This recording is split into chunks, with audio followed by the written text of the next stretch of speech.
Yeah, it's your boy PSA Sage here with another show where everyone's favorite does not discriminate between breakfast drinks.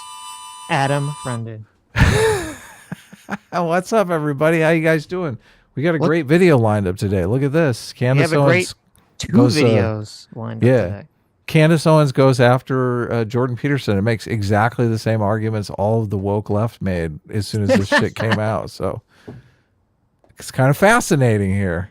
It is funny. Yes, we watched during the week, Jordan Peterson was talking to Joe Rogan about the whole woke right thing, even though he didn't really use that term. I guess they got really mad because he just called them all psychopaths. Oh, yeah, totally. Very upset by all of this. So then Candace weighs in. It's kind of funny. So I want to weigh into that and weigh into some of her claims about, the validity of space and whether space exists or not. And then also after that, we'll watch our good friend of the channel, Tom Nichols, right? Right. He did not really. I mean, we hate his guts, so he's not really true. A friend of the channel. channel. That is true. I might have been sarcastic there. But he did a video, very interesting video on postmodernism and who exactly killed it and why. It sounds like he's basically making the argument that postmodernism is good, that it's not socialist, but it's also socialist and it's good. He's trying to make this argument all at the same time. Right. Yeah. I mean, I'm familiar with postmodernism from the art realm, which is completely different than the philosophy realm. So yes, of course. All right. Okay. Let's jump into this. This is enough. It's time for Jordan Peterson to clean his own room. Okay. Okay. So we're going to do some jumping around here. Where have I heard that before? Exactly. So we're going to do some jumping around here. I think I'm skipping the part because it's kind of, a lot of this is so ridiculous. She talks at the beginning about how, I like Jordan Peterson, but, when he did an interview in 2016 or 2017, you could see that his room was in fact not clean. So yeah, I heard him. Yeah. Got him. I heard this from every fucking leftist on the internet when it happened. Yeah. Yes. Well, it's exactly the argument that they made. Oh, look at him. He hasn't cleaned his room. You'll notice that throughout this whole thing, I don't believe, now maybe we'll watch it and my memory will be refreshed. I don't believe she ever actually attempts to address any part of the conversation or argument. I believe it is merely just Jordan Peterson he's a bad man's. Okay. How dare he? Well, Jordan Peterson for us, I think, has fallen off a bit. He's gone, gone into the cringe singularity and not come out. So I mean, it's interesting to me that she's making a lot of the same arguments people made back in the day unfairly towards Jordan Peterson, but I have lots of criticisms of Jordan Peterson now that I want to just say. Yeah, well, I mean, I think most of my critiques of Jordan Peterson is he should probably not be on X. Really? Right. There was the famous retweeting of the pornographic video tweets and things of that nature. That was bad. Yeah, there's some cringe stuff that he posts on X. Everyone kind of gets sucked into X, unfortunately, and starts posting cringe, and everybody should just kind of stay away from it. So. Yeah. All right. We've got it also the picture cut up because obviously Candace Owens is going to try to strike our channel since we're clapping back at her. Wow. Okay. Maybe. We'll see. Apple Cider Gate. Now, if you are not a Jordan Peterson fan, maybe you're a woman, you never really followed his stuff. Of course, you know his name. Apple Cider Gate was something that happened on Joe Rogan's podcast. And the background of that, before he went on Joe Rogan's podcast, he was having sort of these series of debates with Sam Harris. They were matched up to debate God and truth and atheism, which in and of itself was quite confusing because, well, Jordan Peterson, despite the fact that he speaks about God a lot, has never declared himself to be a Christian. So he's debating an atheist, but is he an atheist? He's debating truth. What does he actually believe? And he has definitely, at least I would say, elected himself as an academic leader of faith. And that, again, can register as quite confusing because we don't know what he believes when it comes to religion. But Jordan, like a true academic that he is, does not like being challenged in any capacity. He is. So I think the only criticism that she makes here, I mean, it doesn't have anything to do with the woke right claims or the psychopathic claims or any of this stuff. But the only criticism I think she makes that I would agree with, even though it's about a different subject, is, and we talked about this in the Sam Harris conversations and other conversations, Jordan Peterson does not really want to answer the question very succinctly or very clearly about whether he believes in God or not. Yes, yeah. Because he's catering to a more, well, he's basically trying to win over internet atheists to make a utilitarian case why religion is good for you or can improve your life. So he's trying to walk that line to do that thing, which, I mean, I would think Candace Owens would be on board with that project if he hadn't called her basically a brain dead grifter, right? A psychopath. Anyone who's like an honest to goodness Christian would probably be on board with that project, right? Obviously. Of course. There's a bunch of people who grew up on the internet who are very judgmental against religion, and he's kind of smoothing the way for those people to get back into the church. That's good, right? Yeah. Yeah, like, I mean, that's a good point, because she's only attacking this element, like, oh, I mean, is he even really a Christian? She's only attacking that because he's criticized her, pretty harshly in the past. If that wasn't the case, she'd be praising this, because yes, he is trying to sort of, and then I think he succeeds, at least this. I mean, I'm not Christian, but and I don't really particularly, never really found the Bible particularly fascinating, but when he talks about the Bible stories, he makes them very interesting, and he adds a very interesting, or maybe he finds the very interesting metaphorical narratives and symbolism and storytelling that is, in the pages. Yeah. So that definitely works on me. I assume it works on other people, makes them interested in the subject matter. And yeah, if you were Christian, you'd think you would be in favor of Jordan Peterson doing that. It's not like he's retelling the stories in some way that's like, offensive, anti-Christian, or totally offensive or woke or leftist or anything of that nature. He's completely talking about them in, moral values that, Christians and Jews and everyone would like. He's not coming out and making the case that Jesus was a communist, right? Right. Or that Jesus was trans or gay or, something. Right. There you go. Offensive, right. So, yeah, exactly. I don't know if Peterson's doing it because of, maybe he's doing it for what you're saying. My pet theory is that I think he believes a lot of like weird spiritual new age woo, and he doesn't want to make that explicit. Okay. That's my theory. So everyone has their pet theory about what's up with Jordan Peterson. So, but he believes in magic. Obviously, Candace Owens also believes in magic. Yeah, well, so you have this thing where obviously, if you're a religious person, if you're Christian, and if you believe in, quote, the supernatural, that's like God or Jesus or something, where if it's something that exists outside of that framework, then it's like demons, right? It's evil, it's witchcraft, it's evil magic or something. So, Oh yeah, totally. I mean, she's probably a biblical literalist. I don't know about her, but look, she's basically coming out at this with the Bible thumper mentality. Right. Yeah. Right. She is the new Bible thumper. She did say, I don't know if she agrees. I don't know what her feelings on evolution. She did tweet out that she thinks the concept of dinosaurs is ridiculous. Okay. So, okay, here we go. Candace Owens claims modern Satanists convince people evolution is real. So, okay, so she doesn't like evolution either. Yeah. She doesn't like any of these things. She doesn't like evolution. She doesn't like dinosaurs. She doesn't like space. All these things, right? She's going to be in a mega church someday, making billions. that is like the game plan. I'm kind of shocked she's not doing that now. Yeah, you could see her. You could see her doing, serving a congregation in one of those mega churches with, like, what was that guy's name? Like Olstein? Yeah, totally. Yeah. Yep. She's got a future Olstein in her mind that she's shooting for, definitely. Well, I don't know if she's got to kind of start to move away a little bit from the Groyper stuff if she wants to go in that direction. I think she's flirting a little too close with it. Yeah, it'd be interesting to poll Olstein's church on the Israel stuff. They're probably majorly in favor. Israel. Yeah, majorly in favor of supporting Israel, right? Yes, that's a good point. Those are all future Christians in their eyes. Yes. He considers himself to be an expert. And I'll give you an example of that, of him losing it on the audience because they applauded something that Sam Harris said back in 2018 when he pressed him on the topic of his own religion. Take a listen. Okay, so get ready. This is a clip of Jordan Peterson losing it on the audience. He's going to go crazy. Now, I watched this conversation. We watched the conversation when it came out. I don't remember Jordan Peterson losing it, so I'm curious. You didn't watch this clip?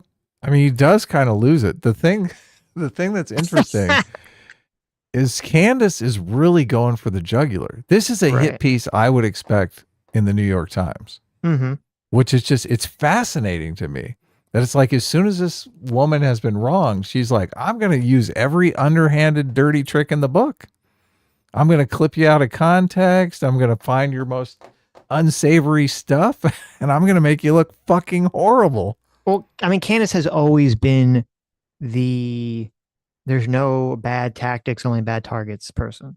She opened up for Jordan on his tour. I know. What a fucking backstabber. Can you imagine?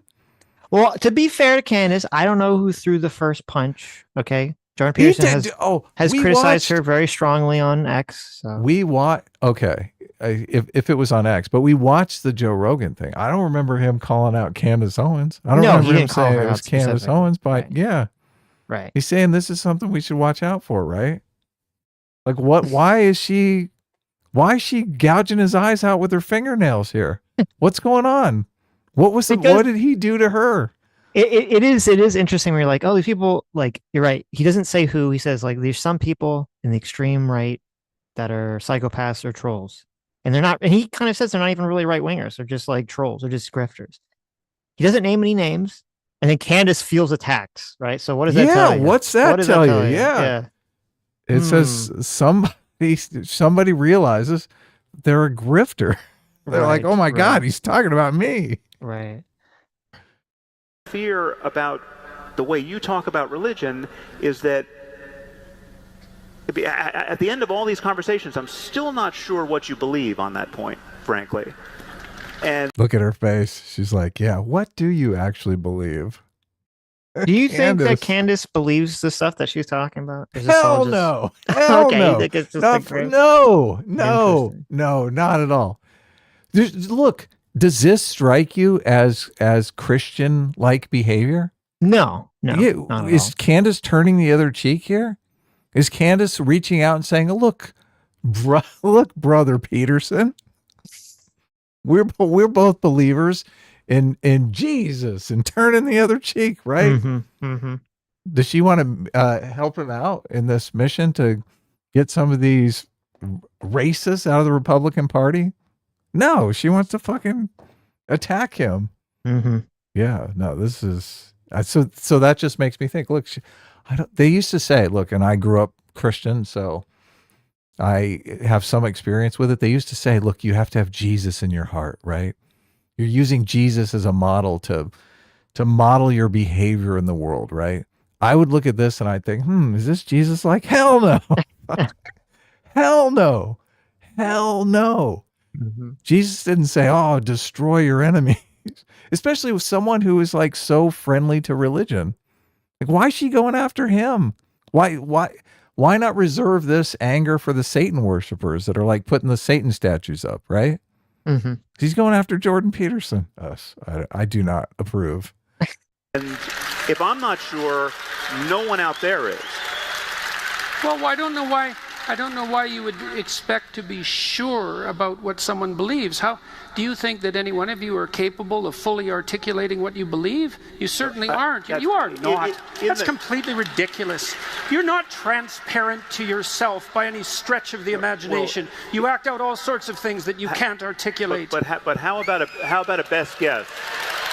Yeah. Look, Sam Harris is so happy that he's getting Jordan Peterson flustered. He's like, yes, that's exactly what I wanted. I guess we just have a different interpretation. I do not see Peterson as flustered. I see him as just kind of playing up he's playing it up, yucking it up a little bit for the crowd. So he's getting angry. This is like, I mean, not really angry. We've heard, I mean, we've seen lots of Jordan Peterson talks where he's like in the crowd and he's like, and it's just terrible what they're doing to people. Oh my gosh. Did you believe this? What this government is doing? No, I know. What this Look, I goes to know. people's hearts and souls? It makes you a monster. You think that just happens overnight? Yeah, look, he's making a very look. Sam Harris understands his argument, but he's putting the thumb screws to him. He's basically saying, "Look, you're not transparent to yourself." He's saying there are these implicit biases. Right. It's As I said, I just- think it's funny. I think it's a fair critique. One of the only few fair critiques I think that happens in this video. That people Jordan like Peterson Jordan Peterson does not come out and make his belief in God, as most people believe God to be, explicit. Yes. He's never done this. I think it's interesting. I don't really care. Like, I'm not trying to put him on one side or the other. So I know the Christians want to claim him. I know a lot of the atheists for Jesus want to claim him. So there's that going on. It's only interesting because it's weird. It's unusual, right? Many people. It's so not unusual. But that's not true. It's most people will just say like, yes, they believe in God, or no, they don't believe in God. It's not like this sort of wishy-washy position. Yeah, but most people are not politicians with huge audiences who are trying to persuade people in a public arena. As soon as you start looking at people like that, you're looking at what? Politicians.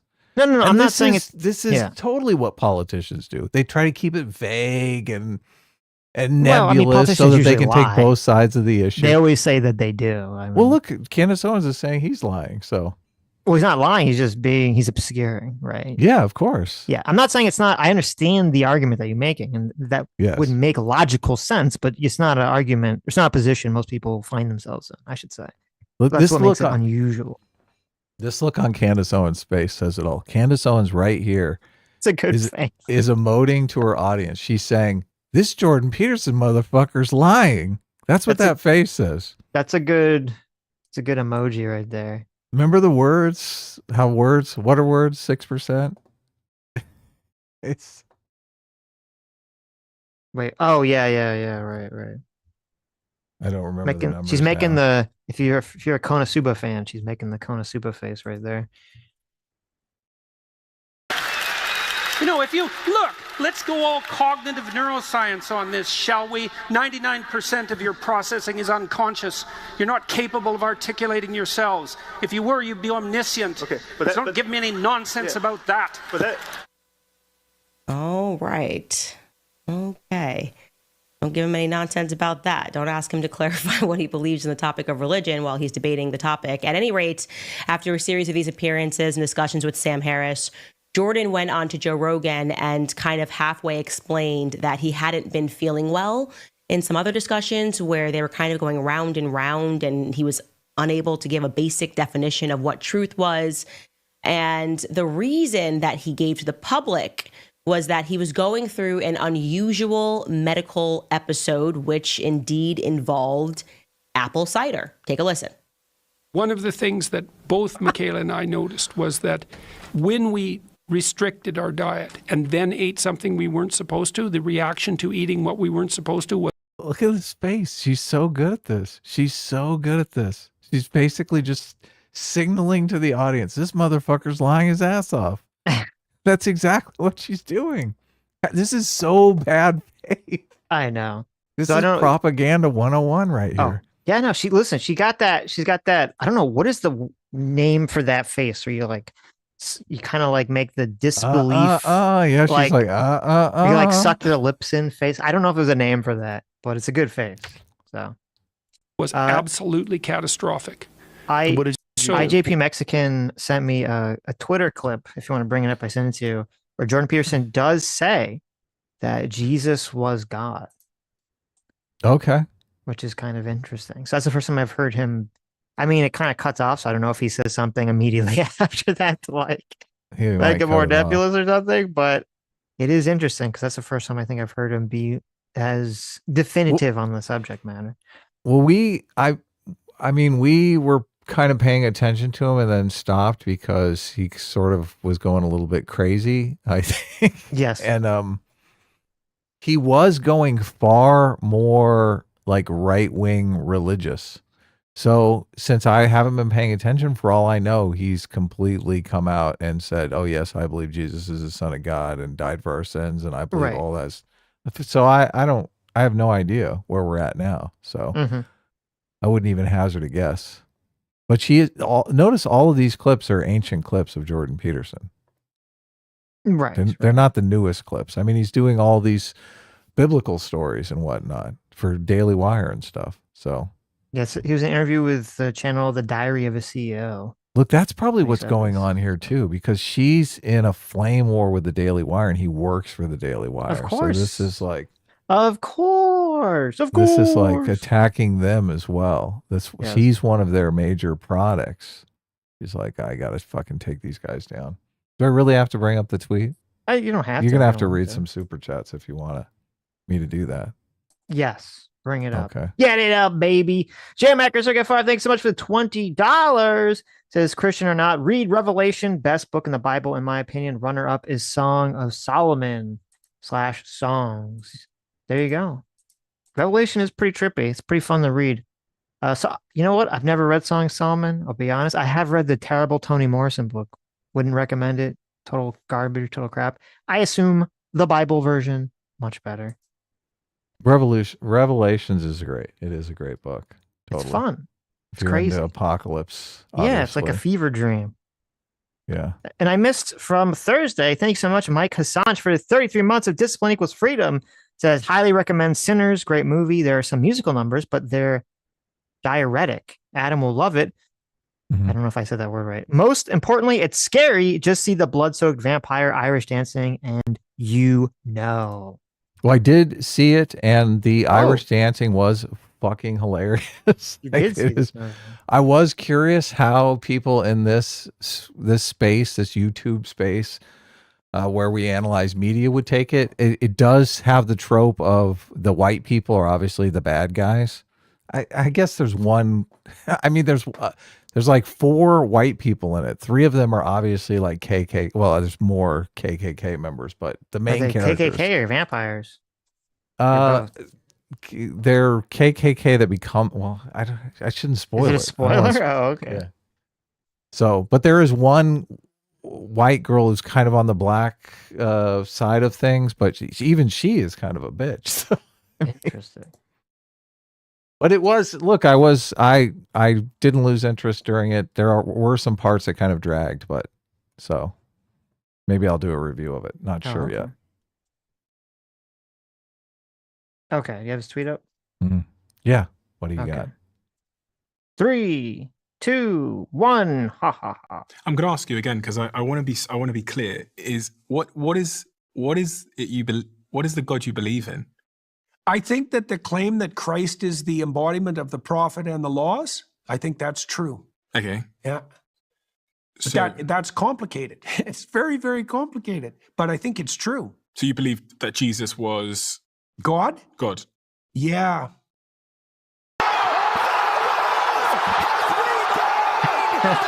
Well, there you go. All Unless right. this is immediately him saying something that undercuts that. So he says Jesus is God. Yeah. They finally got it out of him. They He's finally like, got "Look, him. I'm working at the Daily Wire. The least I can do is, do Ben Shapiro a solid and say that Jesus is God." I mean, I don't know why that do Ben Shapiro solid. Maybe Jeremy Boring is solid. Well, Ben Shapiro does believe in God. I mean, look, He doesn't believe in Jesus, though.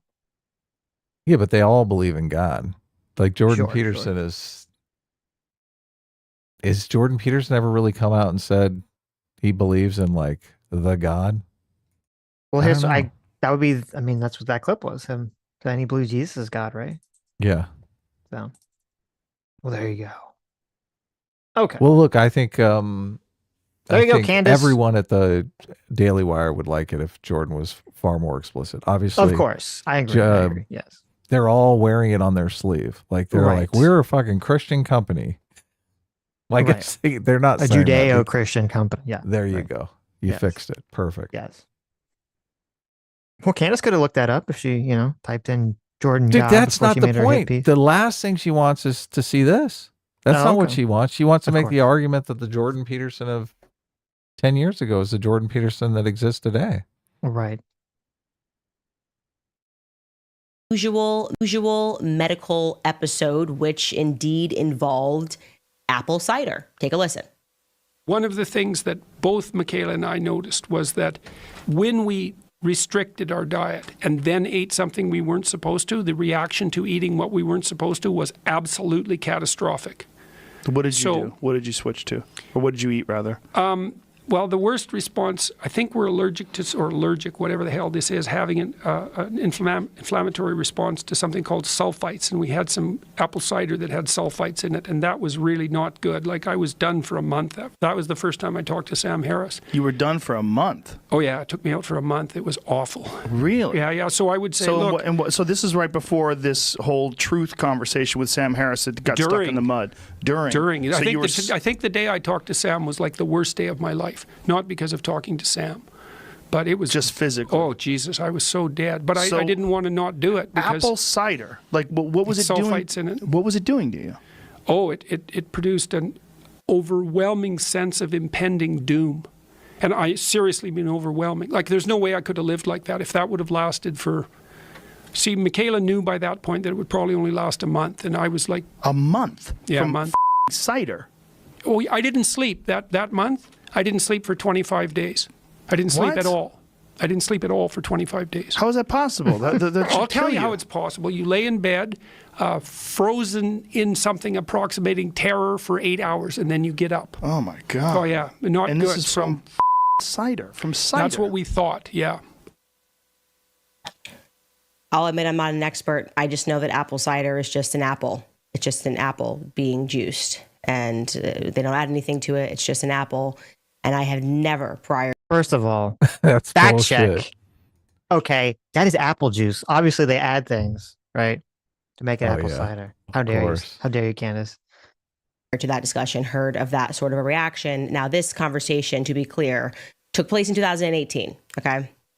And then shortly thereafter, the official storyline got even more confusing, or people. Well, so okay. It's funny because, like, I understand it seems silly, right? Though I did look it up, and it's like a thing that exists. You talk about people having sulfite allergies. Sulfite allergies can be mild, they can cause skin rashes, or they can be severe. They can cause anxiety and other problems. So you can look it up. It is a real thing, supposedly. I don't know why Jordan Peterson would just make it up. It's not that uncommon for people to have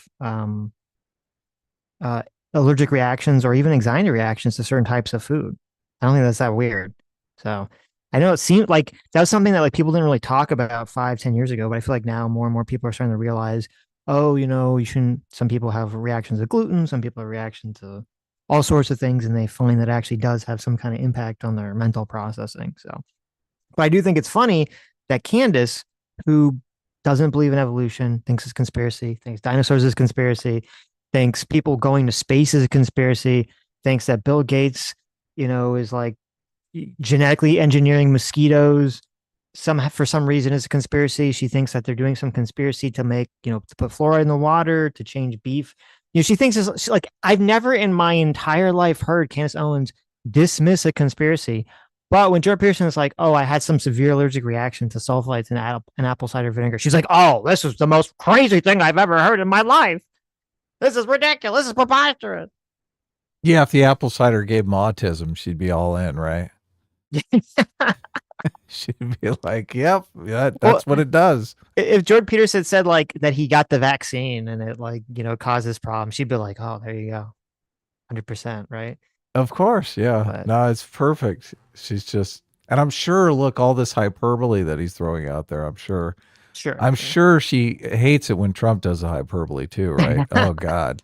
That probably gets super under her skin. Right. So since she's not really, like, addressing the argument, she's just, this whole thing is just attacking Jordan Peterson's character. I felt like it would be a little fair. Maybe we attack her character a little bit, right? Maybe we go into some of the wacky things that she's believing. Yeah, that's great. Very recently. So we'll take a little break from this for a second. Let's go to a video. All right, you guys have that she put out this video just a few days before this one. This is in reference to the Blue Origin space launch that everyone's talking about, you know, where Katy Perry and Jeff Bezos' wife went to space and came back, or whatever the heck they did. And some people thought that it was fake. Some people thought it was part of the grand conspiracy. Now, like, even as I said the other day, hypothetically, even if you thought that no one has ever been to space because it's a conspiracy, I don't know why you'd want to bring in some sort of mega pop star like Katy Perry who could blab to everyone the truth about this. I don't know why you'd want to bring her into the conspiracy for no reason. You'd just be like, no, there's no commercial space travel. Like, why even open that door up to people in the first place if it is a conspiracy?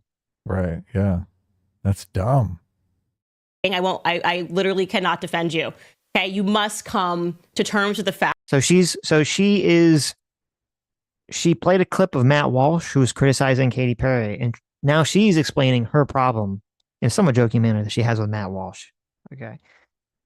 That NASA and space missions have always been this big and gay. You just weren't alive for the original ones, and you need to learn the history of NASA, of the Apollo programs, which were occult and satanic. It was literally meant to be an antichrist movement to make people believe in man. It's a fact. I'm going to show you guys. It's like, you can look this up anywhere. Look up Jack Parsons and the Apollo program. They just wanted people to. Did you know this? That you could look this up anywhere? That NASA was all a conspiracy to make people turn away from Jesus?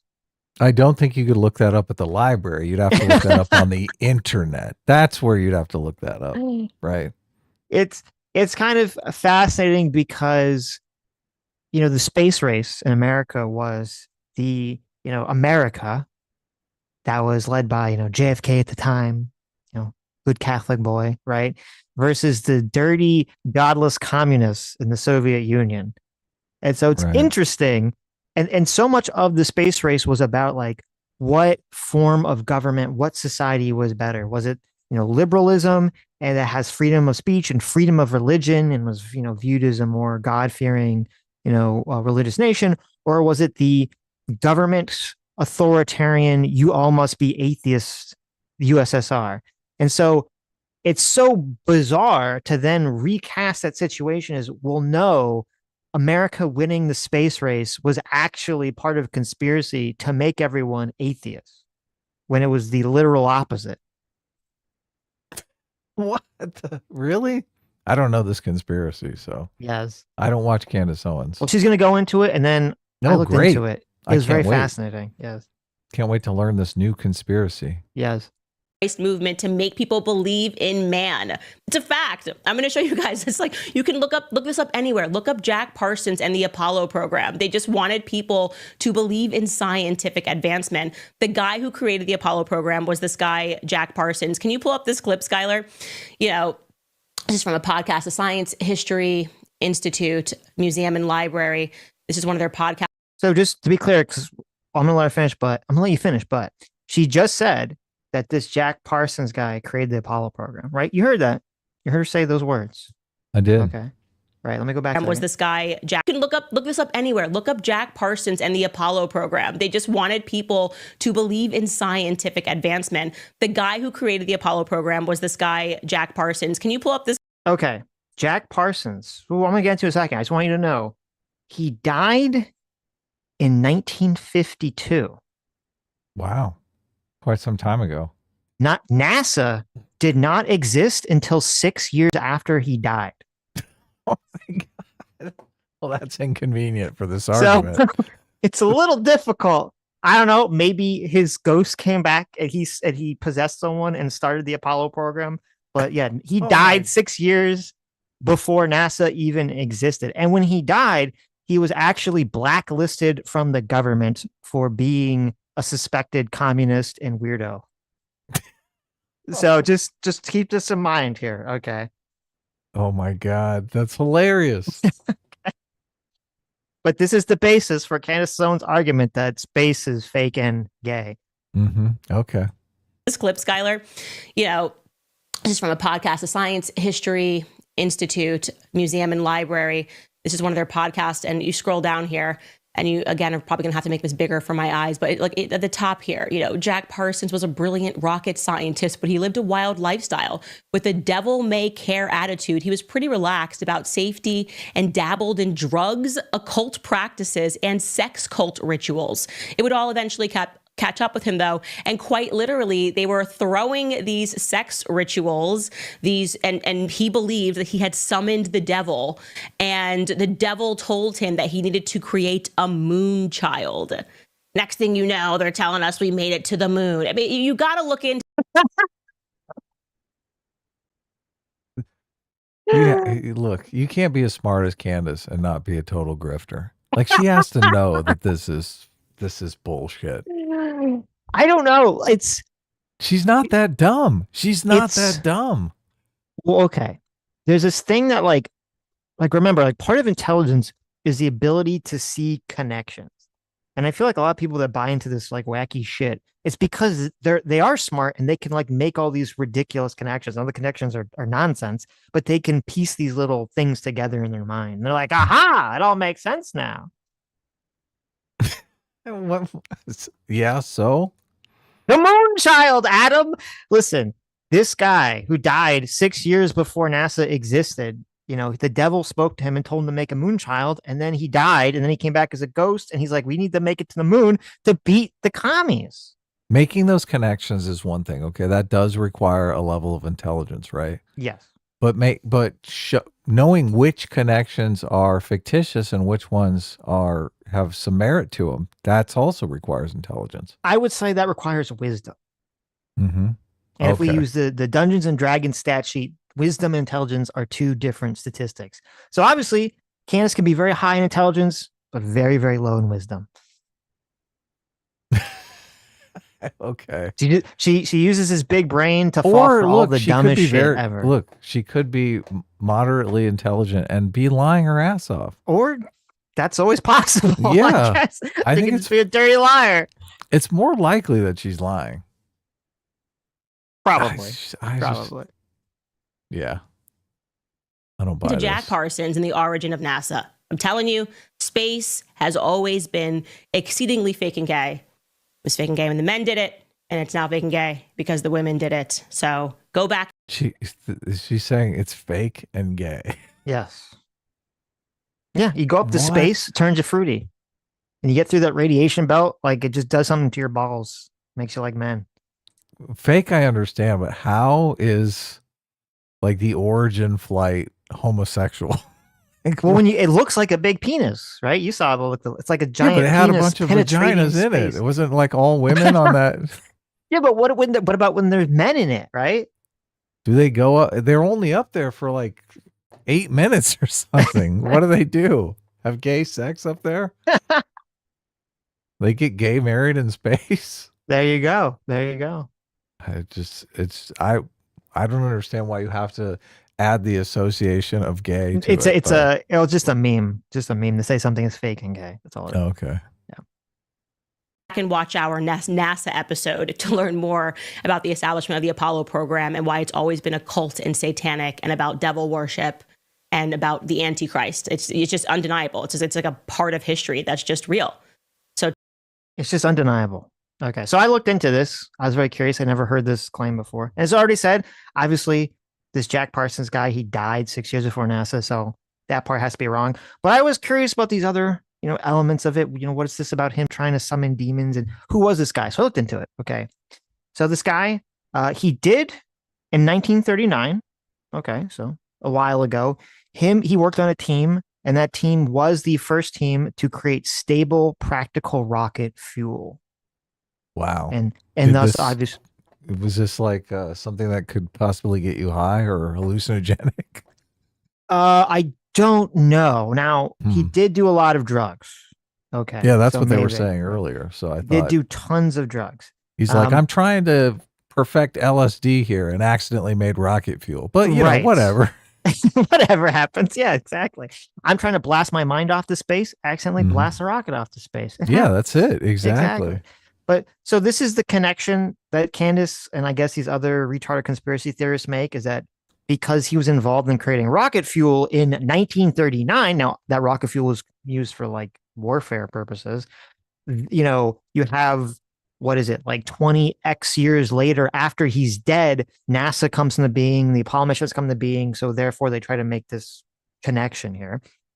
So I looked in this guy. His Wikipedia page is hilarious. I would strongly recommend everyone look into it. This guy was super fucking weird.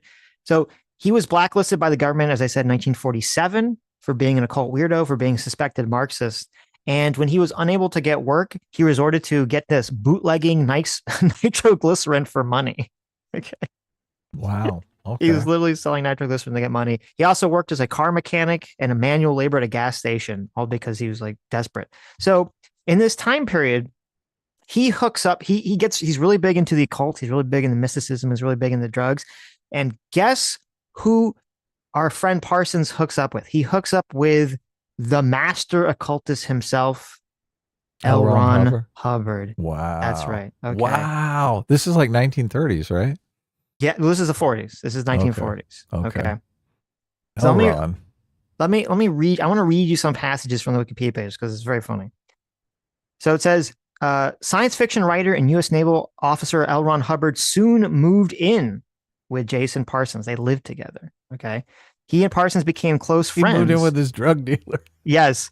He and Parsons became close friends. Parsons wrote. Now, Parsons was. Do you remember the second Sherlock Holmes movie where the bad guy was that guy Crowley who like claimed he had like magic powers and stuff? Vaguely. Yeah. So that's based off like a real person who claimed that he had magic powers. So Parsons was like really into this Crowley guy. Mm-hmm. Okay. So, and he would write to him. So Parsons wrote to Crowley that although L. Ron Hubbard had, quote, no formal training in magic, he had an extraordinary amount of experience and understanding in the field.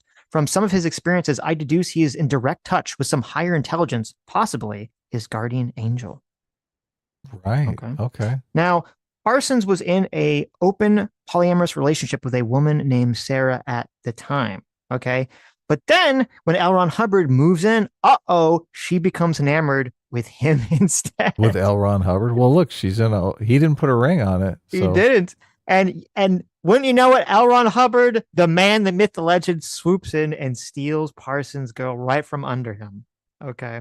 Good. He deserves it. Yes. Parsons, despite attempting to repress his passions, became intensely jealous, motivated to find a new partner through occult means. Parsons began... He's going weird science. He's trying to summon a lady.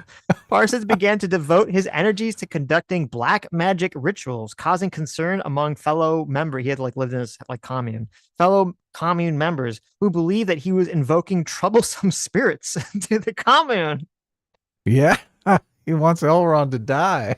Yes. Parsons reported paranormal events in the house resulting from the rituals, including poltergeist activity, sighting of orbs and ghostly apparitions, and having the effects on weather and hearing voices, disembodied voices. Now, someone in like the 2000s who wrote about Parsons, he said that he thought that basically what happened was L. Ron Hubbard and the girl were just like pranking him and were like and out the window going like, whoop, making voices. Oh my God, and he hears them. He's like, I'm communing with the spirits. That's hilarious. They're having fun. Yes, because it says one ritual allegedly brought screaming banshees to his window. So they thought that was just L. Ron Hubbard just fucking with him. Or maybe it was, maybe it was literally L. Ron Hubbard fucking his girlfriend. Yeah. And he, in his mind, he's like, oh, it's the banshees I'm summoning. Okay. Now strap in for this. In December of 1945, Parsons began a series of rituals based on Enchinian magic, during which he masturbated onto magical tablets. What the fuck? Accompanied by Sergei Prokovev's second violin concerto.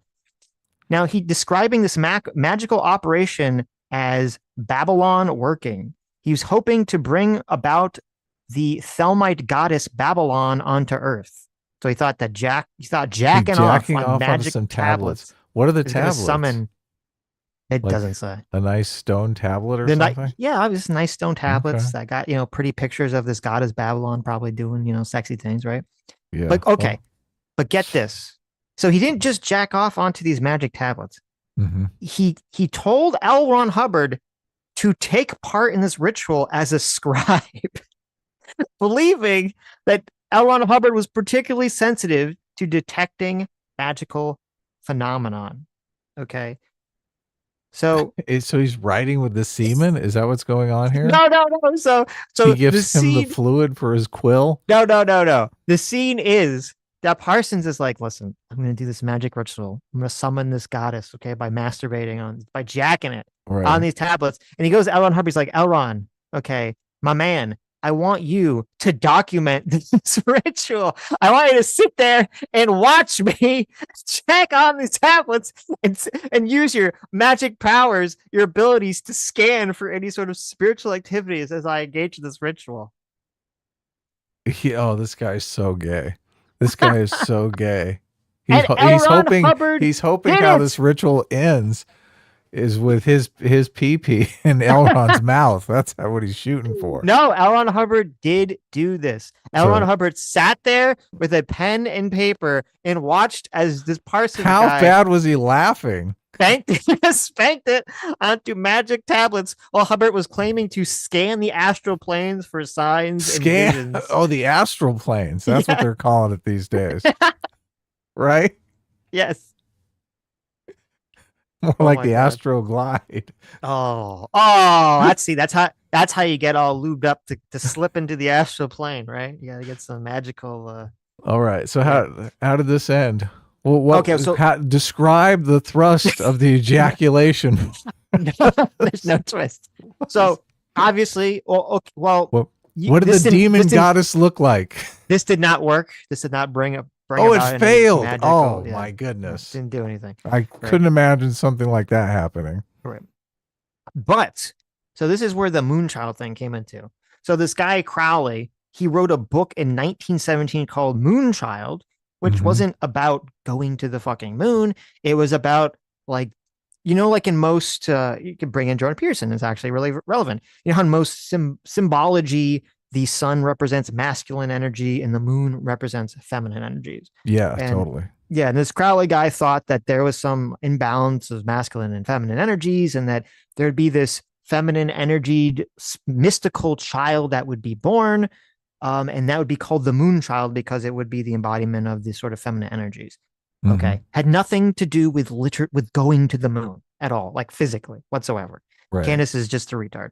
So Crowley wrote this book about this. Parsons became enamored with the idea and believed that he could create this magical moon child. All right. He was in love with this guy though before he wrote the book, right? Because he's famous. Yes. Well, he wasn't alive before the guy wrote the book, but Crowley wrote the book in 1917. Crowley's still alive. Parsons, this is the 40s. He had read the book and became enamored with Crowley and all this stuff. Right. But he's contacting him. You said earlier he was writing letters. Yeah. He's been writing back. So and he's like forth he's like a fan. He's a fan. Yeah, he's a fan. Okay. Yeah. So both Parsons and L. Ron Hubbard aimed to magically fertilize and create this moon child. Okay, through various rituals. Is there a woman involved here? At first they thought that it was going to come about through some form of immaculate conception where like they would do like he would jack off into his stone tablets and then just somewhere on earth 9 months later like a child would be born through immaculate conception or something. Right. Now obviously this didn't work. This didn't do anything. Yeah. Okay. Though very interestingly, after he did some of these rituals, he tried to summon a woman who would birth the moon child, and he did some ritual, and just like by random chance, some woman ended up, running into him or showing up. He was convinced that this was the woman that would birth the moon child, so he invites her to live on the commune. But okay, so he invites her. How hot is she?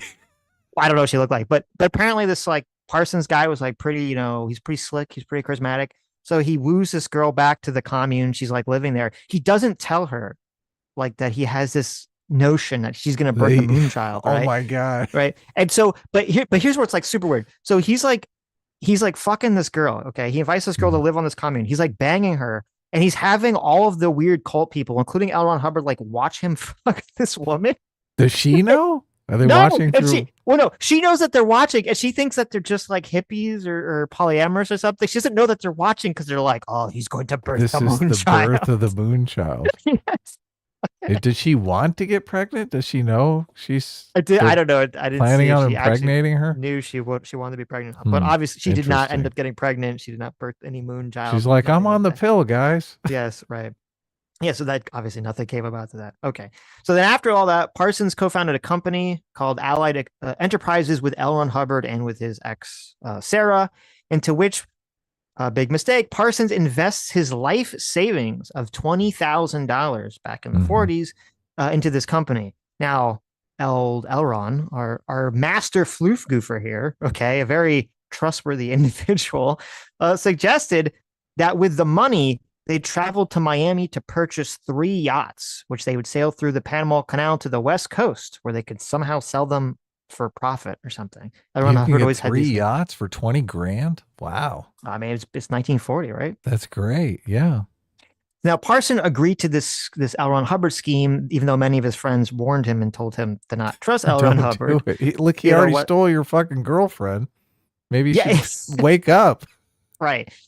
Now, what Parsons didn't know that Hubbard had actually secretly requested permission from the U.S. Navy to sail to China, and that his mission wasn't to sell the yachts, but was to collect writing material because his real plans were to go on this world cruise, which, if you know anything about Scientology, L. Ron Hubbard was like really always, I mean, he was in the Navy, he was always enamored with being on boats and all this other shit.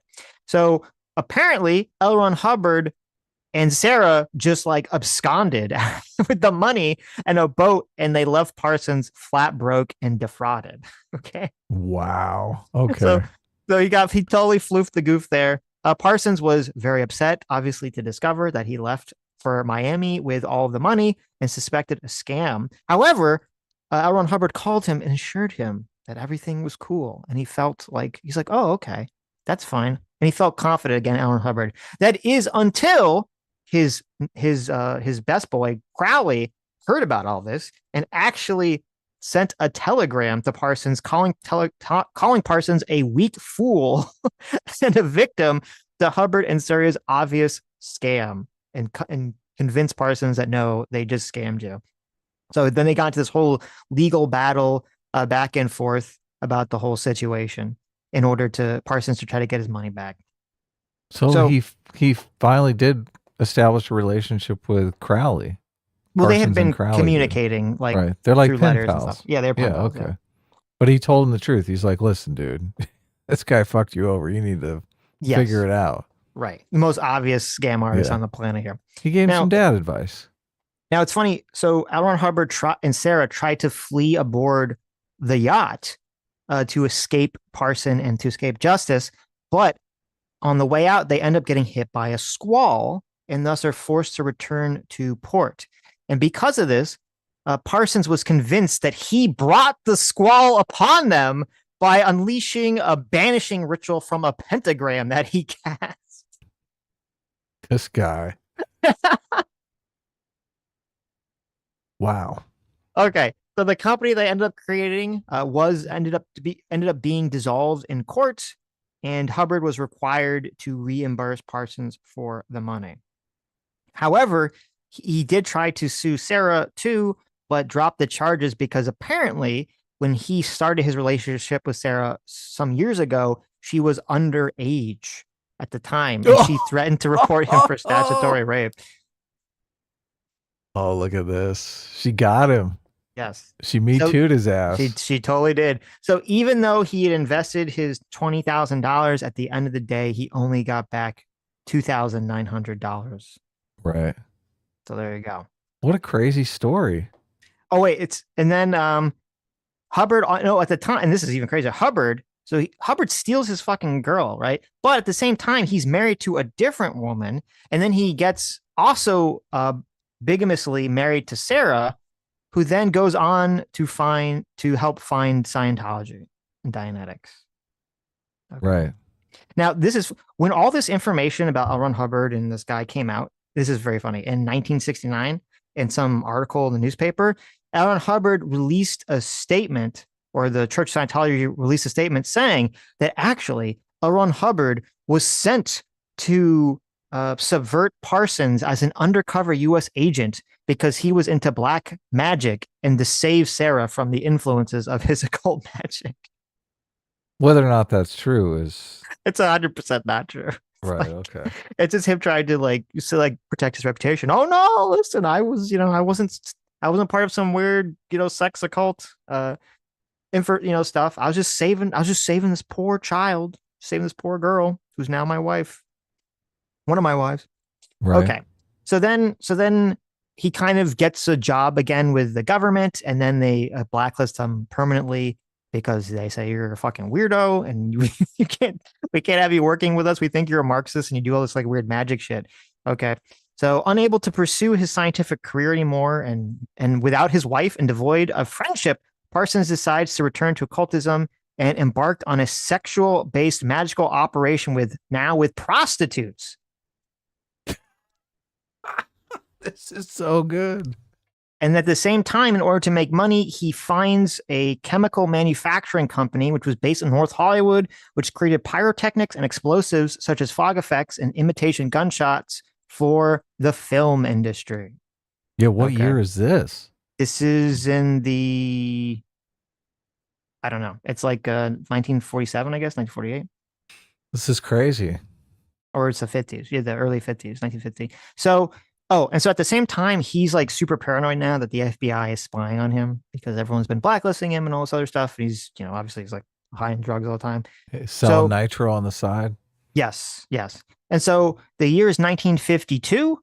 He's planning to move to Mexico. Mm-hmm. And because he wants to be free of the government. And so on June 17th, 1952, a day before his planned departure, he receives a rush order of explosives for a film set and begins to work on it on his home laboratory.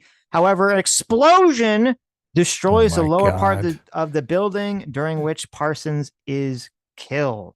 He dies, bootleg nitroglycerin. He dies, yes. And it's actually super brutal how he dies because he was actually alive when they found him and he was like missing body parts and shit. And he was like alive for like 30 minutes before he died.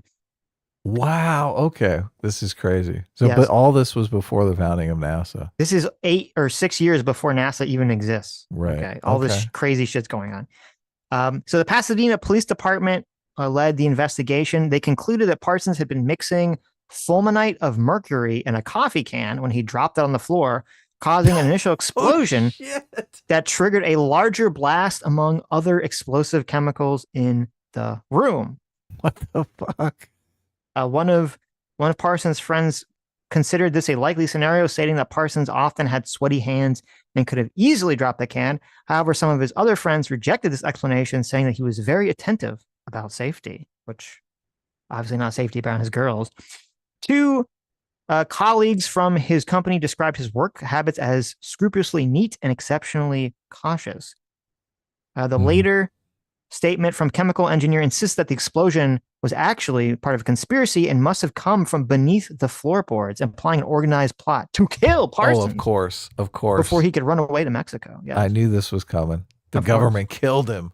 Right. Because he knew their secret. Yes.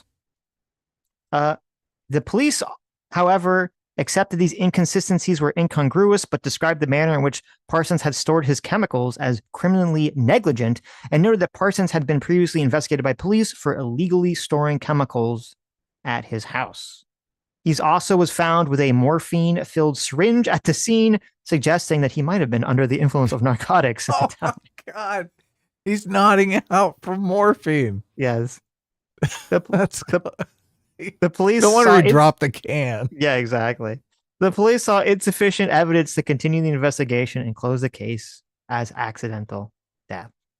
Yeah, that's what I like. I always like to shoot up when I'm working with dangerous chemicals. That's always the best time. Listen, if L. Ron Hubbard, okay, if the floof goof master himself steals your woman, all right, I mean, you gotta do something to make the pain go away, right?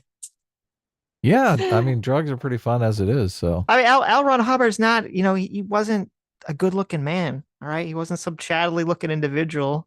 L. Ron Hubbard. No, he's a goofy-looking dude. Yeah, look, this religion stuff. This is the way to the ladies' hearts. It really is. Yes, especially if you're L. Ron Hubbard, right? Well, women love astrology. They love all that mystic shit, right? So you sucker them, man. So. So anyway, I just thought this is fun. This is funny little. This somehow is the person. This is the story that Candace is saying something to do with the creation of NASA. Which she obviously just heard on some podcast, and she's like, just repeated it. Yes. Yeah. So. Which who knows how insane the podcasters are. Right. Right.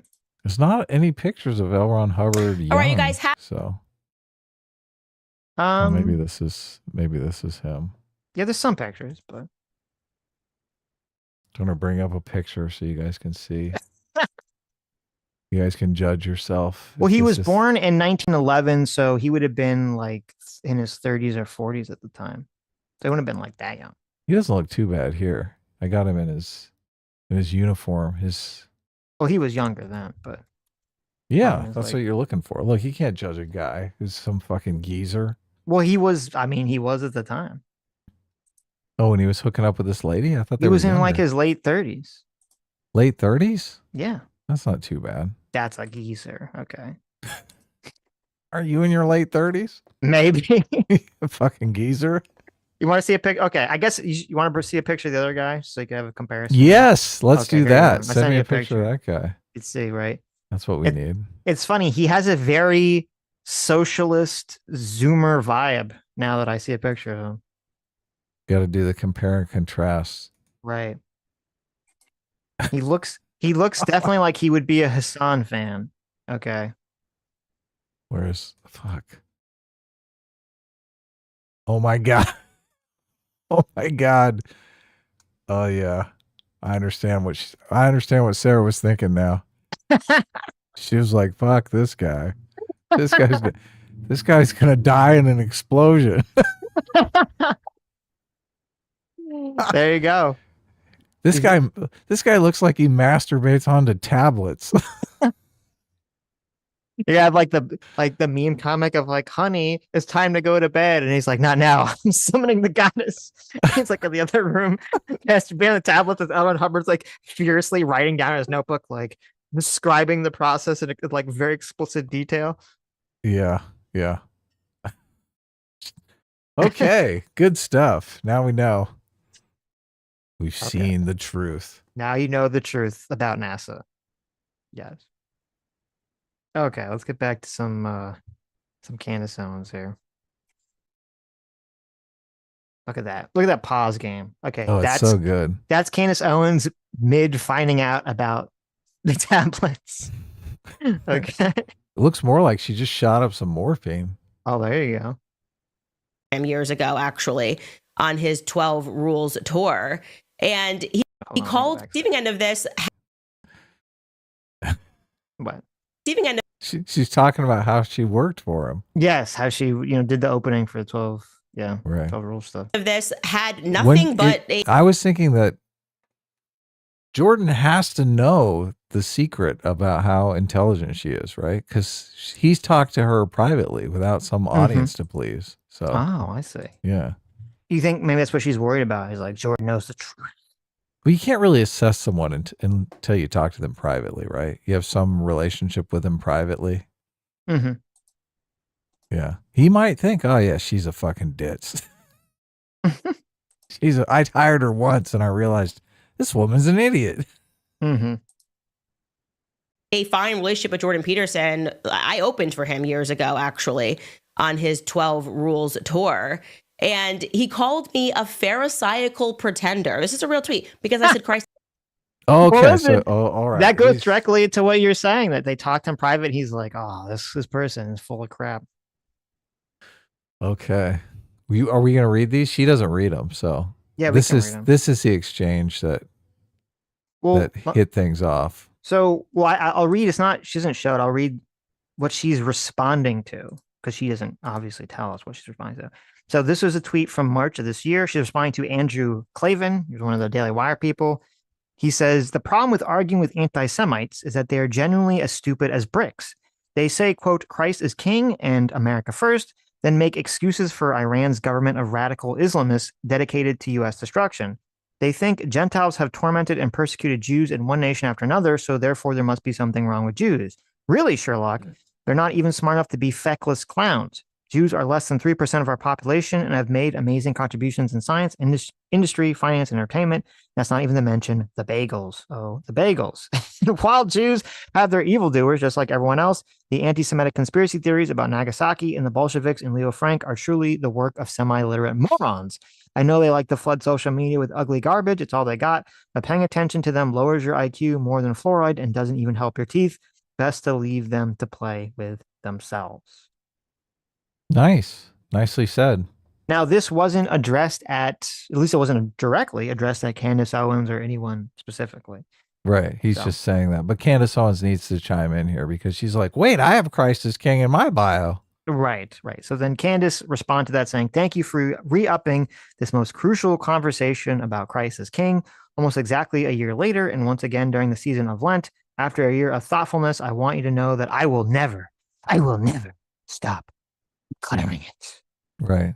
To which Jordan Peterson replied, Candace Owens is a true pharisaical, I guess, like the Pharisees, pharisaical pretender. She vociferously proclaims her devotion to Christ for no other reason that to elevate her perceived status. Her outrage is designed not to shout the truth from the rooftops, but build bridges or make peace, but to subvert Christianity itself with its new force to her own purposes. She's literally using God's name in vain. There are few more unforgivable sins. Wow. She doesn't read this correct in the video because I don't remember this coming up and I was only listening. So yes, but he basically says the same thing I was saying. He says exactly what you're saying. Yeah. Yes. He's calling her a big old grifter. Yes. Yeah. Well, I agree with this. This is Jordan Peterson actually being based again. Yes. Yeah. Christ is King. This is the one that Christ is King has broken so many people's brains. It's amazing. It's incredible why the declaration that Christ is King has broken so many people's brains. I wasn't even speaking to him. I was speaking to somebody else. And I said, thank you for re-upping this most crucial conversation about Christ is King almost exactly a year later. And once again, during the season of Lent, after a year of thoughtfulness, I want you to know that I will never stop declaring it. Is anything about that tweet? Keep that back up. Anything about me saying that make you think that someone should be jumping in and calling you a pharisaical pretender? Well, that's what Dr. Jordan Peterson does on X. This is how he behaves. Well, again, she intentionally leaves out what she's responding to. Why did she respond to the Andrew Klavan tweet where he was complaining about anti-Semitic people? Right. So she got into it. Yeah. Well, she obviously felt, target on her back. Okay, there's just long threads of him writing these like poetry, like literally it reads like poetry, but he's calling people names, ad hominem attacks. He writes Candace Owens, a true pharisaical pretender. Again, this is a guy who has not asserted that Christ is anything in his life. He is not baptized, and he gets angry when people push him on what his religion is. She vociferously proclaims her devotion to Christ for no other reason than to elevate her perceived status.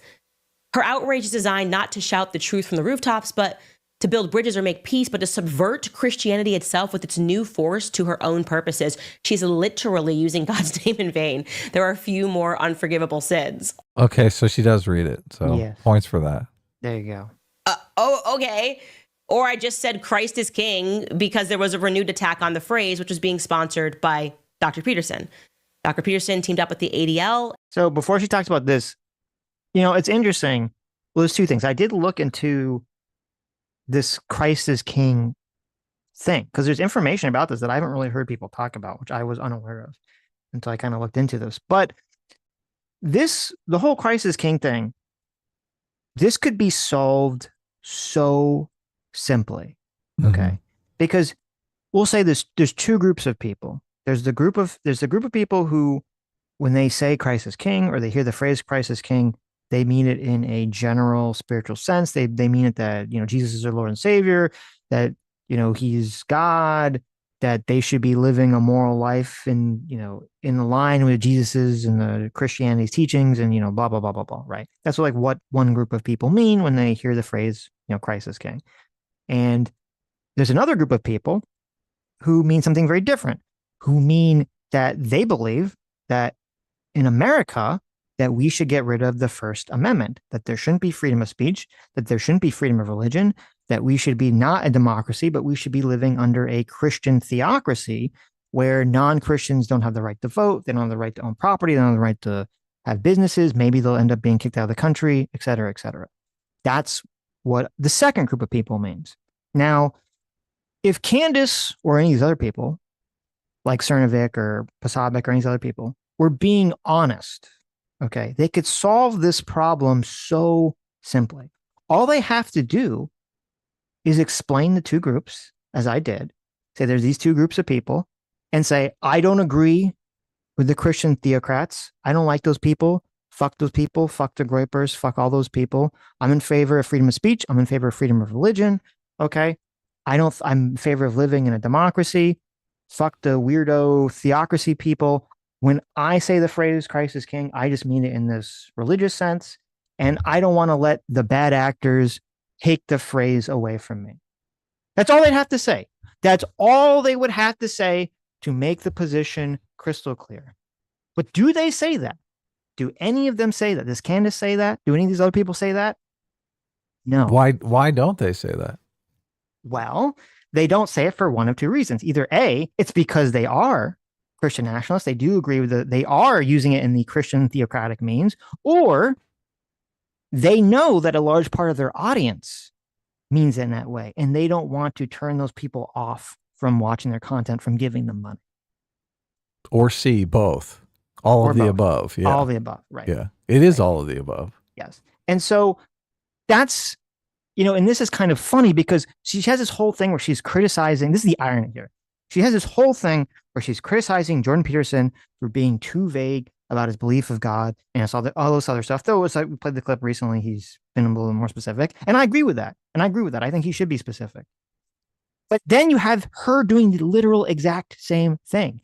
She's being intentionally vague about this term, Christ is King, and which she could clear up all of this so simply. Like, obviously, some people wouldn't believe her, but she could at least provide some cover. She could clear up what her actual position is by just simply explaining it.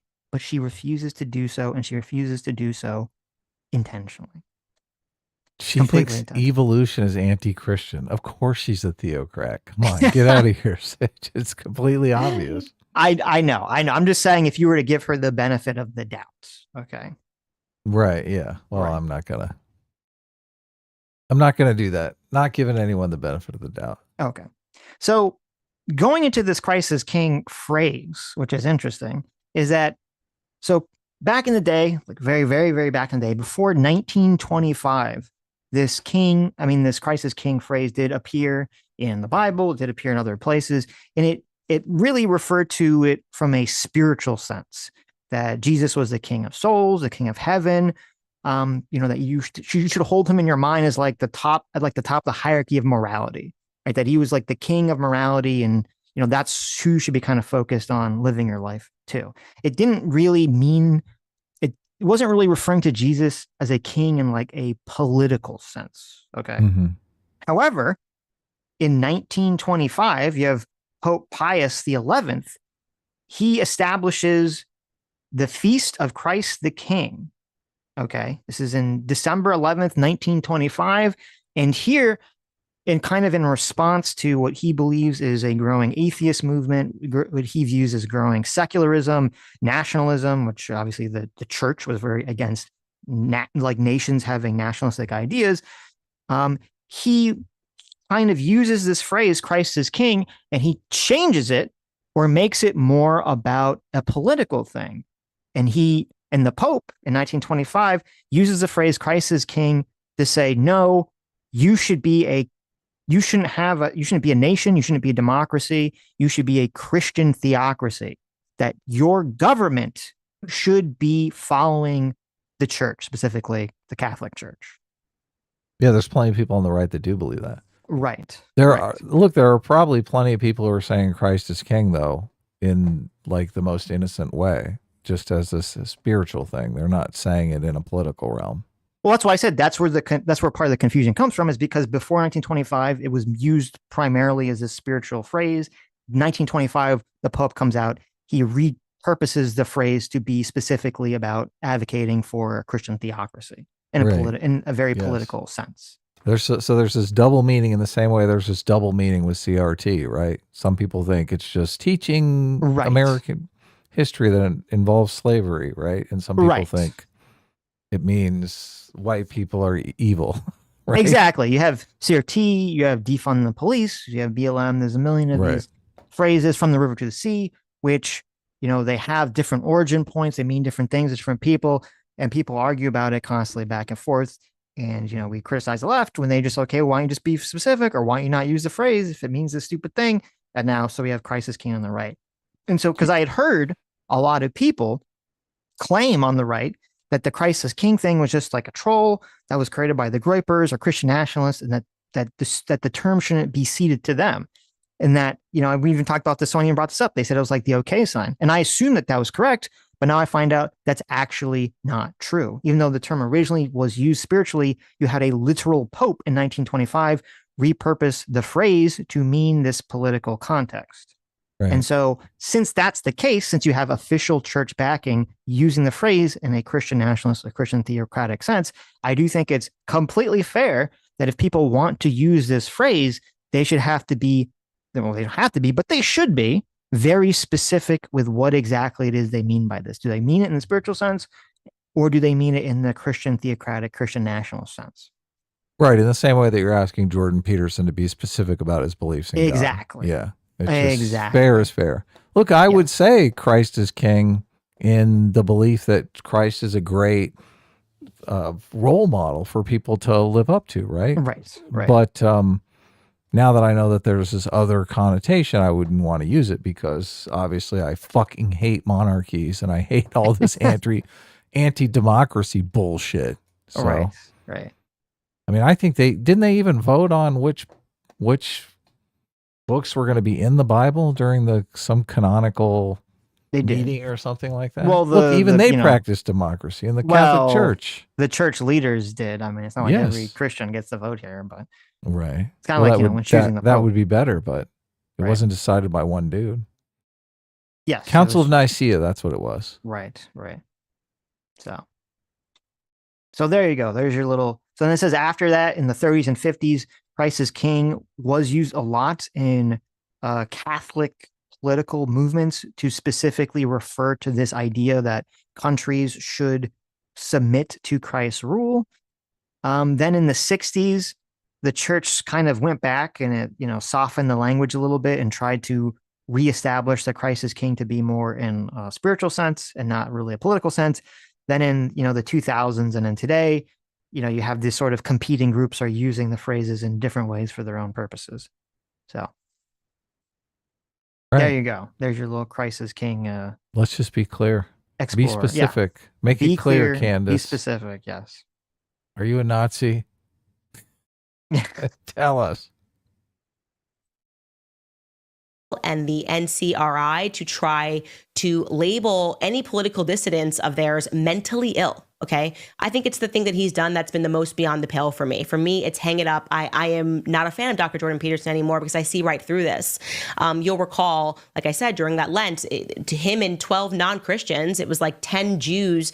And I think it was 2 other people who were, we didn't know what their background was, to state that Christ is king is a form of political extremism. I'm not kidding. Take a look. This was if you forgot, thy name in vain, how online extremists hijacked Christ is king. Utterly absurd to say, completely ridiculous. Well, did you catch the name of it? Thy name in vain, how online extremists hijacked Christ is king. Okay. Mm-hmm. So even the paper itself is not saying that it's like, oh, some inherent thing. They're saying that extremists hijacked the phrase and using it in vain.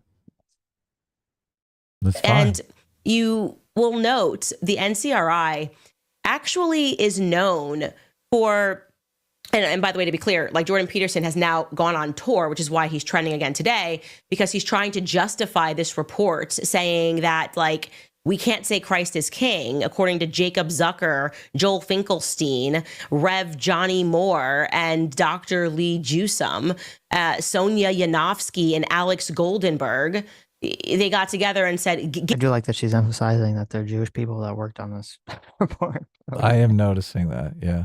Yes, even though it's again, it's not that anyone can't say the phrase. It's that people should be very clear with what they mean when they say the phrase. That's what the issue is. Right. Now, yeah. if you do notice, as she doesn't bring up, you can see right under, on the right side of the screen, right under NCR, it says in very giant letters, the Congress of Christian Leaders. Okay. Yeah, they're the ones that want to be you to be aware of it. Yes, the Congress of Christian Leaders. So I looked into some of the people involved in this, and you could see right at the top under Jordan Peterson, it says Reverend Dr. Johnny Moore.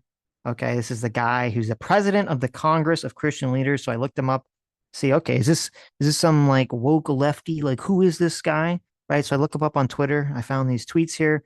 He said, it's past time for our woke mainline denominations to answer some hard questions about the direct interactions with the Islamic Republic of Iran, all the world's communist and terrorist organizations like Hamas.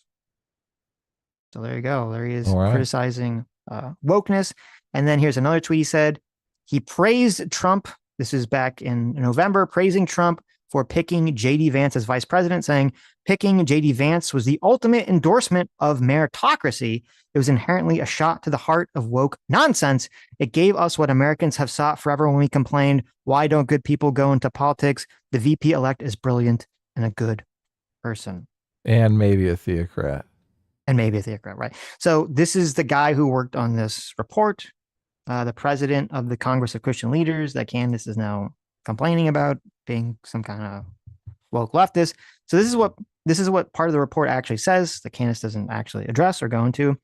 It says this report focuses on the phrase Christ is King, a profound declaration of faith, which is now being weaponized by some political extremists, distorting its meaning to advance exclusionary and hateful narratives. The hijacking of religious language echoes a broader pattern observed in the past decades, where identitarian ideologies, whether in the form of radical DEI initiatives or the excesses of woke moral policing, have restructured institutions by imposing rigid ideological conformity under the guise of moral progress. Wow. Does that sound like some sounds soft exactly lefty? the opposite? Yeah. Doesn't sounds like something Jordan Peterson would it makes sense why Jordan Peterson is supporting this? Yeah. Just as these Go ahead. Just as these movements leveraged moral identity to enforce social control in academia and the corporate world, extremist factions now exploit religious identity to try and reshape public discourse, sow division, and erode the spirit of freedom of religion that defines American democracy. If left unchecked, this ideological corruption risks tainting an apparent revival of Christian thought and replacing it with a constructive and genuine return to faith by many with a polarized and weaponized moral framework by a few. Protecting the integrity of this resurgence requires distinguishing between sincere religious sentiments and the instrumentalization of faith by extremists to sow division and spread hate. I agree. It did say in part of, no, I actually didn't find the study that interesting, but it did say, that was kind of interesting. It did say that in 2024, more than 50% of all engagement around Christ is King posts. Okay, so that means that more than 50% of all posts, or 50% of any engagement around a post that said Christ is King, was driven only by a few extreme influencers, only by 3. Okay, so 3 influencers were responsible for 50% of all engagement around posts that said Christ is King in 2024. Those 3 influencers were Nick Fuentes. Candace Owens. No. She was on the top 5, but she was in the top 3. Nick Fuentes, Sneeko, and Andrew Tate. No way. So those are your Christ is King advocate here on X. We have Nick Fuentes, Sneeko, and Andrew Tate. 3 of the most Christ-like figures on the internet. Of course. Yes, exactly. Now, Candace is obviously not going to address any of this, but, you know.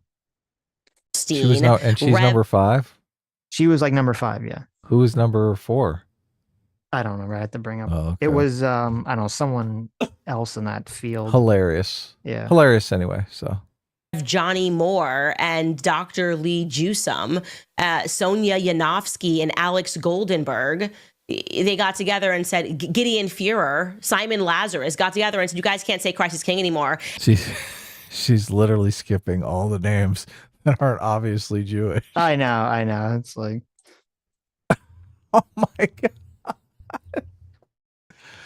Oh. And Jordan Peterson slapped his name on this. He starts the attack on Christ is King. Nobody said it. And then he's upset when people come back. And okay, so Rob's report here, it's actually kind of funny. The top influencers in 2024 that collectively drove a 7-fold increase, and the term was Nick Fuentes, Sneeko, Andrew Tate, Candace Owens. Oh, she is number 4. And Jake Shields. No, my God. Holy shit. How's that for a pack of weirdos? Yes, so not great. Not great. are like, we're gonna still declare Christ as king. And he used my name in this report. He used Jack Posobiec's name in this report, Andrew Tate's name, and of course, Nick Fuentes' name, trying to pretend that this phrase was somehow extreme. And like I said, he's now taking that report public and doing rounds of propaganda. That's the thing too, because I mean, Candace Owens isn't, as we talked about, she's not like ignorant. She understands. She knows who Nick Fuentes is. She knows what Nick Fuentes stands for. She actually has a beef with Nick Fuentes, which I didn't know. And they have a beef with each other. Nick Fuentes is mad that Candace Owens is not like properly bend the knee to him. Just kind of funny. But she's like, fuck you. So like she understands like what's going on here. So she just pretends like she doesn't know I don't know why they're saying it's extreme, right? Like it's just such an obvious lie. It's such a thin veneer of a lie that if she was being honest, she could just address the whole situation and make her position very clear. But she doesn't want to do that. No, of course not. Propagandist media calling people political psychopaths who say Christ is king. I'm not kidding. But of course, trying to make it sound like a lecture. Like he's just such a learned man. This is him on Sean Hannity being very intellectual about it. Well, I think the most important thing to do first is to draw a distinction between the political and the psychological and not to collapse them together.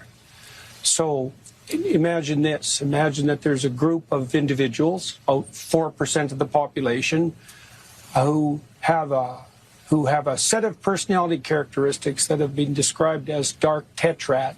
So they're Machiavellian, they use their language to manipulate, they're narcissistic, they want unearned social status and reputation, they're psychopathic, which makes them free of empathy and parasitical and predatory, and they're sadistic.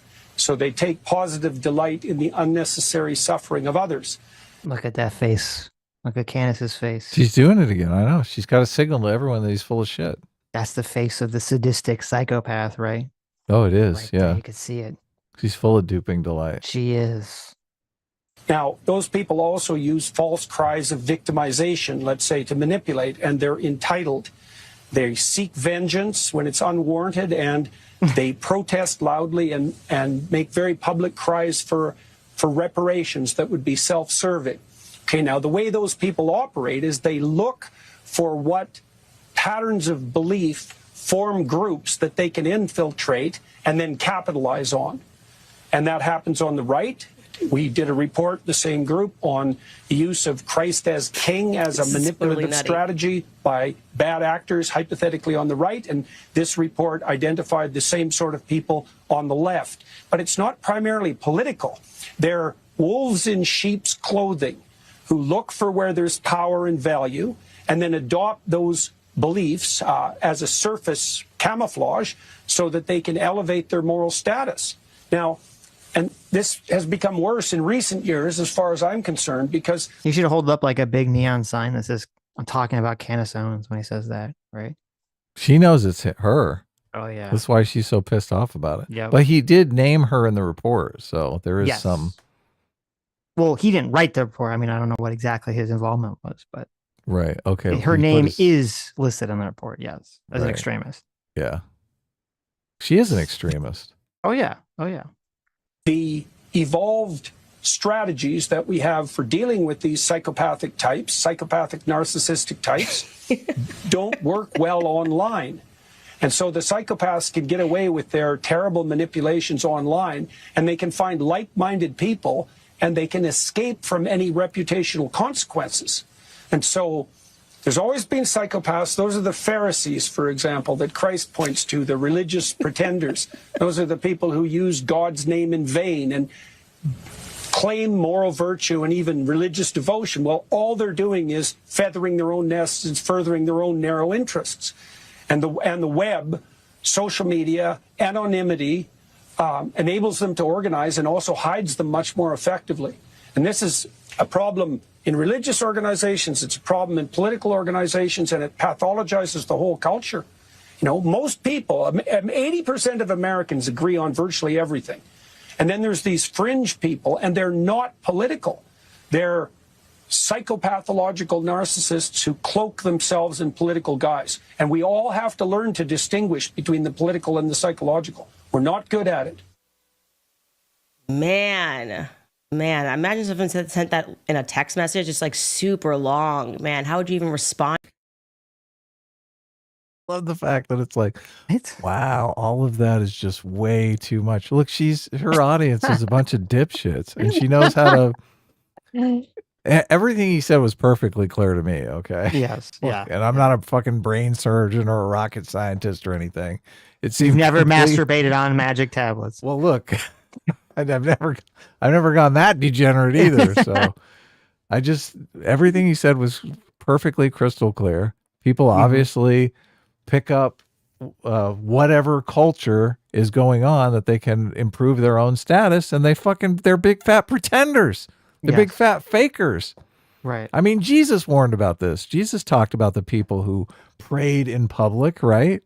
Yes. Who made a big spectacle of their worship. Pray in the closet play in the closet to God is more important than praying in public to show up. Yeah, exactly. He warned of these people. Right. And Candace is like, oh my God, are you talking about me? Little old me? Onto that. It's just ridiculous. All that over 3 words, Christ is king. What broke you? What are you doing? Has he realized how bizarre that all sounds? And I want you to really... There's like this interesting status game that plays where she's like, oh, he's broken. He's doing all this stuff because of this phrase, Christ is king, because of this like weird, movement that's now spawning online. And it's funny because it goes along the exact same trajectory as like when wokeness started to spread. You would say, oh, it's not a big deal. It's just kids on college campuses. It's just a few people on the internet, right? It's like, well, I don't know. You got Candace Owens. You got, Tucker seems to be involved in this. You have Jake Shields. You have Nick Fuentes. You have Pasabik, Cernovich. You have all these big name people in the space that are all dabbling in this shit to some degree or another, right? So the idea that you're just like, oh, it's just, why do you care? Why do you care at all? I don't know. Who cares? Yeah. Very, very hilarious. But then also, by the same token, you could bring this question to her. If it's not a big deal and she doesn't care about it, why is she responding to Jordan Peterson? Obviously, she feels that Jordan Peterson going on Fox News, going on X, calling this stuff out is a big deal and does affect her. And that's why she feels like she has to respond to it. Yeah, because half her audience probably is not down with this fucking bullshit. Yeah, they're looking around and they're like, oh my God, I didn't realize everyone who listens to Candace Owens is a fucking Nazi. Jesus. What am I doing listening to Candace Owens, right? Well, that's what she's They're worried like, look, about. I honestly believed Christ was king. I didn't know I was making some sort of political statement about how we needed to get rid of democracy. Right. That's what she's concerned about. Yeah. Look, she should be concerned. People should know this. Yes. Look, I might have been saying Christ is king. Look, I'm an atheist, but I'm an atheist for Jesus. I do think the whole idea of Christianity is it teaches people in society good things like kindness, generosity, forgiveness, things like this that need to get into the culture one way or another, right? If they're being put into the culture through Star Wars or fucking Marvel movies, I don't care. They need to get into the culture some way, right? Religion does a good job because people, they want to believe their sacred stories are true. So religion allows people to do that. Exactly. But yeah, look, this political valence is not good for anyone, but there are plenty of fucking theocrats like swimming under the currents here that are eager to just dissolve the fucking federal government. And that's insane. Yeah. And it's exactly the same trajectory as the far left. Because, now we have Hassan and we have all these people that were like out and out open socialists. Well, sort of. I mean, there was a New York Times puff piece that was written about him that came out today. Totally. Now, it is interesting. Unlike CNN and some of these other puff pieces, the New York Times piece did say he's a socialist in the beginning of it, but the headline, who's written by a different person than the writer of the article, says he's a progressive. So that's very fascinating. But it's the same thing with the socialists. Like, yeah, Hassan is open socialist now, and there's all these other socialists now. But if you recall, back in 2014, when a lot of stuff was going, up until recently, there was all hide the ball, hide the ball, hide the ball about socialists. Same thing with CRT. They all hide the ball. We're not socialists. We're going to watch this, video we're going to watch after this. It's all about postmodernism. And a big part of it is all hiding the ball on what these people believe. And that's always, at the end of the day, that's always should be a very big red flag for the stuff. That's why I said that Jordan Peterson should be very clear here, is that to me, when someone is hiding the ball on what they believe, and they cannot just be specific, they cannot be clear on what exactly it is that they're standing for, that they're advocating, that they believe, that's very suspicious. That's very suspicious.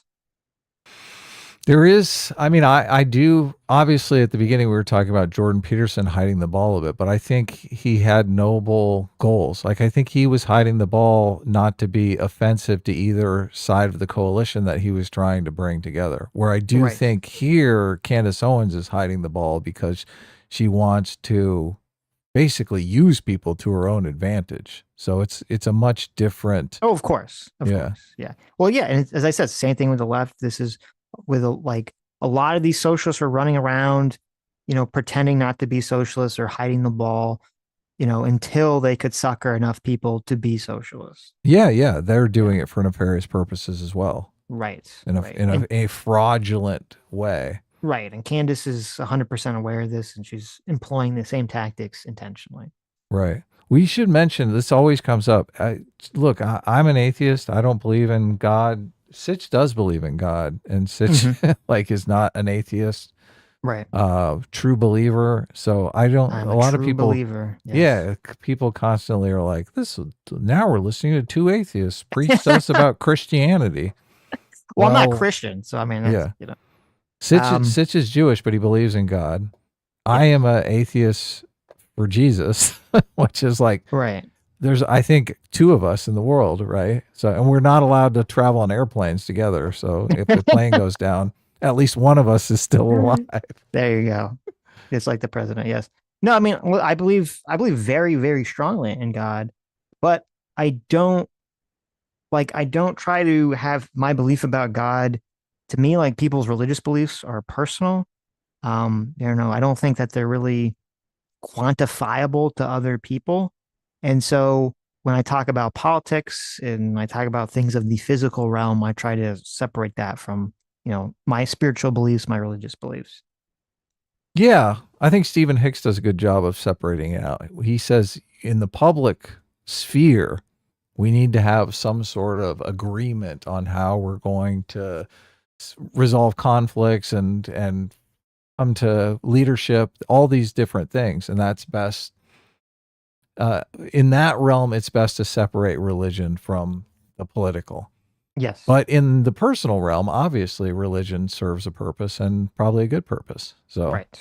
Yeah. Usually, unless you're masturbating on magic tablets, maybe not so much. That might be ruining your life a bit. But, yeah. So Sitch and I agree in that realm.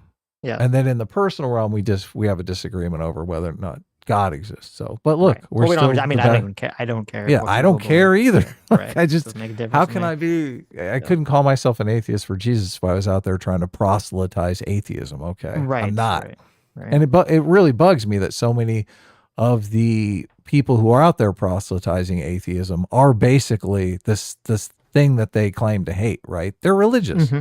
They are religious. They want you to join their atheist team, even though you'd probably live a better life if you just find yourself a church and embed yourself there. Right. Yeah. Take the measure and focus here of the words he's using. He's trying to diagnose dissidents who won't listen to him. You can see he's growing increasingly angsty, really trying to sell this to people. Like, you really got to watch out for these people.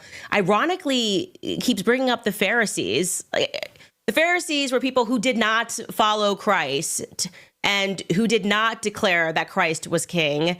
And what a dumbass. Wait a minute. Why? Well, obviously they were Jews. This was before Jesus was like a religion. What is he talking about? she understands what's going on here. He's saying these people loudly proclaim something that they don't believe in their hearts, which is exactly the same thing Jesus warned about in the Pharisees. Right. This is not difficult. Like I said, this is not rocket science. Here's my understanding of it as not Christian. I thought that the point when Jesus was criticizing the Pharisees was he wasn't criticizing them saying, you don't believe in me. He was saying that they weren't really they were like fake Jews, that they were basically just doing the bidding of the Roman Empire. That's exactly what he was saying. Right. Yeah. Okay. They were more interested in their own personal power than they Yes. were in actually improving the lot of their believers, their followers. Yes, exactly. Yeah. Exactly. Right. Yes. That's exactly what Jordan Peterson said. Jordan Peterson said there's 4 or 5 influencers out here who claim to be Christians, but they don't live a Christian life. Yes. Right. Makes sense. Apparently, Candace needs to reread her Bible. Though. She doesn't really understand what's going on here. Do you think she reads her Bible? That's a thing. I don't know. Mm-hmm. I think she's a huge faker, but I mean, you never really know until you have some sort of personal relationship with somebody. Right. So. Oh, Jordan did, and he called her a faker. Yeah, that's something to consider, right? Mm-hmm. If he did try to talk to her and maybe even tried to help her out, right? Yep. And who were behind his persecution and did not, therefore, establish the fact that they had faith in him. That would be you, okay, seeing yourself as a teacher. We're going to use this analogy, seeing yourself as a teacher who knows what's right and what's wrong, but also will not declare whether or not you yourself are a follower of Christ. That, I don't even understand how he thinks that he is fit to lecture Christians on what true Christianity is by teaming up with a large group of Jews. It makes entirely no sense. Oh my God. Oh my God. God, it's so obvious what she's doing here. I know. So obvious. I know. Look, and the left made her impervious to any sort of attack because she's black. Oh my God.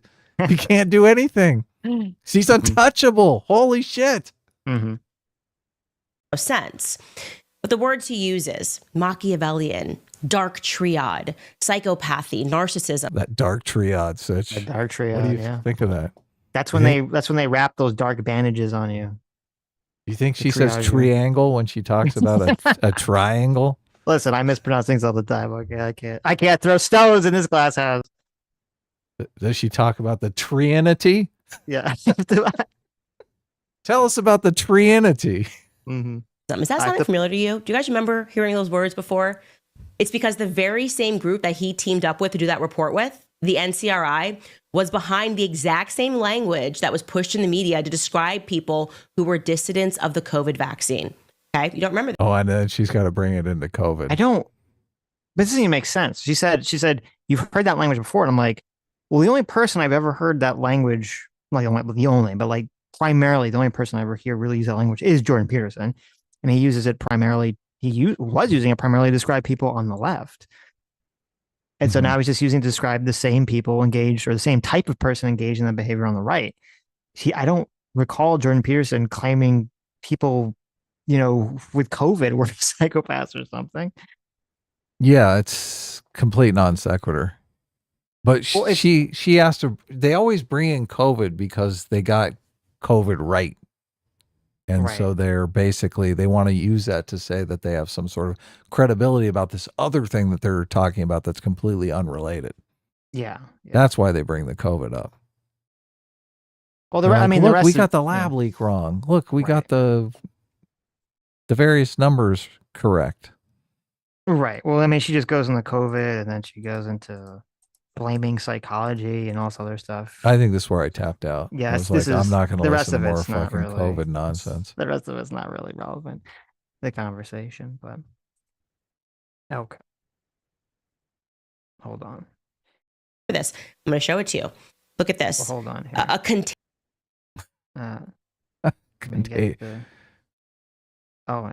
Let me get, where is it? Okay. It's gonna be 20 years from now, and people are still gonna be talking about the I know. stuff. It's never ends. Well, listen, I mean, as long as obviously there was a massive fuck up, massive mistake from the quote experts about COVID. And that is something that needs to be remembered forever to avoid those pitfalls. Yeah, and they lied about the vaccine. Yes. People probably wouldn't have taken the vaccine if they knew that it was an mRNA vaccine, that it was radical, new, different vaccine. I thought that, I mean, it's been a while. I don't remember. I thought that part was known. It was just the part that was sort of lied about was it going to actually prevent, like a lot of people thought, and even Biden, I remember, said that like it was going to prevent you from getting it. And it was really like, no, it wasn't going to prevent you from getting it. It was just going to lessen the impact of the symptoms possibly. And yes, it was a new technology, so it could have, unintended medical consequences on people. Yes. Yeah. So remember postmodern. The media completely destroyed all their credibility on COVID. So right. 100%. Thank you so much, JMac R. Sergafar, for the 50 gifted. Yes. Thank you. Welcome new members. Thank you so much. Mike Hassan for $2 says, I missed my members chat last stream. Thank you. Yes, I saw that. You sent it right as we ended. So that's why I read it right at the beginning. But thank you, Mike. The Wooster for $5 says, interesting, the term woke right is primarily being used against those who are critical of a specific group of people and country, merely coincidence. It's so unfortunate that there is this situation right now with the Israel-Gaza thing where you get into the sort of the Venn diagram where obviously all the people that are like very on the side of anti-democracy and Christian nationalism and Christian theocracy, all those people are very Jewish, and therefore they are very anti-Israel. And so that always gets conflated in the situation. However, I mean, I think you would acknowledge, and I think anyone who is being honest would acknowledge, that it's massively dishonest to claim that the only reason people have a problem with Candace Owens or Jake Shields or Nick Fuentes or any of these fucking people is because of their position on Israel. There's tons of people that are not in favor of Israel and can be not in favor of Israel, but don't have to advocate for Christian theocracy. So, yeah, there are plenty of people that think Israel has gone too far in the war in Gaza, and that's fine. I mean, I totally respect that. You can have that position. So, but there are people out there that think Jews control the weather and are running every fucking industry and government. So I think those people are wrong and crazy. Mm-hmm. So Lucifer for $5 says the best Star Wars movie, Revenge of the Sith, the best one, wow, was re-released in theaters this weekend and casually made $25 million. Reddit, letter, media, BTFO, beyond recovery. Yeah, I was surprised to see it at the theater. When I went and saw Sinners, and I saw a poster for it, and people were going to see it. I was like, "That's pretty cool." Interesting. I mean, I saw it when it came out like 20 years ago. So do whatever it's a 20-year anniversary. They got to do whatever they can to draw people in the theaters. Okay, new movies aren't working. They got to bring back the old ones. I mean, I was thinking of going just so I could say no. Where is Padme? No. Don't you love hearing James Earl Jones say the words Padme? Just oh yeah, God, that movie was so bad. I know. Jeez. They're better than I remember them. I've been rewatching the prequels recently. Interesting. So, okay. Yeah. So interesting. But there is a bit of, it's just very poorly executed. So like I like the movie Under the Skin, but the first time I watched a movie Under the Skin, I was like, I don't know what the fuck is going on in this movie. Like it's not explicit enough. It's not clear enough. Right. And there is a complexity to the prequels that I just think is lost in the sauce. So he's dealing with all this cerebral stuff that's not really, there's no emotional valence to it unless you're completely invested in the political story, and that makes it a little hard to follow. So, well, I mean, there's a couple of things. First of all, I think George Lucas' directing is just awful. who's Right. completely terrible. He cannot direct if his life depends on it. Everyone in those movies are like good actors. I've seen them all in other movies and they do very well. But the acting in that movie is all, and all those prequels is just god awful. It's terrible. I don't know what's going on there. But yeah, like the underlying story, at least like the thought, the idea of what the story is supposed to be in of itself isn't a terrible idea. It's just the execution of it is awful. Yeah, that's And exactly so, right. and that's part of, I think, what the difference is with the sequels, where the underlying idea and the execution is both awful. So True. Yeah. Harrison Dill for $5 says Kyle Kalinske says Donald Trump is a postmodernist because Republicans believe everything he says. I mean, that wouldn't really make you a postmodernist, but vacationing. He's definitely into a grand narrative, obviously. There you go. Trump, make America great again is a grand narrative. That's a good point. Yeah. Kyle Kalinske was just like spam posting memes on X today. I don't know. He's always popping off somewhere. Oh, look at this. Someone is vacationing in Sitch's walls temporarily. Well, look at that. I have a little post spring breaker for $5 says, so do the Gators here follow Alex Jones duck meme rules, or do you have to pay for them? I'd like a souvenir. No, you can listen. They're free. The rule is in Florida that if you can wrangle it, you can keep it. That's the rule. Give me an alligator head. All beef hot dog for $10 says, did you guys happen to see Eliza Stolken's whole anti-woke warpath? Even as a staunch conservative, I'd love to see some of these Democrats start to embrace rationality again. I did not see that. No. That's pretty based. I'll check that out. I did see it was kind of interesting. I don't know. Maybe we'll watch a little bit of it. Maybe not. A lot of people were posting clips of Pete Buttigieg, who I've never been a fan of. I always think he comes off as very politician-y, but he was on, what's his name? Andrew Schultz's podcast, right? Mm-hmm. That's the guy's name. Yeah. Who, Andrew Schultz was, voted for Trump, was a MAGA supporter. And Pete Buttigieg actually did fairly well from the clips that I saw.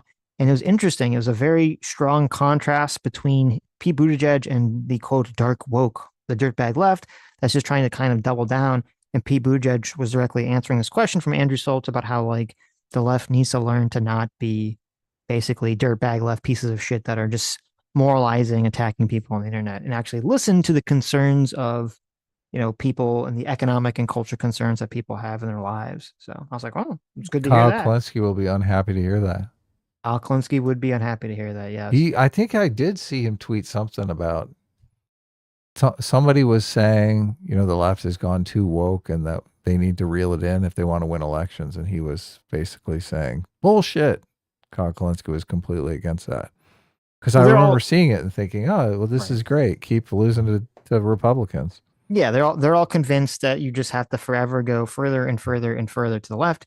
And it's really obnoxious because these are the same people that like he understands, he knows that wokeness was incredibly unpopular. And he'll never address it. He'll never address that had an impact on making Harris lose and making Bernie lose and all this other stuff and making Trump win. And he'll never, ever just bite the bullet and say, okay, yeah, the left was wrong about this, because he wants to forever push, as far left economically as possible. Well, plus that's his audience. That is his audience. Yeah. They don't vote or anything, but they do watch online videos and get angry. Vacationing in Sitch as well, temporarily for $2 says, also I had the same question about the meth people. So the meth people, you're actually encouraged to take. There's actually a $10 fine if you don't take at least one meth person back home with you. But they're a little bit more dangerous than the alligators, so you got to be careful. Oh, wow. It's a one meth person minimum, is what I'm saying. Landor for $10 says, woke right commentators be like, quote, I like Peterson, Murray, and Lindsay are great at identifying the craziness on the left, but when they talk about the woke right, they lose me. I wonder why. Yeah. Well, and it's interesting because Peterson does he use the term woke right? I mean, in the clips we've seen, he doesn't use that terminology, that phrase. No, he's smart enough not to use it because he knows it's going to be turned back on him. Right. Which it is. And I think it's like 10 times more intuitive to think of it as, oh, these people who say you can't criticize Israel because Jewish people are a victim class. I'm like, oh, that sounds like woke. Right. Yeah. Become the Knight for $10 said, oh my God, look at this. We have the inside scoop says Candace Owens attends my church. Wow. No way. Really? A very wow. traditional church. She believes what she's saying. How she behaves is a different story. Well, that's very interesting. That's very interesting. Christoph Keating. Well, thanks for letting us know. Christoph Keating for €10 says Jordan Peterson is trying to say that the intellectual assent isn't belief. Belief is psychological. He told Alex O'Connor he suspects a camera would likely have shown Jesus leaving the tomb. Interesting. Well, there you go. I mean, so that's, he's really like getting into bed with the Christians, or he just believes it. I mean, I don't think it's cynical, but yeah, look, sooner or later. I mean, he believed there was magic in it was that God was speaking magic in a car trunk or something. Remember? I do remember. He thought it was a bird. That, like in most Christian circles, they would say that is the devil fucking with you. Like they wouldn't say that that was some sort of religious experience. Well, no, it would be. I don't remember what the scenario was. It would depend on the context, because I mean, God can send signs all the time, in little ways like that. As long as if it's like in a good context, right? Sure. Vacationing in Sitch Walton Burley for $2 says apple cider. I hardly know her. There you go. Caleb Hahn for $5 says, after watching Candace versus Blair White on the Rubin Report, I think the only reasonable assessment of her is that she's genuine, but she's really, really stupid. Yeah, I was kind of thinking maybe she is really stupid. I don't think she's stupid. As I said, I think she has low wisdom. She seems very smart. She's able to construct very good pieces of propaganda. And I don't think you can do that if you're stupid.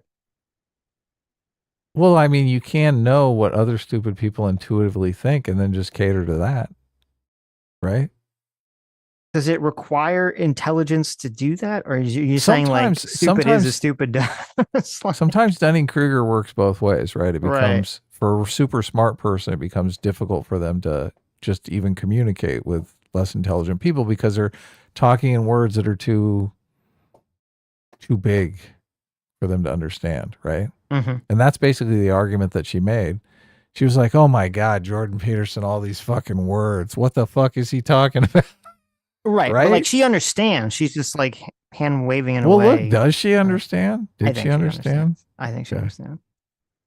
I think she could understand too. But now I'm wondering, I don't know. Release the SAT. Didn't she go to some Ivy League school though? Some private high school? She went, oh, I'm glad you said that. I forgot to bring this up when she was complaining about, she went to the University of Rhode Island. I forgot to bring this up when she was complaining about Jordan Peterson and the apple cider thing. Okay. So Candace Owens, if you know her backstory, when she was in high school, there was some guy that was like her friend or something who, well, this is according to her, who liked her romantically, but she did not return the favor. And so him and some of his friends called her when they were in a car and they left some kind of threatening racial voice message where they were calling her the N-word and telling her they're going to like lynch her and her family or something crazy, right? Ouch. That's which, ugly.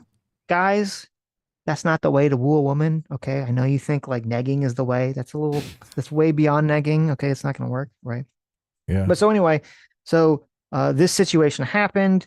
She, goes to like the principal of her school. I don't know why she went to the principal of her school instead of just going to the police, but it becomes like this huge deal and the police are investigating, blah, blah, blah, blah, blah. And all this stuff happens. And a lot of people like are attacking her. They don't believe her. They think she faked it, or I don't know how she faked it. It's like a voicemail, but whatever. So anyway, she says that because of all of this stuff that happened to her, it caused such anxiety in her life when she was in high school and early college that she developed anorexia. Okay. So she developed an eating disorder. She had something happen to her that created such strong anxiety that she literally developed an eating disorder and anorexia. So I don't know. You think someone that went through that would have some sympathy for the situation that Jordan Peterson went through with his own problems with his wife, almost dying of cancer and all this other stuff. So it seems to me a little hypocritical that she's criticizing Peterson for that stuff. Yeah. I mean, she can't, I mean, she doesn't want to abandon that audience because who knows how much of her audience that is. I mean, does she even know how much of her audience that is? I don't know. Probably. I feel like she's someone who knows very intensely about her metrics and chases them. Right. Okay. So she's like, oh, this is 25% of my audience. I don't want to take a 25% hit on my income because, look, I don't care if they're racist. That's just, I'll just play both sides of this and make some money. Alex S. for $10 says, referring to the cider, I have a sugar imbalance issue where I can get what's called a sugar dump syndrome. When I get these episodes, my anxiety is through the roof and a sense of doom, so I can relate. Oh, well, there you go. Sorry to hear that. But there you go. A-Div for 3 months of being a frugal seeker says, isn't Candace Owens just the Milli Vanilli of political pundits? Wow. Is that a didn't he get caught like lip syncing and it was like yeah, a big that's deal? what I was thinking. Yeah. There's someone else. Didn't Miley Cyrus or someone also get caught lip syncing? I feel like I feel like everyone does lip syncing, all these singers do, but she's basically just copying Matt Walsh. yes. Malik for $10 says evil is a bit strong, but she's definitely a retarded grifter. YouTube censorship sucks. And Malik for 14 months says they're turning the stars gay. There you go. All Souls Nights for $20. Thank you so much. Says intelligence is knowing that tomatoes are fruits. Wisdom is knowing that they don't belong in a fruit salad. Wow. I like that. I do like Beautiful. that. S-Class is the best class. An A-Team piece sitting down. Shit standing up. All right. Wow. Okay. Not a fan there. Yeah, there you go. Madney 85 for $2 says Candace unironically believes we live in a snow globe. That's true. And Jesus just shakes it up and he makes the weather. Yeah. Mr. Ubercross, thanks so much for 36 months. Says there was a time when real Americans like Aleister Crowley could perform sex magic without fear. Candace apparently doesn't like freedom. There you go. Wow. True. The sex magic. Sex magic, baby. Vacationing in Sitch is Waltz Upper Lily for $2 says it's literally called the cockpit. Checkmate. There you go. It is. In the aeroplane. Yes. Lord Mick Theobald for 33 months says, I'm Catholic and I believe the occult and demons are real, but science and space is also real. All church teachings and Candace is absolutely bonkers. Yes, the church is not against space. In fact, I believe I heard this years ago. Back when I used to listen to, they had like the weird, I forget what it was called. Oh, it was called Coast to Coast. Like years and years and years ago, I used to drive my girlfriend who lived pretty far from me home. So I'd always be driving like late at night and I'd listen to Air America very late at night. And they had all the people that come on. They talk about aliens and spaceships and demons and all this other stuff. And I remember they were talking about how the Catholic Church said that aliens would be free of original sin if aliens in fact exist. So there you go. Oh, that's good to know. Kristen Brandon for $2 says someone needs to make a space Yowie Yuri. I would be shocked if it doesn't exist already. And then Kristen Brandon for $2 says this story needs to be a movie. Yes, I assume you're talking about the Parsons thing. That is shocking. I cannot believe that that's not already a Netflix original series or a movie or something. There was a movie with Philip Seymour Hoffman where he played, I guess it was loosely based on L. Ron Hubbard, The Master, 2012. The Master. Did you ever see that movie? I did that not movie's see pretty it, crazy. No. J-Mac, our second father for $10. Thanks so much. Says this guy sounds like he was a member of the Super Adventure Club. If you know, you know. I don't. Yes. I actually don't know, but I can imagine. Oh, that was there's a South Park episode that was kind of a reference to. It was kind of like combining the NAMBLA with Scientology. Ooh, ouch. Because like Isaac Hayes, who was the voice of Chef, was like very big in the Scientology. And I think he like stopped, he quit or he stopped working with South Park over the Scientology feud. So they kind of brought back they kind of made this whole joke about it with the Super Adventure Club. Vacationing in Sitch is Walt Temperley for $5 says plap, plap, plap, get lunard. Parsons probably. There you go. I like it. The Red Dawn Batman for $2 says, FYI, Hubbard almost started a war with Mexico. I didn't know that, but I would not be remotely Surprised. He really liked to floof the goof. Okay. Wow. Miss Supercross for $10 says, I'm recommending everyone listen to Paul F. Tompkins' Dead Authors podcast, specifically the L. Ron Hubbard episode where Andy Dell plays L. Ron Hubbard. It is hilarious and factually accurate. I'll check it out. Yeah, that sounds great. I'll check it out. L. Ron Hubbard was such an interesting fucking weirdo. And it's just baffling to me that anyone could believe this shit.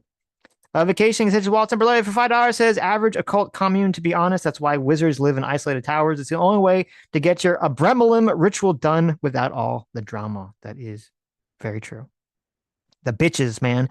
You need to save your mana, your seed for your magic tomes, but the bitches, they always want to take it from you. All right. You got to go, be gone, thought. This is for summoning the Babylons. I mean, this is why you're in the commune, though. I mean, you're there for the ladies. Well, that is true. That's true. So you can commune. Yes. Together. J-Mac, thanks so much. Circa for $20 says, I definitely recommend watching the second South Park episodes on Scientology. Some of the best South Park between those two. Thank you. Become the Knight for $10 says, Sitch, that's not what Pope Pius XI taught. Nationalism. You completely misrepresented him. I don't know. When I read up all about this Feast of Christ from Quas Primus on December 11th, 1925, and I read through it very specifically, there are many quotes where he very specifically talks about how the state should be in the dominion of Christ. It should not be simply an individual level. And everything I read about it all confirms that was all about promoting the idea of Christian nationalism away from secularism and away from individual country nationalism. So I'm not sure what you're referring to, but if you have something else, let me know. Send it to me. I'll check it out. Christoph Keating for €5 says, quote, we have no king but Christ was an American revolutionary slogan. You should love it. Interesting. I didn't know that.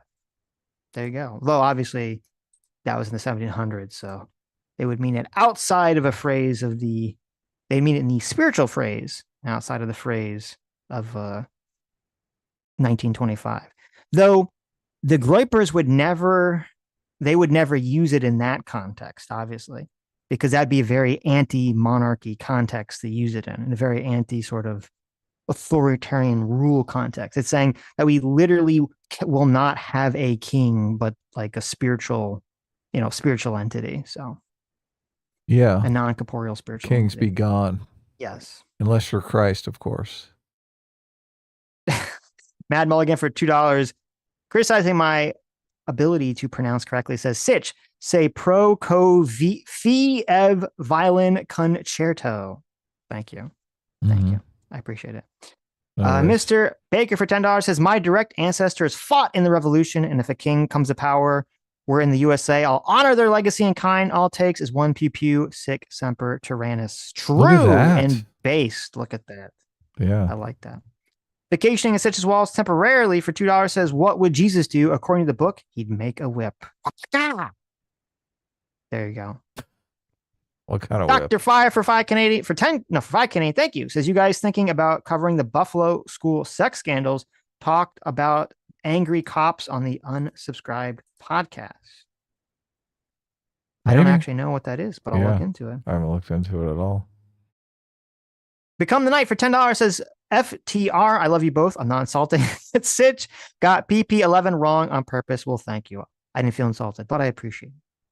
But yeah, no, send me something that says otherwise, because everything I said that I read about that 1925 thing all was very one-sided, and it's in the way it was described.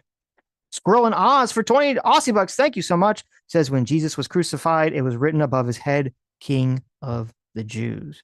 Yep, that makes sense, because crucifixion was a Roman penalty. It wasn't a Jewish penalty. The Jews stoned people for blasphemy, which if it was purely the Jews complaining about something, they would have just stoned Jesus.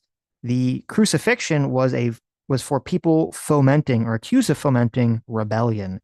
And so the Romans were always very worried about the Jews rebelling and becoming nationalist and having a king, uniting the people to sort of fight back against the Roman Empire and become an independent nation once again.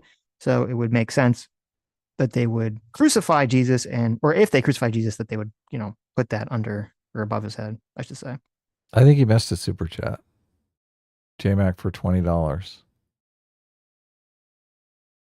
If you guys haven't seen the AI duel of Mustafar. Did you read that?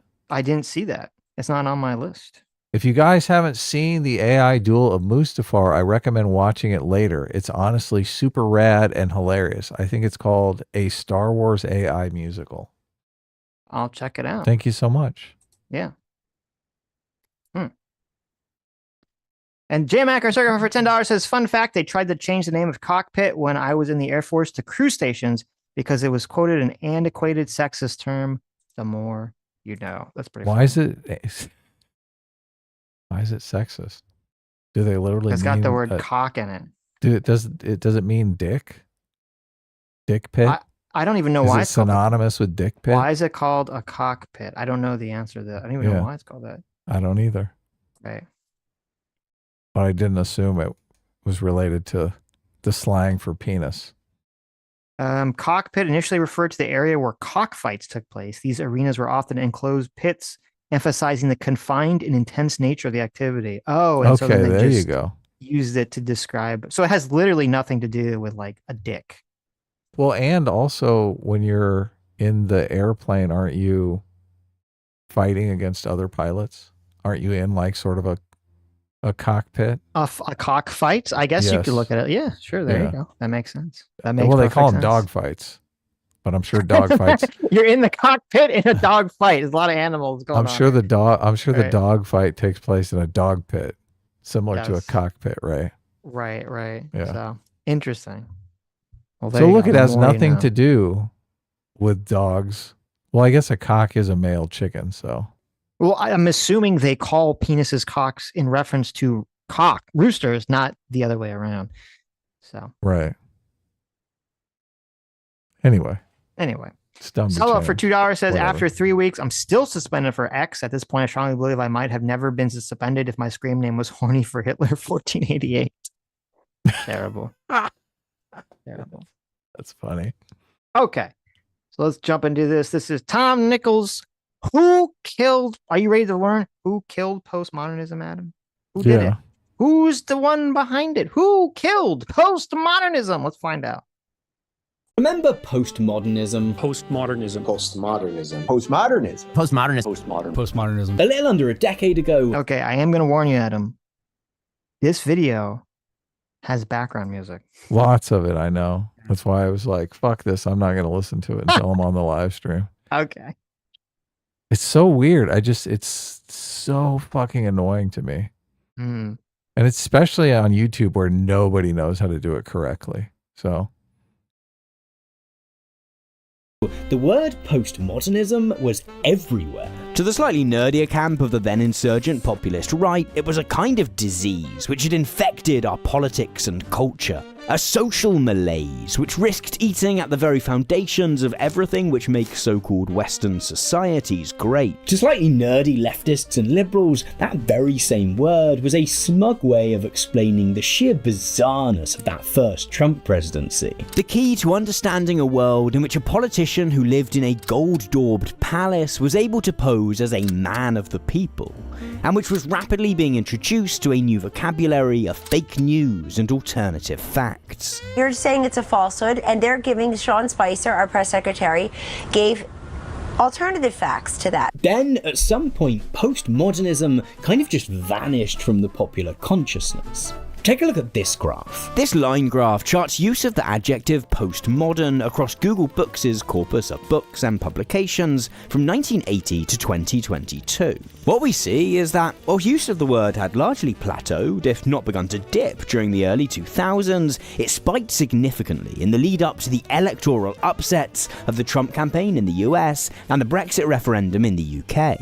Then, more than just regressing to the mean, its use absolutely fell off a cliff. Of course, on the political right, some of this is simply the result of new terms coming into vogue to describe the beliefs of political enemies. Just as panic about postmodernism was an evolution of anxieties about political correctness and cultural Marxism, so too was postmodernism deposed as word of the week by critical race theory, gender ideology, and wokeness. But the fact that critics on the left have also stopped using the word What is that definition? He's got a wokeness here. posed as word of the week by critical race theory, gender ideology. Are you going to read them all? I was gonna. Well, I don't know. I want to see. Right. Some of this is simply and cultural Marxists on the left. So too was postmodernism deposed as word of the week. Hey, postmodernism. I'm not gonna read that one. Of relating to or being an heir after the modern one. Oh, well, that doesn't. Okay. It came after modernism. Relating to or being a theory that involves a radical reappraisal of modern assumptions about culture, identity, history, or language, postmodern feminism. He kind of disproved his own point in the beginning of the video by accident with his definition here. That's kind of hilarious. I didn't even notice that the first time I watched it. A reappraisal of modern assumptions? Yes. Yeah. A radical reappraisal. Yeah, but what is that radical reappraisal? Socialism. Well, it's that there are no real narratives except those imposed on society by the powerful. I'd say that's what the real idea is. Yes, of course. Yeah, but that's not embodied in this definition. Weak by critical. What's this one? Critical race theory. A group of concepts such as the idea that race is a sociological rather than biological designation, and that racism pervades society and is fostered and perpetuated by the legal system used for examining the relationships between race and laws and legal institutions of our country, especially the United States. So that's just kind of like the first bullshit definition. Yeah, ignoring right. the underlying truth that it's just racism will always exist. You can't do anything about racism. Critical race theory is basically critical race nihilism. Well, and it's interesting because they always talk about how they're saying, oh, race isn't biological. And they do that because they're advocating for race-based nationalism for everyone involved. And so they do have a sort of sociological racial determinism to themselves. Right. Gender ideology. Person's view on gender roles and how those views shape their lives and interactions with others. Gender ideology can also refer to the study of how people across culture views gender. Bullshit. Gender ideology is a belief that you can change your biological sex just by wishing for it. That's what gender ideology is. I would say that's part of it. I'd say the broad definition is that there's no inherent personality differences between men and women, that there is no difference really between men and women except for their physical body parts. That's what gender ideology says. Yeah, it's bizarre. But you can wish to be different, and then there is differences. Yes. Well, that's why they say you can just switch because it doesn't matter. The whole thing is contradictory because it's like, yes, in order for them to switch, they have to take hormones, they have to do surgeries, they have to do all this other stuff. Ideology and wokeness. Wokeness. Finally, we made it. The state or condition of being woke, as in matters of racial and social justice. That is the worst definition I've ever heard in my. What kind of definition is that? It doesn't say anything. I mean, you can have the woke right by this definition, right? But what it doesn't say what that they're means. woke to the matters of racial and social justice, right? The state or condition of being woke. Yeah, awake. So this is from Merriam-Webster because that's where I found the exact definition. So yeah, look, the Nazis are woke about race and social justice also. Yes. In the same way, they're wide awake. They're like, holy shit. Merriam-Webster didn't do a great job on woke. They never do. No. I'm glad the term's dying now. But the fact that critics on the left have also stopped using the word points to something much larger. Well, I talk about this.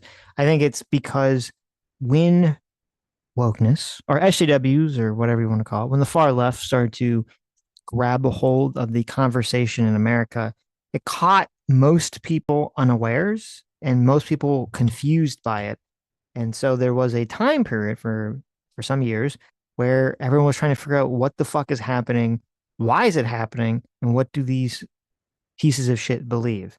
And so that's where a lot of the conversation about postmodernism was talked about, because it was the exploration of how the ideology got to where it got, and it got there, or part of the way it got there was through postmodernism, which Jordan Peterson, James Lindsay, Stephen Hicks, all these people have talked about for many, many, many, many, many hours. And obviously Tom Nichols will spend a lot of time on that, right? No, he kind of just brushes away Stephen Hicks' book. Right. Understanding Postmodernism, which is probably the best.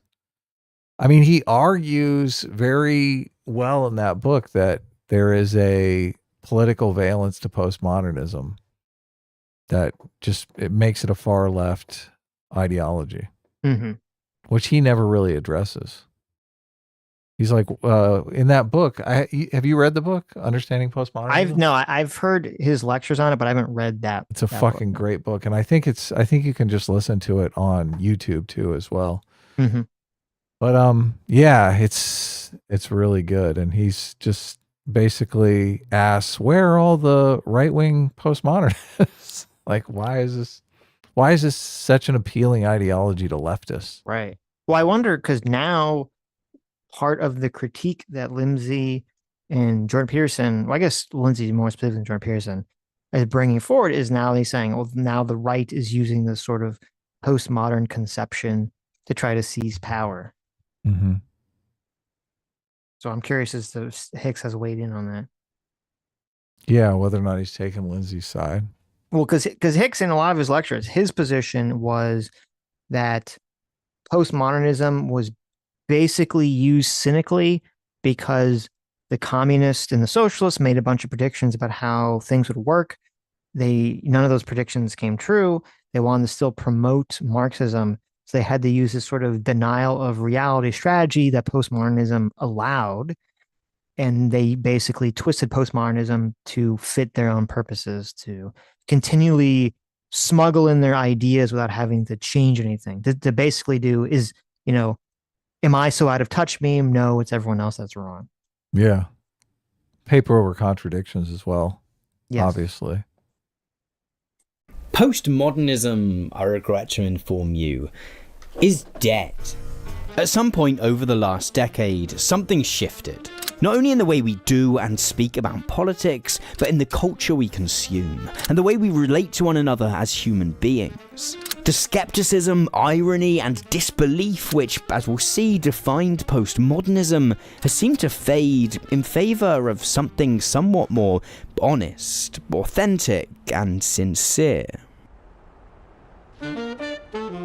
It's a cultural mode which, in its tension between ridiculousness and sincerity, is perhaps best exemplified by this. Thank you.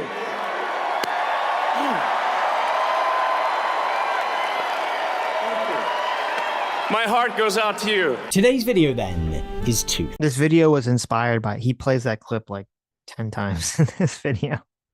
But he's not really saying anything. And he's kind of teetering the line between postmodern art and postmodern philosophy, which are completely different things. I mean, postmodern art is basically just art that's self-referential. So, but that's what they always do, and it's kind of, interestingly, it plays with the whole Crisis King thing. Is it blurs the lines between these various things to confuse people, to obscure, to make it unclear, to demotivate people and to get to understanding what the truth is. Right. Yeah. So that they can get gaslit. Yes. Gaslit into following somebody to do some fucking crazy shit that they should probably avoid at all costs. Right. Right. In part, it's a post-mortem on what postmodernism was. Why was it that folks like Jordan Peterson, James Lindsay, Ben Shapiro, and the rest were so incensed by it?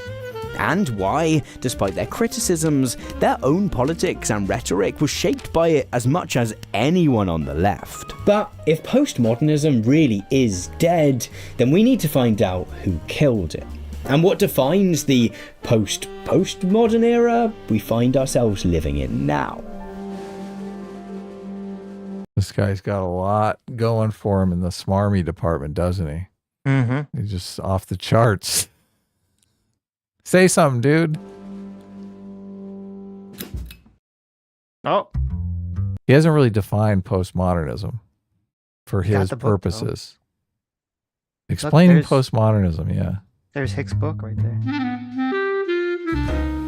Oh, look, he's got his yarn board out. Mm-hmm. Suspect number 1. Jordan Peterson with facts and logic in the marketplace of ideas. Let me show you a video. You need to understand postmodernism because that's what you're up against, and you're up against it far more than you know or think. And it's a much more well-developed and pervasive, pernicious, nihilistic, intellectually attractive doctrine than has yet come to public realization. This is the opening to a speech given by Jordan Peterson to a Canadian Conservative political conference in February 2017. Speaking just 6 months after a video of him arguing with a student on his campus in Toronto had propelled him to international fame, Peterson was there to contribute to a panel titled Censorship on Campus, taking the lead on freedom of expression. In the end... Can't you just argue from that intro of Jordan Peterson talking that he completely annihilated these people using the term postmodernism to the point where they're not even using it anymore? Well, that's what he's trying to make. He's trying to say, like, is that what happened? Did Jordan Peterson make the term so toxic that he won forever? Right. I mean, he's not going to actually address that because, I mean, that probably had doesn't seem like he's making. It doesn't seem like he's making that argument, though. He hasn't come out explicitly, and he hasn't said, "I'm framing this video." And that has Jordan Peterson won? Has Jordan Peterson defeated postmodernism? He said postmodernism has influenced the right as much as it's influenced the left. Right. Like it sounds like he's making the opposite argument. The postmodernism is working. Well, he doesn't want to give Jordan Peterson credit for any, like, say, of course he doesn't. Of course he doesn't. Yeah. What's what the fuck? First, define postmodernism for us, dude. What do you mean by postmodernism? Peterson didn't really talk about censorship at all, not in the conventional sense. While he momentarily alludes to students protesting against conservative speakers at universities, the vast majority of his 12 minutes is taken up by a diatribe against this thing that he calls postmodernism. And when I say diatribe, I mean it. Fortunately, the postmodern philosophers, most of them are dead, so that's a good thing. You don't apologize to these people. That's a big mistake. Apology, they read apology as an admission of guilt. You don't apologize and you don't back down. Amid all this. Well, he's implying, though, that this isn't postmodernism, what Jordan Peterson is explaining. Yeah. Nichols implies that by saying, what he thinks is postmodernism. So, yes. Rage, Peterson is less worried that conservatives are being actively blacklisted or censored in universities than that this thing called postmodernism is crowding their ideas out. And if you want to understand what this dangerous influence... Well, I mean... That wasn't that wasn't what he said. What the fuck? It's so odd. I mean, it's very clear is that, as I was talking about, in that time period, people were like, what's going on in the colleges? What's going on with the left? Why is the left going crazy? What is this far left movement that seems to be going crazy? And he was kind of talking about how it's, influenced by socialism and postmodernism, and it's moving away from, liberalism and the ideas of individualism and free speech. And you have to understand, if you want to fight the ideas, you want to fight back against, you have to understand what they are. Yeah, of course. But in the clips he played of Jordan Peterson, nowhere in there did he say, this thing, postmodernism, is crowding out our ideas, taking up intellectual space that we want to occupy. Yeah, he's saying that they're using this sort of idea to go against free speech. What's motivating free speech is this kind of postmodern idea, and he's framing it and dishonestly to be like, oh, Jordan Peterson, the conservatives are just mad that they're losing in the free marketplace of ideas because their ideas are getting crowded out by better ideas. That's the way that Nichols better sort of ideas did. that everyone has abandoned at this point. Right, exactly. They're so great that nobody's even talking about them. right. That's bullshit. God, these people are so dishonest. It is and what its goals are. He suggests you go out and buy this book. It's called Explaining Postmodernism, and it's by a gentleman named Stephen Hicks. Now, Explaining Postmodernism wouldn't be my first choice of books to read if you want to understand why conservatives like Peterson were so worried about postmodernism in the mid-2010s. So this is like a complete fucking non sequitur here. Yeah. First of all, it's Jordan Peterson suggesting that you read Explaining Postmodernism, and then he turns it around. He's like, well, I wouldn't say that you should read that book that Jordan Peterson's saying you should read to understand postmodernism, because you wouldn't understand this other thing of why Jordan Peterson is obsessed with postmodernism. Does that make any sense at all to you? No, not at all. I mean, as I said, I haven't read the book, but I've listened to a lot of Hicks's. I listened to his Nietzsche in the Nazi book.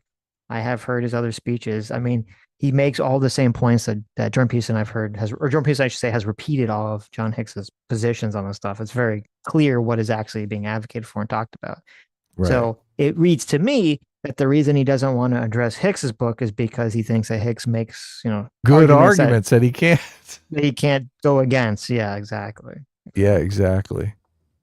Hicks basically turns the postmodernists into sophists. Yes. My pick would probably be Helen Pluckrose and James Lindsay's Cynical Theories. Not necessarily because it's a better book. Well, and also, if you caught, he said, he has the clip of Jordan Peterson talking about this Hicks books, and he says, to understand conservatives. Now, you can make the argument, and I think it's fair to say that Jordan Peterson is far more conservative now than he was. But at that time period, I mean, he did not self-identify as conservative.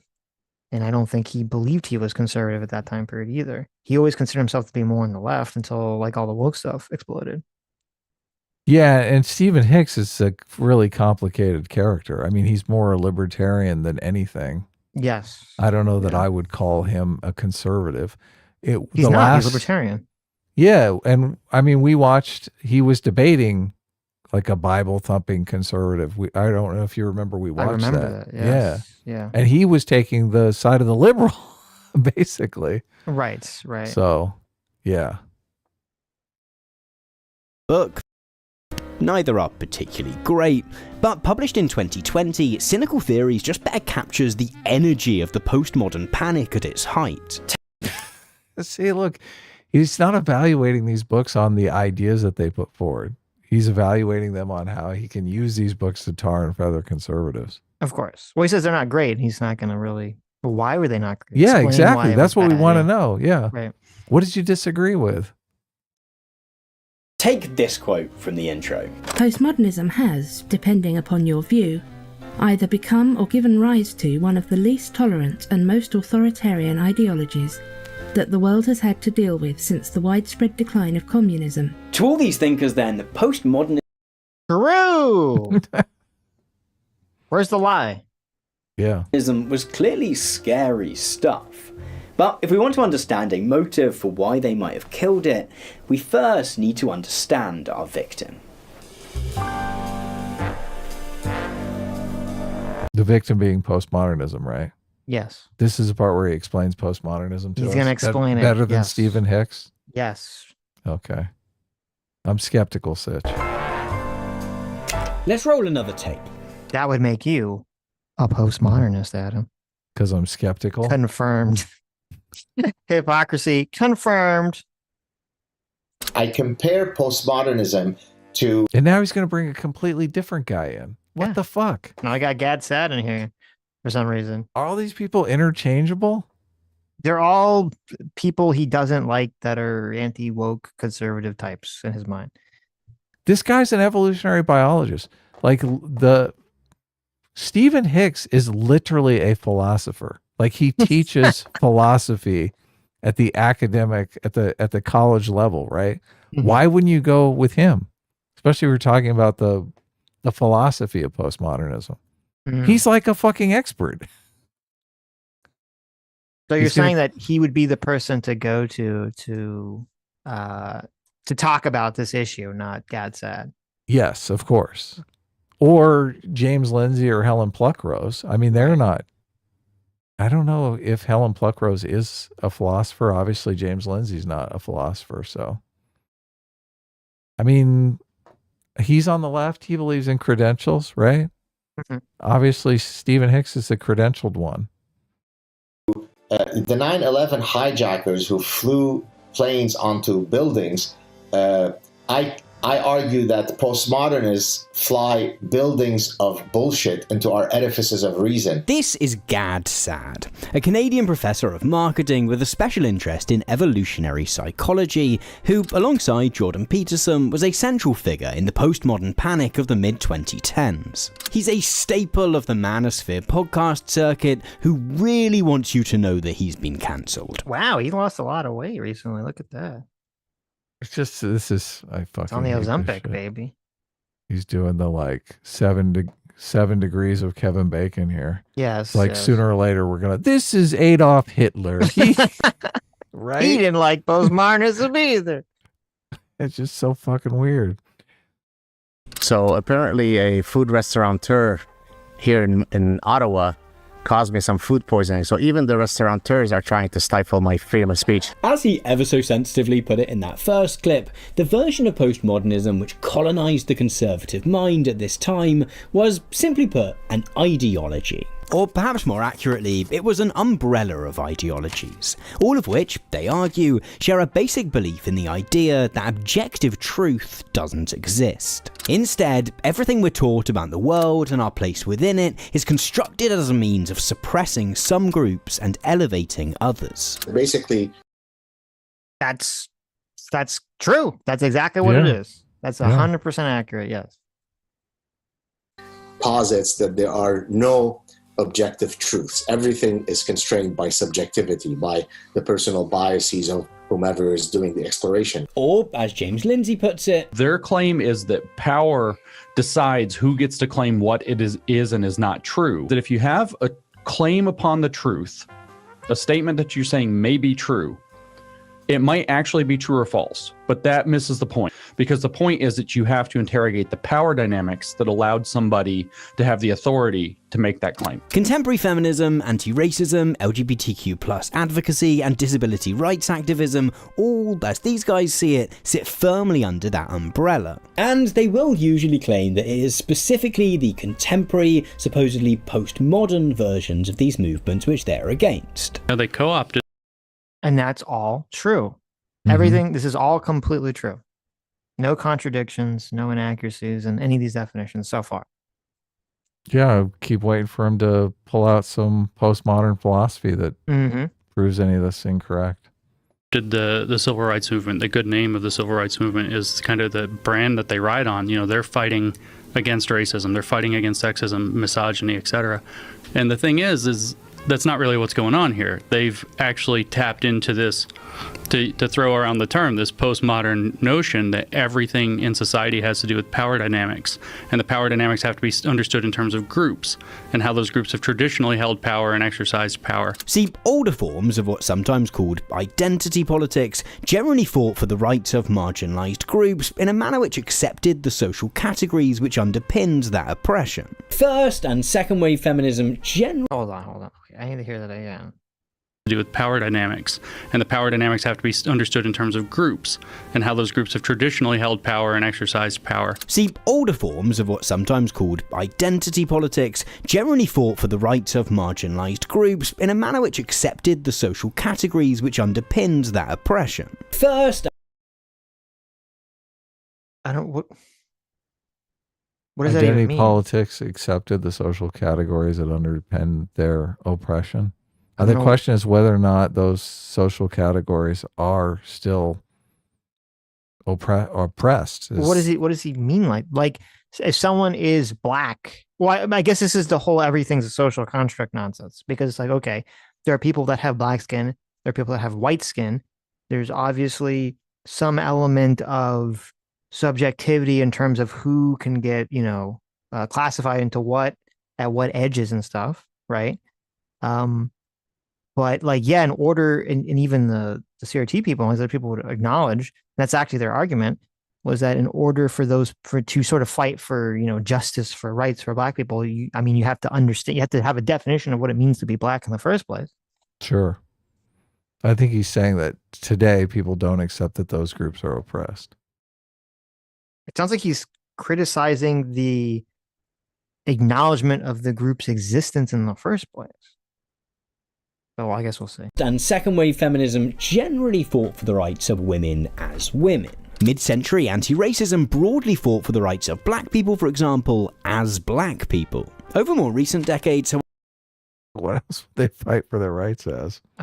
What the fuck? Well, it's sort of true, but also not true, because again, there was, this is sort of, and maybe this is where you're going with this, there was obviously, you have to acknowledge, like, okay, we have to understand, like, there is a group of people that are called Black people that we recognize as Black people, but, and James Lindsay brings this up, like, this is the liberal conception, as the little L, liberalism, the democratic conception of civil rights and of rights for Black people or for women, is to say, okay, like, Black people should be conceptualized as people. We should be colorblind. We shouldn't be creating these distinct groups between white and Black and giving people different rights based on that.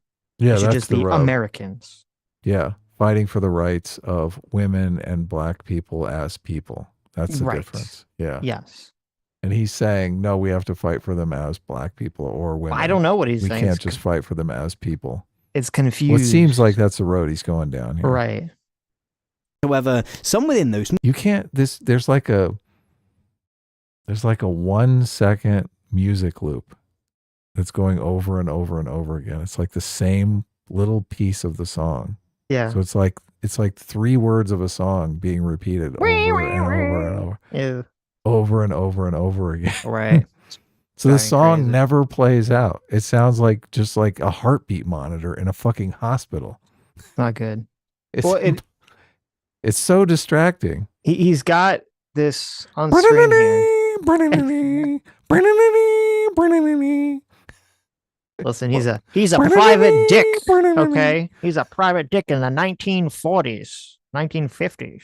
Oh my God, what the fuck? You can't find more than a second and a half of that song? That's all he could afford on the free, YouTube free music library. It's such bullshit. Yeah, look, all the money in the budget had to go to making the corkboard in the backgrounds. Okay, it's a lot of money to build this fake office for this video. I hate these people. I do. If I was a Christian, I would pray for fucking plague on their house. No, look at this. So he's got this on screen here. Is some fucking BBC article that says look how retarded this is. The intention of heterosexual. The invention of heterosexuality. Okay. Mm-hmm. The idea that heterosexuality had to be invented. 100 years ago, people had a very different idea of what it meant to be heterosexual. Right. Please, let's pray together. Let us, gang, I want to pray together for plague on these people's household. No. Let us join together in prayer. No. Don't pray for harm. Okay. But pray for wisdom. Okay. May wisdom strike Tom Nichols and he realizes, what a fool he's been. Okay. But okay. I mean, first of all, it's just ridiculous. We were talking all about the Bible and all this other stuff. This is very thing that I'm sure Tom Nichols is very aware of, that he's criticized about. The Bible, very, very against homosexual activity, right? It says you should only be heterosexual. Now, obviously, they didn't use the word heterosexual, but that was what they were talking about. So how is it that heterosexuality was only invented 100 years ago when it was literally outlawed in the fucking Bible by penalty of death? Yeah. And nobody invented it, okay? Well, that's heterosexuality and homosexuality existed long before there was writing. Yeah, well, and that's, and the more retarded part of this whole thing is like, if you think heterosexuality was invented, you are a denier of science and a fucking retard. Okay. Yes, you do not, and that's what all these people and kind of discussing all these people. Postmodernist. All these postmodernists, all these Tom Nichols types are literally on the same train as Candace Owens. They do not, you cannot say heterosexuality was invented. If you do that, you do not believe in evolution. Yes. Okay? Like evolution is why the majority of animals and all species are heterosexual. That is the answer to the question. Evolution evolution invented heterosexuality. Movements have questioned the very validity of those categories themselves. In the 80s, mostly getting toward the late 80s, you started to have these discussions from a variety of different people. Mary Poovey within feminism, for example, Bell Hooks and Kimberly Crenshaw within the kind of black feminism going into critical race theory analysis. And what they were saying is that postmodern tools are very useful for breaking down. I like that Bell Hooks was like, I don't know if you don't know this. Have you ever seen her name written? It's not capitalized. Okay. So in English, when you have a proper noun, you capitalize it when someone's name. Bell Hooks says like, I'm fighting against all the systems of oppression, including capitalization. So her name is not capitalized whenever you see it written. Well, okay. That's fine. Look, I don't like doing capitals either, so. I mean, listen, I agree when you're texting someone, right? You don't want to move your thumb, like something about moving your thumb to that little shift key. It's kind of annoying. I get it. Well, the difference is I'm too lazy to capitalize, but I'm not saying you can't capitalize. Right. But when Bell Hooks was alive, okay, she's writing shit down. She wasn't texting anyone. She didn't have a smartphone. To just deconstruct, in fact, the fundamentals of systemic power. More modern versions of these movements have drawn upon the postmodern notion that objective truth is, at best, difficult to ascertain, to argue that the categories of race or gender upon which these identities rest are flawed human creations. Yes, human beings may have an array of different skin colours and different reproductive organs, but the idea that we should draw hard lines between groups of people based on these differences is, they would argue, a human invention. Gender, race, sexuality, disability, these things are, as the saying goes. This is such bullshit. I mean, obviously, sex is a binary that is not a human invention at all. Well, there's this conflation of people are always stupid. People always have to dumb things down, and they want everything has to be dumbed down to such a capacity that the answer, the puzzle piece, fits in any equation, in any situation. And so it's like, okay, some people start advocating for equal rights. They say people should be treated equally by the government the same. And it's like, because people are stupid, they have to conflate that with, well, therefore that means every person is the same. And it's like, well, that's not really the argument. That was never the argument. It has nothing to do with equal rights under the law. Equal rights under the law has never stipulated that every person is the same, just that every person is entitled to the same due process and the same rights. That's all it entitles. And because a bunch of retarded commies, like for very nefarious purposes, tried to blur the lines intentionally, it led to all this goofing of the floof to arise. But look, he's saying sex is a category, though, that is the invention of human beings. Sex is a category that existed before human beings existed. Yes. Like, how did they create a category that existed before them? That makes absolutely no fucking sense. It gets into the retarded Vosh debate with water. It does. Yes, agua. exactly. Yes, totally. right. No, I'm talking about the substance that fills lakes and rivers. Yes. Right? Yes. There's this dishonest conflation. Again, this is what the leftists always do. They conflate things dishonestly. They play these word games. And actually, there's a great Stephen Hicks clip. I should have saved it. I don't have the time code for it, where he says that the only weapon that postmodernists have is the weapon of language and words. And that all they do is they play these very dishonest word games. Yeah, because they're sophists. That's the argument he makes in his book, and he completely eviscerates them. Yes. They're fucking left-wing sophists. And they do this dishonest conflation between the mouth sound that humans use to identify something. Yeah, to represent something in the real world that exists. That exists with the thing itself. Okay. Water exists. It is a specific entity or specific object. It is H2O. It is a thing. We just use a term to represent the concept of it when we're talking about it. Yes, exactly. It's the same thing with men and women. It doesn't negate. Yes. Sex has existed. Yes, sex has existed long before humans ever existed and evolved in animals long before humans did. Of course, yes. So. Sexual reproduction was a great new invention that came along long before we did. Right. And actually, in the, I didn't even know this, Jordan Peterson was taught in James Lindsay clip. We're not gonna watch that part. We're gonna watch another part of it where he talks about that the reason sex evolved was actually to escape parasites and parasitism, because like parasites would evolve faster because they were simpler organisms than the host species.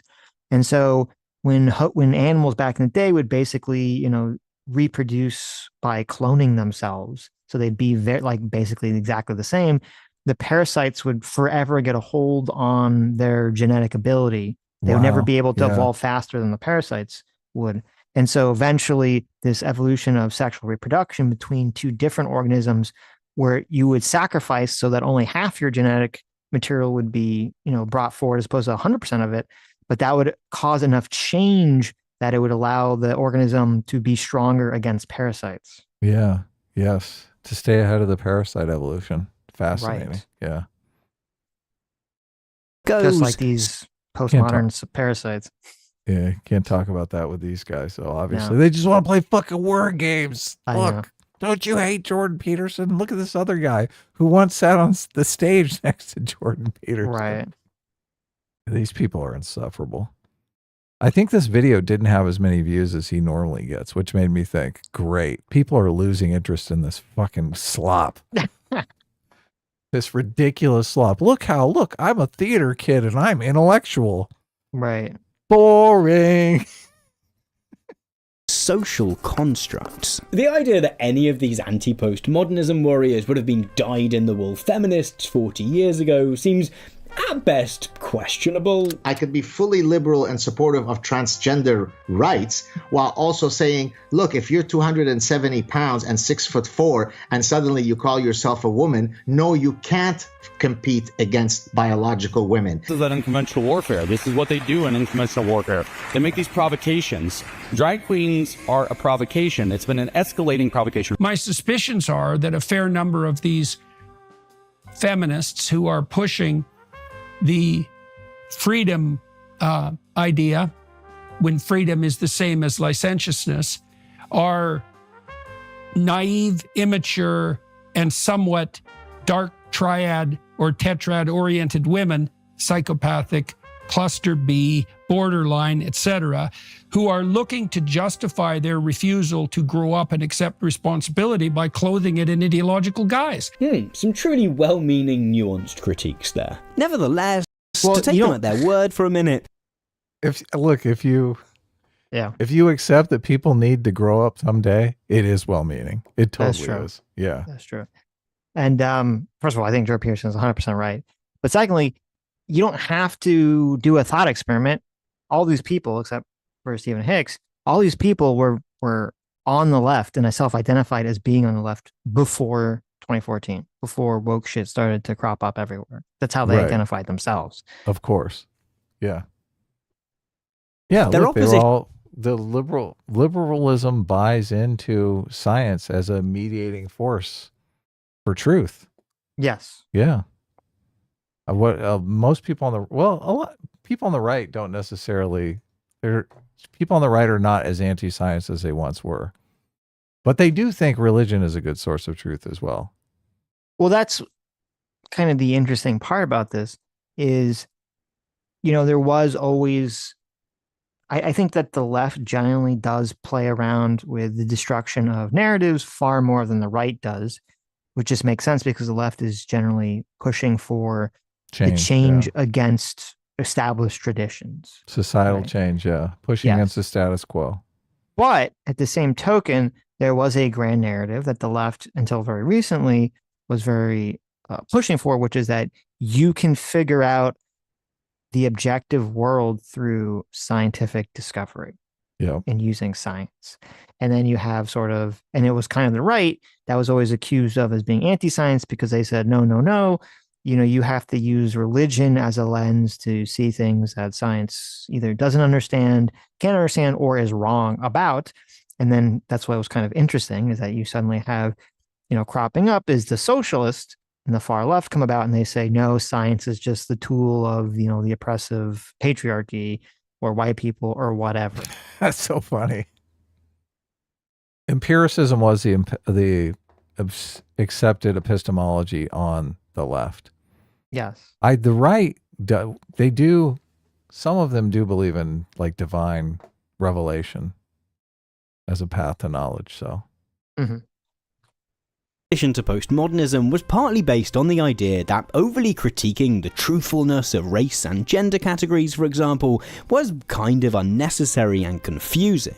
It was to throw the meaningful baby out with the racist bathwater. Well, radical feminism is another perfect manifestation of this, right? In the pursuit of equality under the law, which we should all support, that doesn't mean that we reject that there are innate sex differences, but most radical feminists think that by giving leeway to the possibility that men and women might be different, this opens the door to maintaining the sexist patriarchal status quo. As Peterson and... So Gad said, perfectly said what I said earlier. I don't know why Nichols here did like the zoom in. I don't know what that's supposed to mean. He's supposed to be like, look at this crazy thing he said. He said something that's completely true and perfectly reasonable. Yeah, and he keeps saying Peterson and Gad said. He's like completely arguing against Gad said, but he keeps like lumping Jordan Peterson into this, which is completely bad faith and bullshit.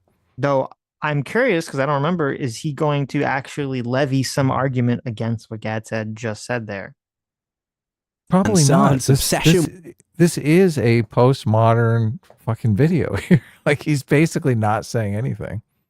Yes, it's weird. So much of it is just saying, look at what this guy said. Isn't it stupid? Next person. Exactly. You're like, well, okay, is there an argument here?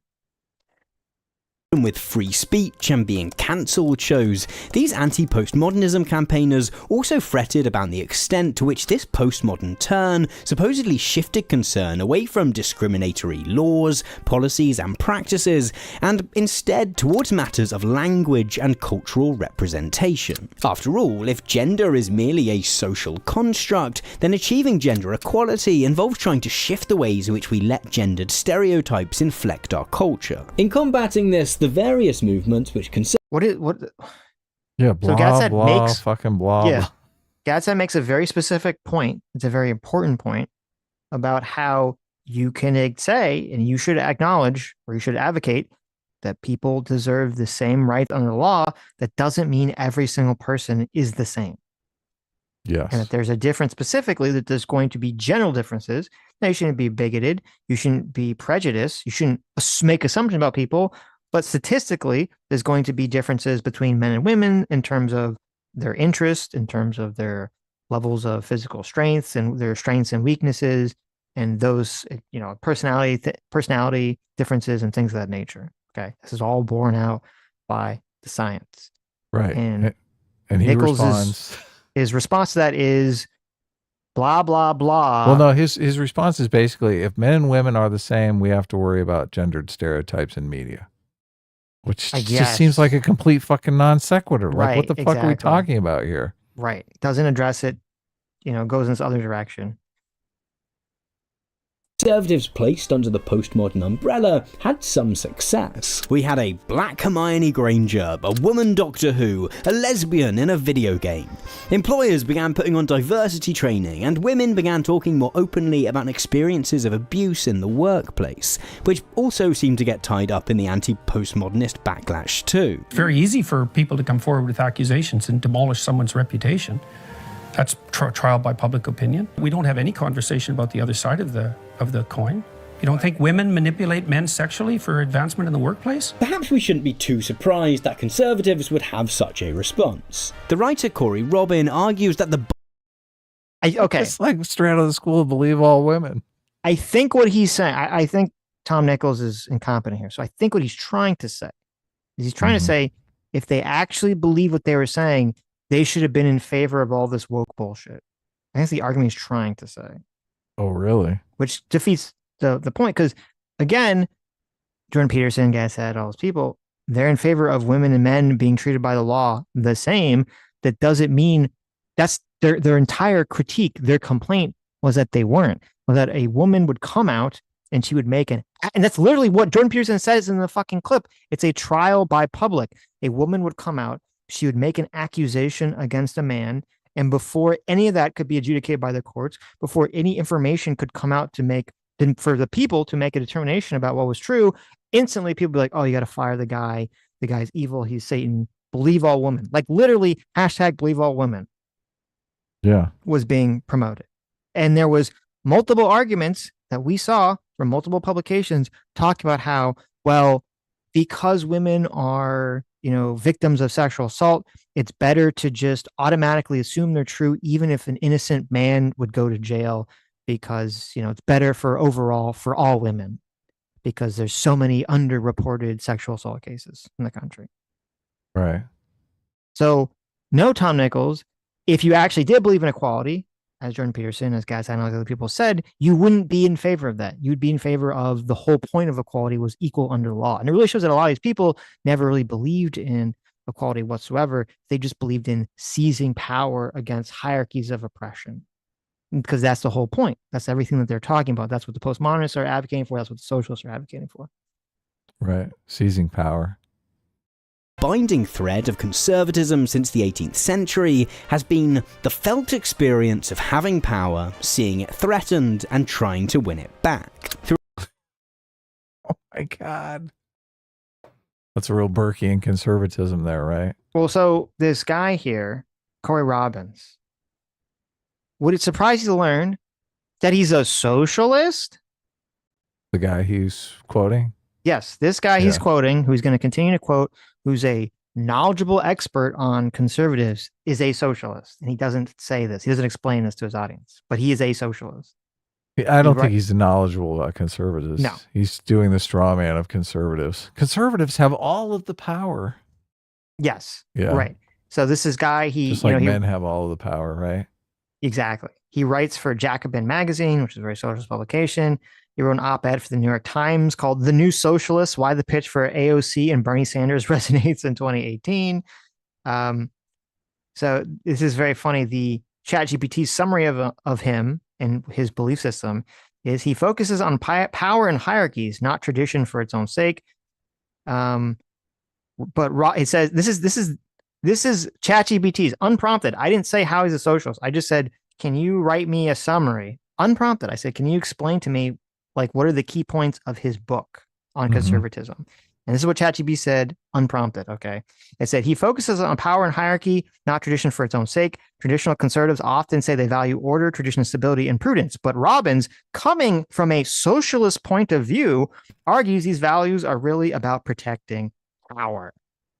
Protecting the power of the aristocracy, slaveholders, racial and gender hierarchies. He sees conservatism as primarily a political defense of privilege, not a neutral love of tradition. And this is what ChatGPT said. It said, because Robbins is a leftist, he sees this moderation as a mask for a deeper, more aggressive defense of social power. Okay. So even ChatGPT unprompted is like, yeah, this is, this. And it's the irony here is again, you have a socialist guy who's looking at conservatism purely through his socialist lens and projecting that onto conservatives. Well, I'm sure there's some conservatives that view that way, as we're finding now with the far right, but it is ironic. It is ironic that this is what Nichols is turning to as an expert on the subject matter. This is why I fucking hate these people with every fiber of my being, because it's the exact same thing as like going to some fucking Southern racist and getting his expertise on black people. It's like, what the fuck kind of expertise are you going to get, you fucking idiot? Yeah. You fucking idiot. Mm-hmm. Like, I'm going to go to the most biased source in the world. Yep. Someone who just fucking hates these people, and I'm going to get his opinion about them. Oh, God. These people are the worst. And look, they wrap themselves in anti-bigotry. That's another thing that just drives me fucking crazy. When they're the biggest bigots on the planet, they don't care about understanding. Oh, look, I'm making an intellectual video for you guys. No. Bull fucking shit. You don't care about these people. You're making a hit piece. You're the exact same as Candace Owens. Yep. Basically, Candace Owens to the left here. Through a certain lens, the increased inclusion of non-male, non-white, non-straight, and non-able-bodied people can easily look like an attack on straight white, able-bodied men. Maybe this wasn't an attempt to right ongoing wrongs, but to seize cultural power. In fact, maybe It's so it was interesting, best to too. not think of all Because he brings up the stereotypes. And look, you can't watch modern movies and think, oh my God, this is all the stereotypes are just aimed at white dudes. They are. They are. They are. And that's the thing. And it's so dishonest because, you'll catch them in some spaces being very mask off about what's going on. Then you have Tom Nichols and these other fucking people that are lying in public facing spaces where they say, oh, we just want more representation. We just want more representation. If it was just a scenario, like there was like time periods in the 80s and 90s where there was an increased desire for representation. They would try to, shuffle, figures about and all this other stuff, and nobody cared. It was all totally fine. If the all-female Ghostbusters came out in like 2005, 2006, nobody would have batted an eye or cared about it whatsoever. The issue isn't, oh, well, we're going to put more women or more non-white people into things. The issue is that there's the political movement that's advocating for that is also saying that white people and men are bad, are evil, and are oppressive, and that society is, in their pocket and is doing oppressive things against women, against minorities. That's what people are reacting to. If that ideology didn't exist, okay, if there wasn't that talking point and they're just, hey, well, we should, we just think there should be more women or non-white people and things, like no one would give a shit. No one would care.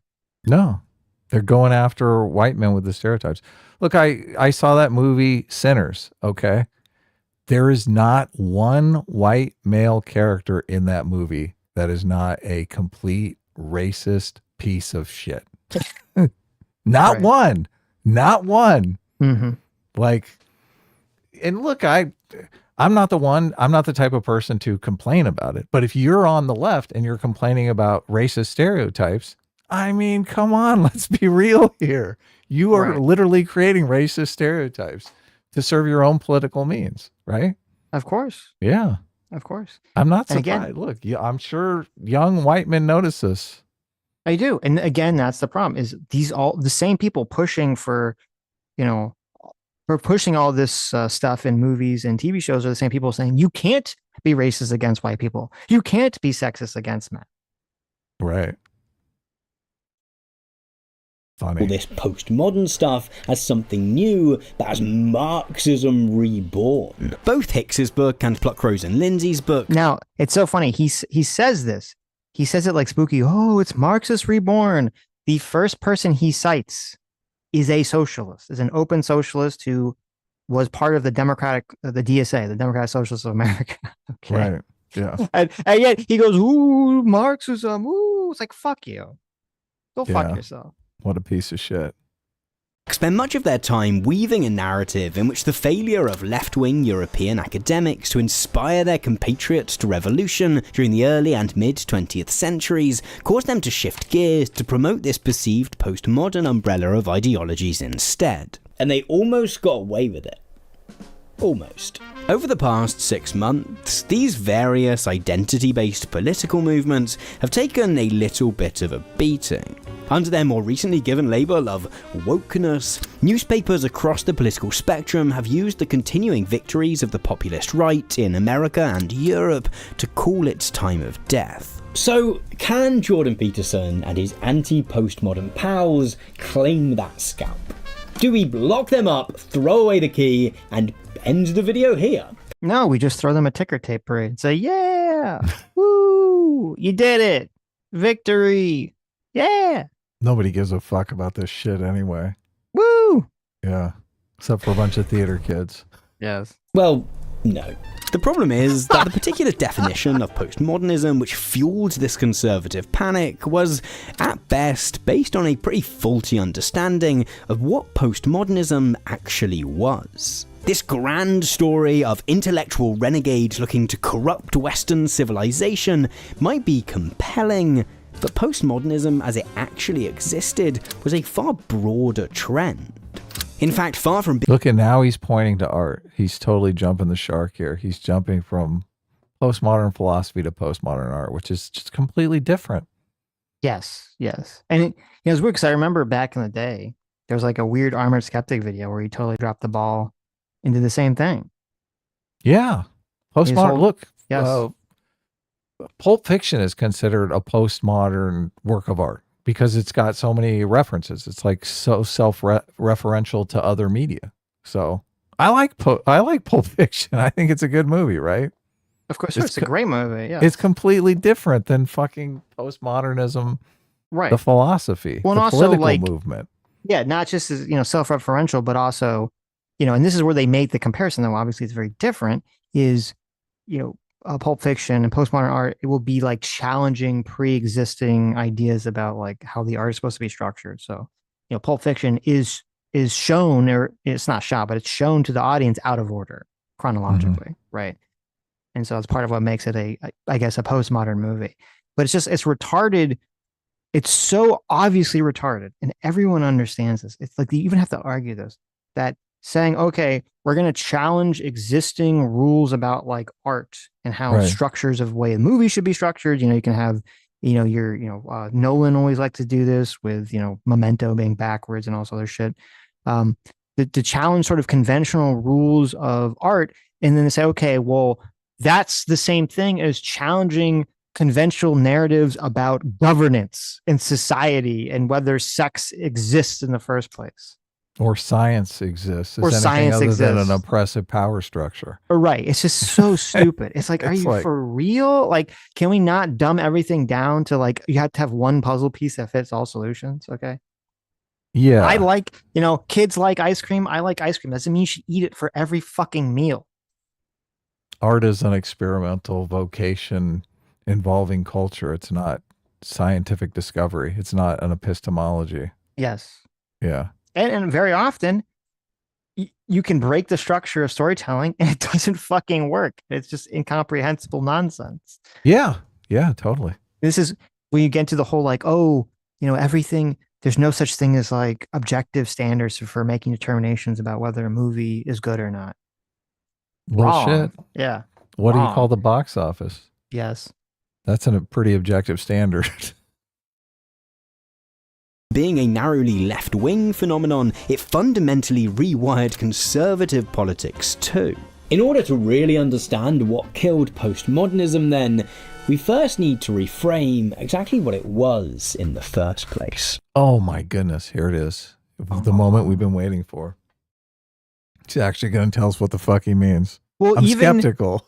He's only complaining about, and he didn't even really set it up properly. He's only complaining about, and I mean, we only know about this because we've seen so much of this content. He didn't even really show it, that Jordan Peterson and Hicks and James Lindsay and Helen Clark Rose and all these people make this argument about how the socialists use postmodernism to basically smuggle their ideas forward into, current time period. That's what he's contending. When Gatzad gave his definition of postmodernism, that's just like correct. That's not even something people really criticize or have a problem with, even Nichols. Right.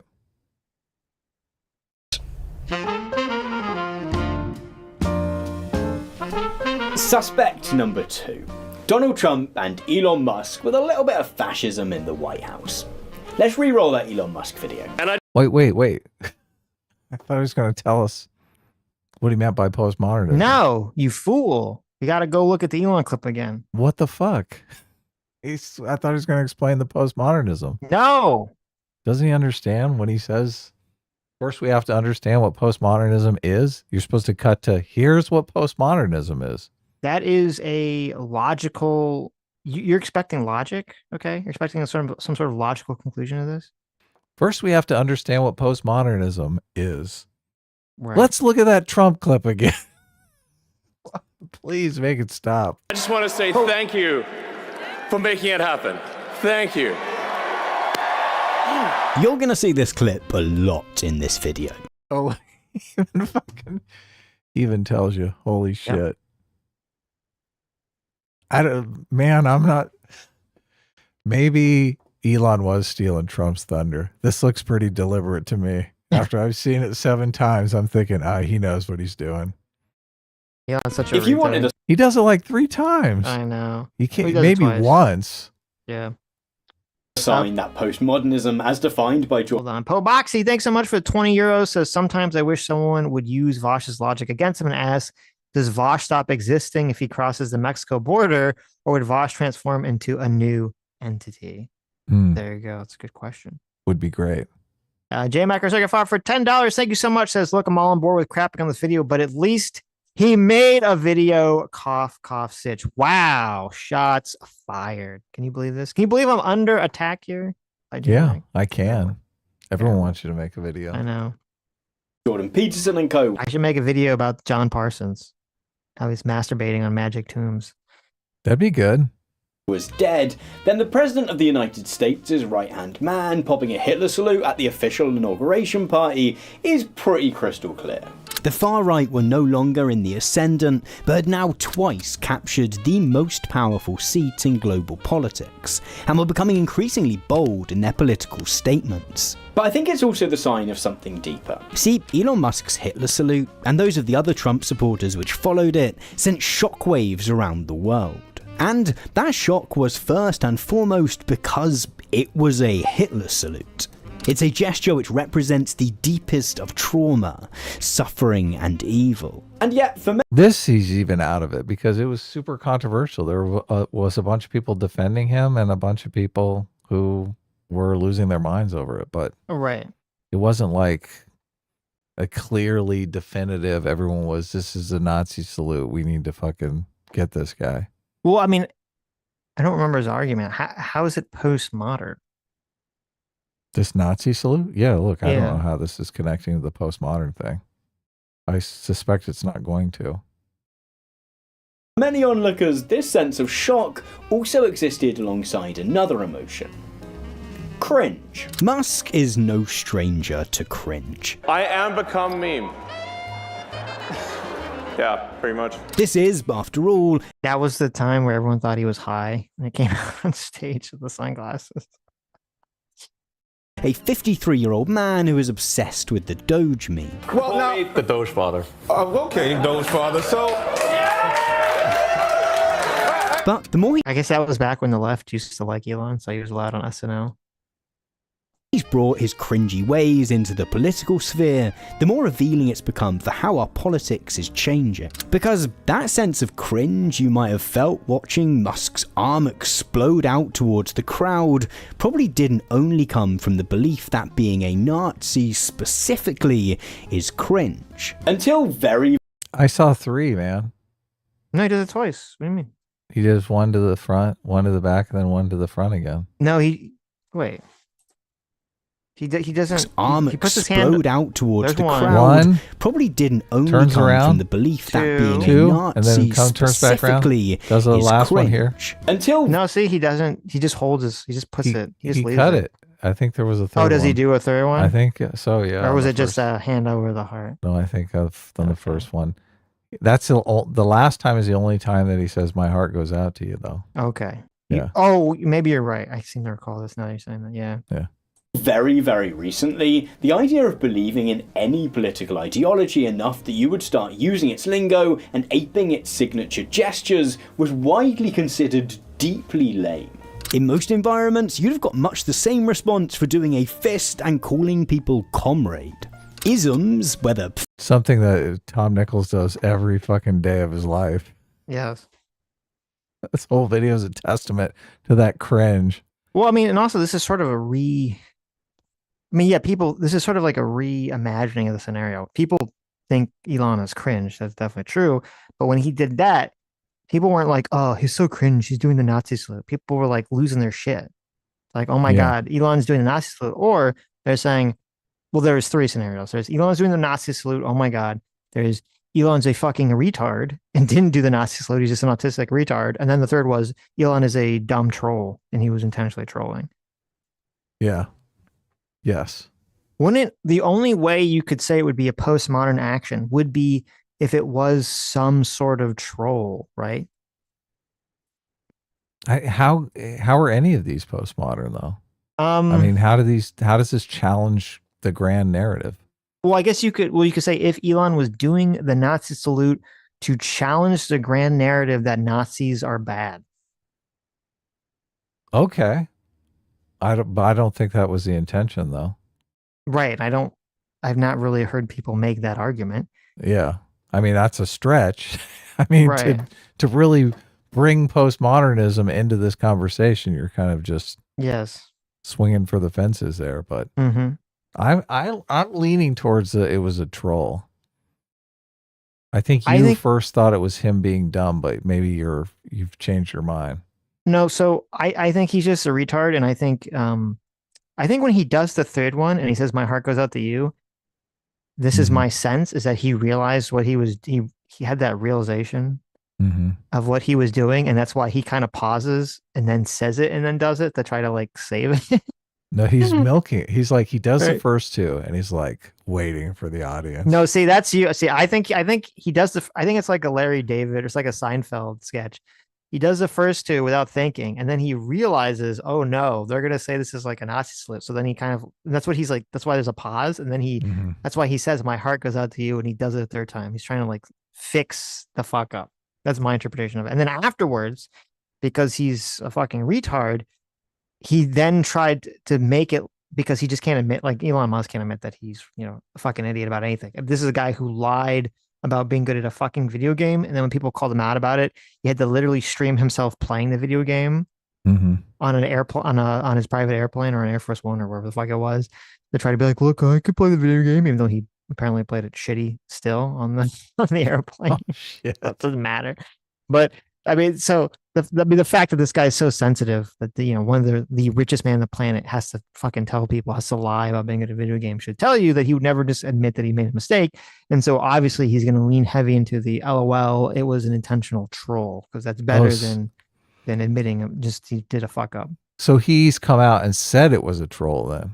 He hasn't come out and said it, but he strongly implies it. He strongly implied it in all his tweets or his expos after the fact. So and I'm just falling for it. I'm falling no, for I mean, I don't think after the fact lies. Listen, I wouldn't say you're falling for it. I'm doing mind reading. We're all doing mind reading here, so no one really knows what was the intention. Well, no, you said he said in the tweets. We don't have to read his mind; just read his tweets, right? Well, that's no. I'm saying that's the after the fact, right? Reading the mind would be, is he telling the truth or not? Yeah. Oh, I guess you're right. Fascism, communism, anarchism, or whatever else were broadly thought of as artifacts of a less sophisticated past. And that widespread sense of skepticism towards any ideological explanation for what's wrong with the world and how to fix it had a name: postmodernism. Far from simply being a small umbrella of ideologies, postmodernism was a way of thinking about the world which permeated every aspect of our politics and culture. But the best way to understand quite what it was, and whether Trump and Musk might have killed it, is to understand how this version of postmodernism came into existence in the first place. He's just like completely deep-throating postmodernism at this point. Oh, God. Right. Well, I want to play a clip. We're going to come back to this. I want to play a clip, Jordan Peterson talking to James Lindsay, because they bring up a very important point, which is the sort of the part of the game that always postmodernists play, where they say, well, we can't possibly be, socialist because we're criticizing grand narratives, and socialism is a grand narrative. Right? Oh, yeah. That song and dance. Yes. Oh, shit. The world or God demands that you constantly. Oh, thank God the adults are in charge here. No fucking background clip. Yeah, no music. No annoying background music. It seemed to me to be, one of the things that's been disturbing, I suppose, on the gaslighting front is whenever I draw a relationship between postmodern. I take it back. Look at that suit. The adults are I not. knew you were gonna. I was like, he spoke too soon. In charge. You spoke too soon. He's got his Joker suit on. It's funny. When I was playing this clip, Sam looked at it and she's like, "Why don't you have a suit like that?" Really? Oh, look at that. She wants me to get a lobster suit. Okay. It's like, you could be looking cool, exactly like Jordan Peterson. Exactly. It seemed to me to be, one of the things that's been disturbing, I suppose, on the gaslighting front is whenever I draw a relationship between postmodernism and neo-Marxism, first of all, people say two things: that I don't know what I'm talking about, which, by the way, is rarely the case. And second, that that's a conspiratorial misreading of the relationship, that there's nothing that postmodernism has nothing to do with Marxism. And, I've taken that criticism seriously because it happens a lot. I think, well, is there some manner in which I have this wrong? And then I go back as much as I can to the source documents, including Foucault, and Derrida, and I think, well, they said they were Marxists. That seems like, proof. And do you think Nichols is going to address that at all in the video? No, his whole Peterson said it right when he said on the gaslighting front. Yes. Nichols' video is all gaslighting. Yes. That's all they ever fucking do. Oh my God. Imagine if you could have a real conversation with any of these people. Mm-hmm. They're all sophists. The entire intellectual milieu at that time in France was Marxist, including people who should have known better, like Jean-Paul Sartre. So it's like that was the water in which those particular fish swam. And the postmodernists, when they themselves say that their intellectual effort is tending in the Marxist direction or is an extension of Marxism, I'm pretty much inclined to believe them. And so I don't understand how this notion that those two concepts are separate has come about. Do you have any idea about that? I do. I've thought tremendously on this question, and I believe I have an answer. And kind of like yourself, if I open my mouth, usually I've thought about something before I spout off. The answer is they're lying to everyone about their positions. Of course, yeah. It's the same reason why, it's actually perfect timing. You have the New York op-ed comes out. It's the puff piece on Hassan. Even though the piece actually acknowledges that he's a socialist, the headline says he's progressive. Why is that? Why did some headline editor at the New York Times write in the headline that Hassan was progressive? Why did they not write socialist in the headline? Why do you think that is? Because they wanted people to actually read the article. Oh, right. They didn't want people to dismiss them out of hand. Exactly. Yeah. Exactly. They want to gaslight you a little bit. Yes. They want to walk you down the primrose path to socialism. Mm-hmm. And go, look, you've come all this way. Just one you're more already step, here. Right? Yeah. It's like the gambler's fallacy. You're already so deep in here. You might as well just keep going, right? Yeah, exactly. It's so much work to turn around and go back. Yeah. And in this case, it's the nature of the way these theories evolve. They evolve through what technically is called dialectical critique. And so each descendant theory, say if we use Marxism as the common ancestor, if you will, and that's what I did, by the way, in the EU, as I said, think of Marxism as a genus. And then you have all these species. Well, postmodernism is a species, but they evolve through dialectical critique. So for each new derivative that comes out, say postmodernism, they have to create themselves by giving a critique of the thing that they were before. So they start by saying, here's where Marxism is wrong. And academics hyper-focus on these distinctions, and they say, look, I see. They so said, that's what you think. They say, just like you say, well, they say that they're Marxists. That looks like proof. They say, well, they said we're criticizing Marx. So that's proof that they're different. And the neo-Marxists are no exception. And you'll find literal So you Marxists think it's today. narcissism of small differences, to I use do. the Freudian term. I do. Yeah, so there's a level of analysis. I see, and that's what's so important because it's 100% true. They'll say whenever you talk to these people, it's so obnoxious. And this is what I forget his name. The guy we talked to him like once. He's the guy that would be attacking Lindsay and Peter Boghossian and Helen Pluckrose. You know what I'm talking about, right? I mean, we've talked to a number of those socialist There's types. like this. No, because remember he actually like took James Lindsay's class or something. Oh yeah, I don't remember his name. Yeah, but you know who It's I'm been a long talking about. time. Yeah, I do. And yeah, is the same? Just we had this conversation with him, and it's like this. It's like this fucking you're shadow boxing. You can never grab on to anything. And it's because all these neo-Marxists and all these derivative, CRT, post-colonial theory, radical feminist theory, all this nonsense, right? Yeah, they all are predicated on some sort of ideology that says, oh, well, you have to critique the thing that came before it. So they'll critique some aspect of Marxism. But it's like, if you have someone come forward and say, okay, I'm critiquing Marxism because Marxism was too focused on class and I'm going to make it all about race. And you say, oh, okay, well, I mean, you're still essentially at your heart and core, you're a socialist. You're advocating for all the same things, using the exact same collectivist lens of approach that's anti-libertarian, that's anti-democracy, that's anti-liberalism, it's anti-individualism. You're using the exact same analysis, so I'm going to call you a socialist. And they spurg out and start foaming at the mouth. You know, they're the same fucking thing. They just changed one minor difference here. Yeah, of course. That's They're what all not of these seeking. people do. The thing that bothers me most is they're not seeking some sort of truth. They're just seeking political advantage, which is like, let's just get out of that game mentality. Well, the dangerous thing, and this is why socialism and critical theory and all this shit is so dangerous, is because and this is why postmodernism was the perfect jumping off point for all the neo-Marxists continue, is because they say, well, we don't even have to seek truth because truth doesn't exist. Or if it does exist, no one can find out what it is. Everything is just power games. That's a great fucking excuse to play power games. Exactly. And so they just excuse themselves. Like, and this is why it's like horrible. It's all just a justification for acting like a sociopath. Pieces of shit. Yeah. Yes. Total fucking pieces of shit. Which Nichols is acting like a total piece of shit in this video. So, yeah. But he would say, "Oh, look, I'm going after the evil people, so I'm fully justified." No bad tactics, only bad targets. Yeah. At which I think your genus and species metaphor is a good one. So there's a level of analysis at which these are all variations on a theme, and there's another level of analysis where they're distinctly different, which is exactly what does happen in academic micro-arguments.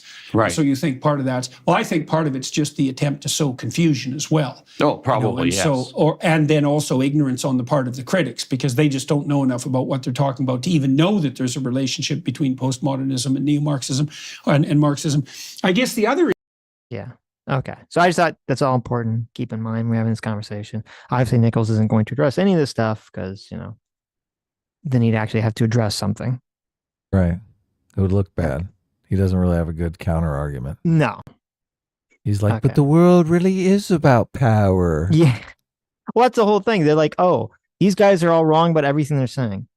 Oh, but actually they're right in how they're defining things. I just think that, I just agree with the socialist. Yeah, it's a good thing. It's like, oh, okay, so they're not wrong. It's a good way to understand the world. Right. They're just upset about it because it's so correct. And and then they have to concoct this bullshit. We're like, well, actually, it's the people like Peterson and Lindsay who are lying. They're the liars because they know that the world is all about power games. They know that this, all liberalism's lie. They just want to maintain power for the white males. Yes. Exactly. And so then they use that as a rationalization for why they can play their power games. Exactly what everyone wants, right? Yes. White male dominance.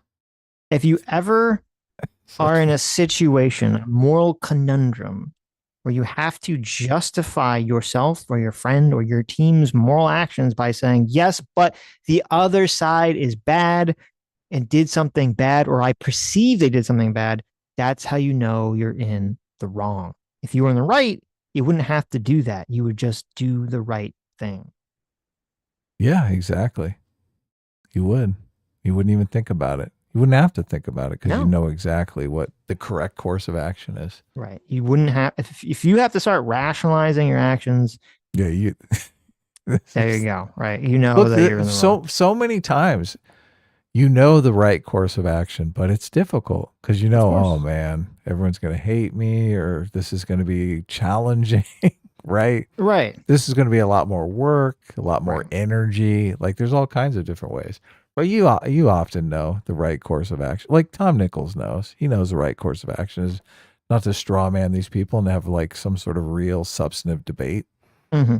But he doesn't want to do that. He's like, fuck, I'll just fucking lie in my video. Okay, I'm gonna press the back button here. Is that what you're doing? We go on the back button. We're going on the back button. Remember, if it comes back. Oh my god, he's got like 100 videos on Jordan Peterson here. Did it he's work? Like going back to that. No, maybe I'll try refreshing. I refreshed it. Remember postmodern. Okay, let me try to find where we were here.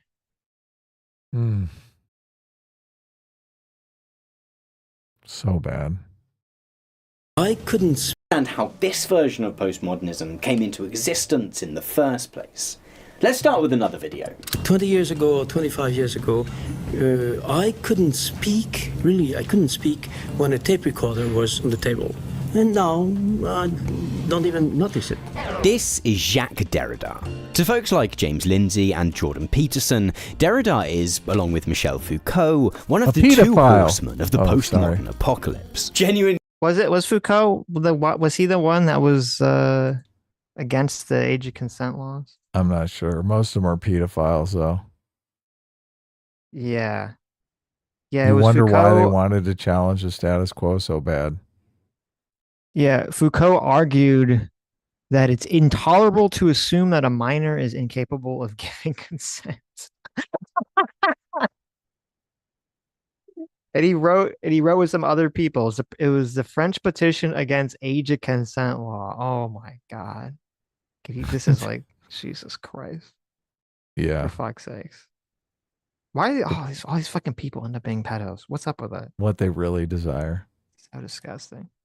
So many people, they're like, whatever their fucking kink is, their whole philosophy revolves around like changing society so that fucking degenerate behavior is okay. Right. So you know what the age of consent was changed to in 1974 in France that they were complaining about? I mean, it was probably fucking 12. Well, no, what the change was going to be that they were mad about. Okay. It was 18. They were going to make it to 18 from 12? Yes. They're upping it. They're like, Well, no, guys. it was weird. There was stop like marrying these 12-year-olds. It was like 15. Okay. But then there was some like weirdness where like the law was written in such a weird way that it was like both 15 and 21 at the same time. And so they changed it to just be 18. And they're like, no, how dare you? That's so crazy. They hate these guys. That's Michel Foucault in the middle, and a more reprehensible individual you could hardly ever discover or even dream up, no matter how twisted your imagination. Foucault and Derrida, I would say, there's more, but I would say they're the two architects of the postmodernist movement. But I don't want to talk about Derrida today. I want to talk about the guy that he's speaking with. This is Raymond. So before he gets into this, it's funny. James Lindsay talks about how, talk about post-truth, as Nichols like to talk about here. Foucault, as a postmodernist, he didn't think that AIDS was real. Okay. Yeah. He thought AIDS was some sort of like social construct that those, they, whoever they are, they in power constructed to try to like stop gay men from having, sex with strangers. And lo and behold, what happened? Foucault died of AIDS because he was having sex with strangers. This is so fucking... You can't make this shit up. No, it's... All of this is driven by sex. Yeah. All of it. All of this philosophy is of justification for their own fucking kinks. Yep. It's so weird, and he's here simping for it. Look, if people on the right are anti-science, he's going to lose his fucking mind. He's going to be like, oh my God, we need to live in the scientific world. What's going on?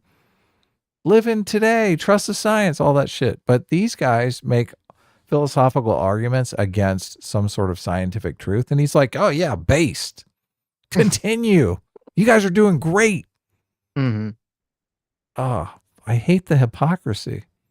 It's pretty bad. Williams. Raymond Williams was a British literary critic and media theorist who was interested in the relationship between culture, power, and social change. He spent his career asking how the prevailing power dynamics of an era worked to shape the books, plays, films, and music produced during that era, and in turn... So, this guy is talking about Raymond Williams. Would it surprise you to learn that he is also a Marxist? Not at all. Not at all. It's not even remotely surprised. I keep thinking, like, why are we listening to this guy? Didn't he call him like a media reviewer or something? Like what kind of scientific contribution has he made? Well, he didn't make any. Yeah. Science, right? What sort of cultural contribution did he make? Is he one of the Beatles? Well, he decided that it's important to look at things through a Marxist lens. So that's, that was his contribution. Sounds like his contribution was zip zero zilch. Only he agrees with some weird idea of Tom Nichols, and Tom Nichols dug him up out of the obscurity of history to put in his video because he agrees with him. Yes. Yeah. Now it's funny when I asked ChatGPT to give me like a summary of what he believed and all this other stuff. Again, without prompting, it said, "Would you like me to show you how Raymond Williams' views compare to Antonio Gramsci's, since both of them talk about culture, power, and society, but in slightly different ways?" Right. Basically saying he's so more obscure than this other guy. Well, Can no, but I just talk to you about this other guy? Antonio Gramsci is, one of the, founders of sort of cultural Marxism, or, using, kind of the godfather that led to a lot of the, critical theories and wokeness and all this other shit. And Yeah, they love that guy. Right. And so it's funny to me that, without me prompting it, ChatGPT made the connection between these two people as being so similar and it actually produced a chart where it says, oh, look how similar they are. And here's like the small differences between the two of them. So. How those books, plays, films, and music end up contributing to shifts in the use and distribution of power. One of Williams's most influential ideas was what he called structures of feeling. He used this phrase to describe the way in which, in any given historical moment, the way that most people examine, analyze, and intellectually respond to the world around them tends to share certain attributes shaped by the various social and economic changes taking place during that moment. To say No shit. Wow. People No are influenced by fucking their shit. culture. Did you know that? Did you know culture has an influence on people and the way they look at the world? Oh my Yeah. God. The environment that you live in influences who you are. Huh. Yeah. And what How you much believe. money you have influences what you can buy. Oh my God. Shocking. Revelation. Ah. That a historical era had a structure of feeling is not to say that everyone who lived within that era thought the same things. People have always disagreed with one another about politics, science, culture, religion, and pretty much everything else. But in the way they arrive at and express those conflicting beliefs, we can often find more than a few commonalities. Take, for example, the structure of feeling which came to shape a lot of the politics, art, and a great deal else during the late 18th, 19th, and early 20th centuries, and which came to be known as modernism. Modernism. Let me show you this book, 100 Artists' Manifestos. It's a collection of artistic statements of intent written by various painters, sculptors, performance artists, and others between 1909 and 2009. Each of these manifestos, in its own way, outlines a different vision of what good art should look like. Is the best form of art futurism, or Dadaism, or Stuckism? Many of the artists whose manifestos are contained within this book are diametrically opposed in their answer to that question. And yet, beneath those disagreements is what we might call, following Raymond Williams, a shared structure of feeling. See, many of these artists clearly view their role as being to try to create the best style of art possible. All of them have taken their individual preferences for what makes good art and have given that set of preferences a name. In writing a manifesto, they've converted that style into a movement, which seeks to encourage others to adopt that style and abandon all others. These artists might disagree on the specifics of what makes for good art then, but there was clearly something in the air which led them all to believe that through reason and argumentation, we might arrive at some final, perfect art form.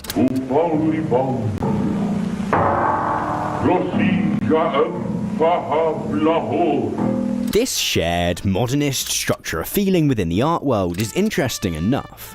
But what makes it even more so is that if we expand our lens a bit, we see similar tendencies in other arenas too. Just 8 years after the I just think it's funny because the mediating force ultimately became markets. Right. Markets Capitalism. ultimately decided, yeah, exactly which of those movements. I think surrealism made it very far based on its much wider appeal than like Dadaism. What is, I don't even know what that is. Dadaism? Mhm. I mean, it's kind of like just collage nonsense bullshit. Yeah. most modern art is like, I'm not in favor of modern art. So Mhm. surrealist art is technically modern art, which I think is better, obviously, because it's representational, seems to require some kind of skill. But most people think of modern art as just like, you know, obviously blotches on a canvas or a solid color canvas or all kinds of stuff like that. Non-representational stuff. Right. Well, I think that's the main thing is like, you can look at, there is quote modern or postmodern, whatever the fuck. I don't know where we're at now. We're postmodern. I think we're in like postmodern or something. But like, yeah, you can look at stuff and you can look and be like, oh, this looks like really cool. Like there's something that's like unique, it's different, even if it's, you know, going against whatever the structures are. And or you can look at something and it's just like, as you're saying, I think that annoys people is just when you see this lazy shit, right? You see blotches on a canvas and people go, oh, you see like a canvas that's painted one color. You know, like everyone's like, oh my God, it's like painted a canvas all red. It's amazing. Right. And you're just like, oh, well, what am I supposed to be getting from this? Yeah. The story behind the concept of it is how they sell it, but ultimately. Well, and I mean, also I think as humans, we do need to feel like there is some level of skill behind something to truly appreciate it. I think AI art makes that perfectly clear. Is, you know, you can have AI art of all sorts of very cool pictures. You go, oh, that's a cool picture, but it just does not hit you emotionally the way a picture that a person drew, because you know, like you just typed prompts into a computer and it just generated it. Yeah, I mean, I disagree because I do think obviously aesthetics come into play. I mean, there's two different forces at work here, right? There's the purely aesthetic experience of looking at something beautiful, right? Mm-hmm. So you might, I mean, I've looked at tons of artwork created by real human beings and gone, that is fucking garbage. Oh my God, I want to puke. Yeah. Like, who wasted their time doing this? This is the absolutely ugliest thing I've ever looked at. Right. But I've looked at AI art that I've been like, that's fucking, I can't believe a computer made that. That's so fucking, that looks amazing. That looks fucking incredible. Right. Mm-hmm. So obviously one experience is much better than the other experience. Like so provenance is part of it. Like you want to like, you're looking at a Jackson Pollock and you think, okay, Jackson Pollock was in his studio, like dripping these paints on canvases and stuff like that. And that binds itself into a history, right? An art history. Jackson Pollock was a famous painter. You know, he became famous in his 20s. You know, rich people loved his work. They bought his work, traded his, like there's a whole art history that's wrapped around there. And when you have the like computer situation, you don't really, that provenance is kind of separated from the artist, right? So you're kind of looking at it between art as artifact and art as like emotional experience for the viewer. Well, no, see, to me, I mean, I'm glad you brought up Jackson Pollock. I think that's like the perfect example. Right. Yeah. I think a lot of people don't know anything about art, myself included. You know, you look at Jackson Pollock and you're like, this is just splotches on a canvas. This is trash. Mm-hmm. Okay. Even if you like it aesthetically, and it just looks like, you know, a kid just scribbling everywhere. I mean, it's good backgrounds. I mean, I'd use them for backgrounds for a comic. Right. But that's different. That's different, right? Saying something's like a good for a background. But then, like, if you know, now I don't know anything about it, but then if you're saying like, if you know about how that these were actually created and it required a lot of time and skill and effort to like do whatever it is he's doing, and there's some understanding there to it, then you look at it in a new piece and go, oh, okay, so there's an appreciation and understanding of what's going on based on the time, the effort, the skill required to create the piece. Even if you don't aesthetically like it, you can still appreciate it. It's the same as, you know, so what I always say about, 2001 and Stanley Kubrick films. I do not like Stanley Kubrick, but at all aesthetically, I hate Stanley Kubrick for the most part aesthetically. You know, obviously, you know, how I love to learn the bomb. Yeah, Dr. Strangelove. Dr. Strangelove I like Dr. Strangelove, but I hate most of his other movies. I hate the aesthetics of his movies, but I appreciate the massive amount of work that he as a director puts into all like framing so much skill and time. They put a massive amount of work in the fucking Acolyte. into like filming, the screen and all, and the screen compositions and all this other stuff. So I don't. Well, it's the same thing with the Acolyte. I think. Well, actually, I don't agree with you on the Acolyte. I think they put very little effort into the story. I think they put very little effort into a lot of the costuming and a lot of the backgrounds. So, I mean, the people that put the effort in, you say, is like the people that do like the computer effects for the most part are like fine, right? The CG and all this stuff. Well, you've first of all, you moving into the film realm. Then we're talking about something different, because what would you call the artifact in the film realm? Like, obviously there are like a director's cut, right?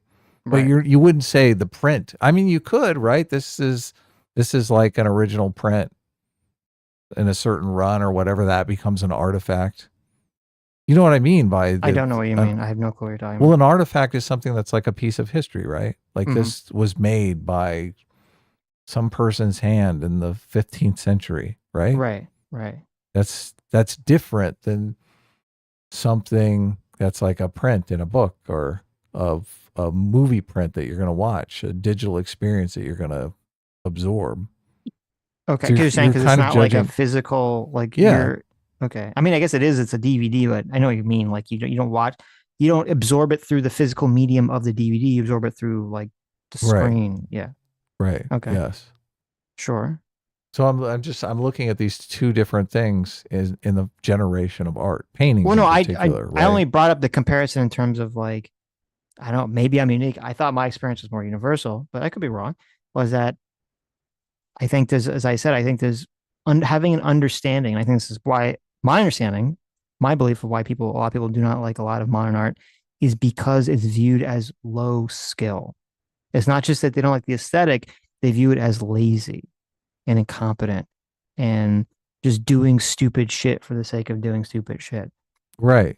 Yes. And so that was my point, is that I'm saying that I think that most people, even if they don't like something aesthetically, I don't like Stanley Kubrick aesthetically, but I still appreciate the amount of skill, effort, and work that he puts into his filmmaking. Yeah, but even if I don't like it on a personal level. It's not a one-to-one with the skill thing, because obviously, like, look at the Mona Lisa, right? The Mona Lisa is probably the most famous painting ever. Many people have done forgeries of the Mona Lisa, right? Yes. The forgery cannot possibly be as valuable as the Mona Lisa, for the reason that the Mona Lisa is an artifact embedded in history, right? Of course. There are claims that the Mona Lisa itself, the one that we think is the artifact done by Leonardo da Vinci, is actually a forgery. That the real Mona Lisa was stolen, and the one that exists is not actually the real one painted by da Vinci. So that complicates the story even more, right?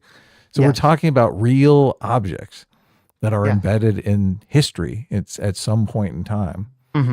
And that's a separate experience when you're standing in front of the Mona Lisa and you're thinking, oh my God, this was created by Leonardo da Vinci, one of the most famous painters in history, and his hands actually touched this fucking canvas. Yes, right. It's like a completely different experience. The same with Jackson Pollock. You're like, this is a painting of Jackson Pollock, and then you found out, no, this is my grandma did this behind her garage. Right. It's not actually a Jackson Pollock. It's some cheap knockoff, right? It's not worth as much. So there's that experience, art as artifact, and then there's the experience of just like, why can't you look at the Jackson Pollock and the one done by your grandma behind her garage and have the same exact experience? It's not the same experience, because you're looking at something of historical importance.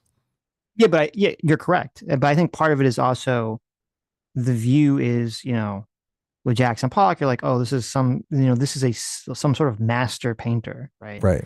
So there's a reverence to the individual, and thus there's a reverence to the activity that gives it importance. Where you say, oh, well, your Gram was just, dancing around the paint. Like, what the fuck did she know? Right. And so that's what I'm saying. That's where, the perception of like the skill of the virtuoso involved influences how we perceive the artwork.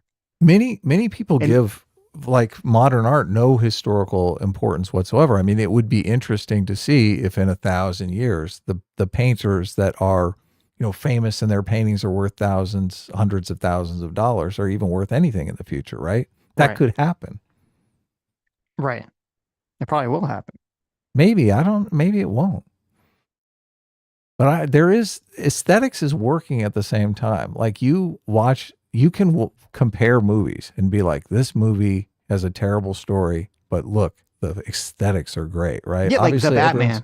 That's the perfect example. The Batman, yeah. Andor, looks amazing, looks fucking great. They know what they're doing, aesthetic. They know balance. They know all the key things about aesthetics. Yes. Right. So I think if you're judging something on, that's the separation for me. You're judging on historical importance, or you're judging on pure aesthetics. Like, yeah. Yeah. Well, I mean, So yeah, that's- historical importance does play into, especially when you're looking at like paintings and stuff. That doesn't really. I mean, obviously there are old movies you can, look at historical importance, right? People look at that with, Casablanca. People look at that with, so the famous one about the newspaper guy. I'm blanking on. Yeah. I don't know it. I mean, It's what's it okay. called? We can just move on. Tell me what it is, Adam. You don't know the Newspaper guy. snow globe, Rosebud. Oh, Rosebud. Yeah, Citizen Kane. That's it. Yes, like Citizen Kane. I don't like the movie, but you can look at it, and a lot of people do, and they see because of the historical importance of it, it changes their perception of viewing the movie. Right. Right. Like, and there's nothing wrong with that. This is the argument over modern art. It really is. It's like Right. this art should not have any historical importance. Sure. But I think a lot of that is because, well, I think it's twofold. A, I think it's people will not like the aesthetic of it, and B, people think that it's lazy.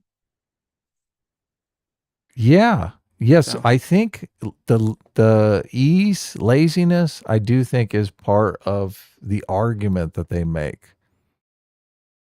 But the counter argument that I will always make is that, I mean, just because something took a long time to do doesn't mean aesthetically it isn't dog shit. Well, right? I don't know if it's. I mean, you're correct. You can spend a lot of time. I've with seen something a and it lot still of sucks. fucking Yes. dog shit. Right. Yeah, bring up It's- the painting, the restoration of that Jesus picture. Like that's fucking dog shit.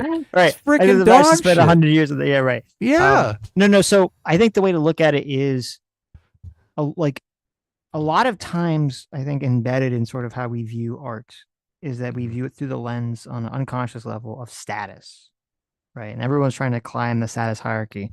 Right. And I think that we want to believe on some level, or most people want to believe on some level, that if a person climbs the status hierarchy, they deserve it. And they deserve it because they worked hard at something. And so a lot of people get bristled, especially I think a lot of people on the right who are maybe more in favor of hierarchies and believing in the concept of karma. They bristle at the idea that a lot of modern art are not people spending time like Da Vinci, mastering their craft and becoming a virtuoso, but, sprinkling paint or putting a cross in a vial of pee or doing something stupid. Like they view that as sort of like cheating the hierarchy, so to speak. And I think that's part of what annoys them about it. I agree with all that. I totally do. But if you're producing modern art via prompt, like everyone's going to be like, oh my God, it's the worst of both worlds, right? Exactly. So I don't. Exactly. Now, There's a very clear hierarchy for me, and I put aesthetics at the top of the hierarchy, right? Obviously, there's aesthetics made by a human, which requires skill and technical know-how, right? Obviously, that's at the top of the hierarchy. You can create artifacts with that, things that are going to be bound into history, right? Below that is like aesthetically pleasing content that's created by machines. Like I wouldn't put ugly content created by humans above aesthetically amazing content. Of course, right. I wouldn't, but it does seem to be, there are people here, and look, I don't necessarily know how you can make the argument that if you're going to make this argument, then modern art should be better than AI art that looks good. Right. Which, I thought the argument against modern art was it looks like shit. It's going to be, and a lot of this is going to be, I mean, it's always perceptual because, to some extent, because like 20 years from now, when we have a generation that grew up on AI art, Yeah, they're gonna have XQC doesn't care, right? Yeah, they're gonna have a completely different feeling about all these things than people will. Yes. Especially when, like, if we go into the future where like 90% to 95% of art that's being generated is AI art, it's going to completely change how people perceive the standards, and people are going to have a completely different feeling about everything. It's the same way that the art is going to move up. Well, it might be, but it's the same thing with like filmmaking. You know, you back in the day, you had to fucking have, you know, literally film on film. You had these horrible fucking cameras, and then to edit it, you had to look through this tiny little thing and you had to splice it up. And for a lot, because it was so difficult, when things started to transition to digital, there's still a lot of people who say, well, that's not real. Like, because it's digital, it's a lesser thing. Quentin Tarantino is one of those people. It's a lesser thing if it's shot digitally than if it's shot on film. Yeah. But like most, like myself included, I don't give a shit. Like, it makes no difference to me. It's easier if it's shot on film. I just say, okay, it's like way easier to shoot something on film than it is to shoot, I mean, digitally than shoot it on film, and to edit it on the computer as opposed to manually editing something, which is like psychotic. Well, many people think movie making is the highest art because it embodies all the other arts, right? Obviously, there's wardrobe and makeup and lighting and composition and storytelling. It's like everything rolled into one. So interesting. But if you're making more and more of those components through machine help, machine labor, isn't the finished product still something made by a human? I mean, seems like it would have to be. I think the way that people are going to perceive it going forward is it's more going to be like, it's good because like movies are a collaborative process, and now it's going to be more like one person's vision is going to have a much like stronger influence on the entire output. Right. Yeah. So because they're going to be able to write other collaborators out of the process. Exactly. Well, because they're not going to need to. Right.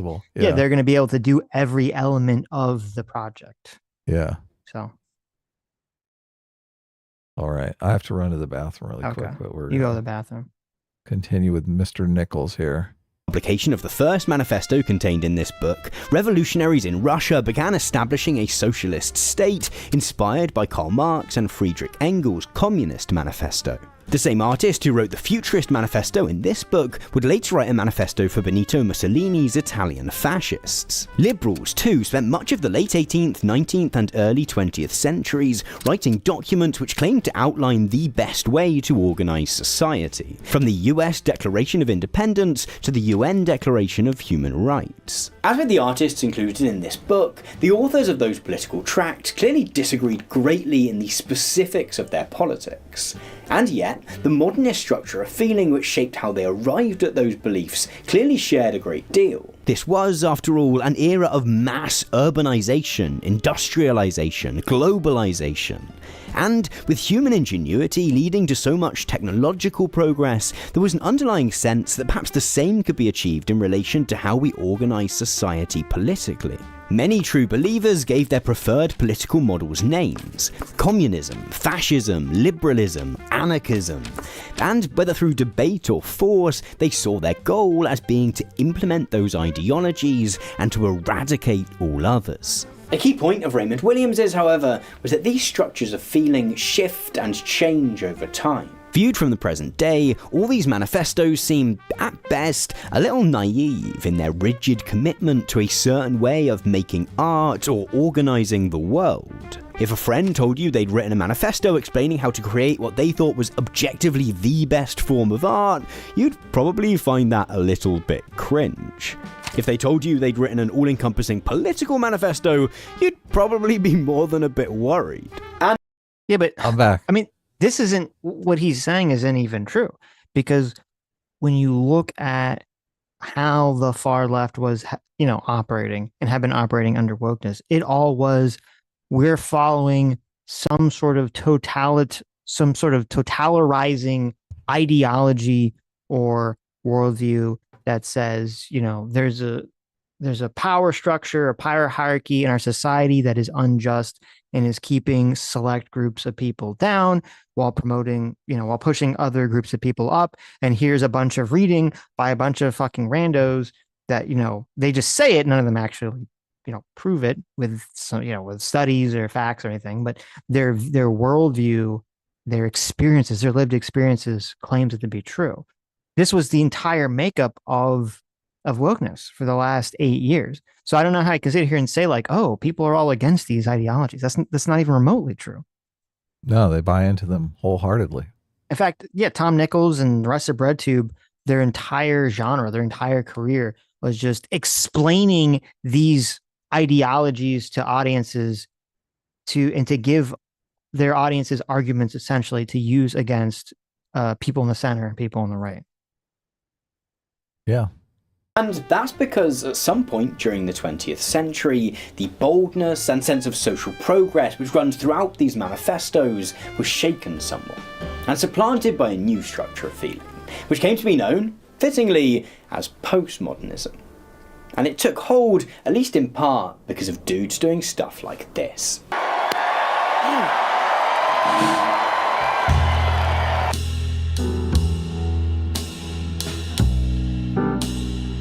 Postmodernism took hold because of the Nazis? I guess.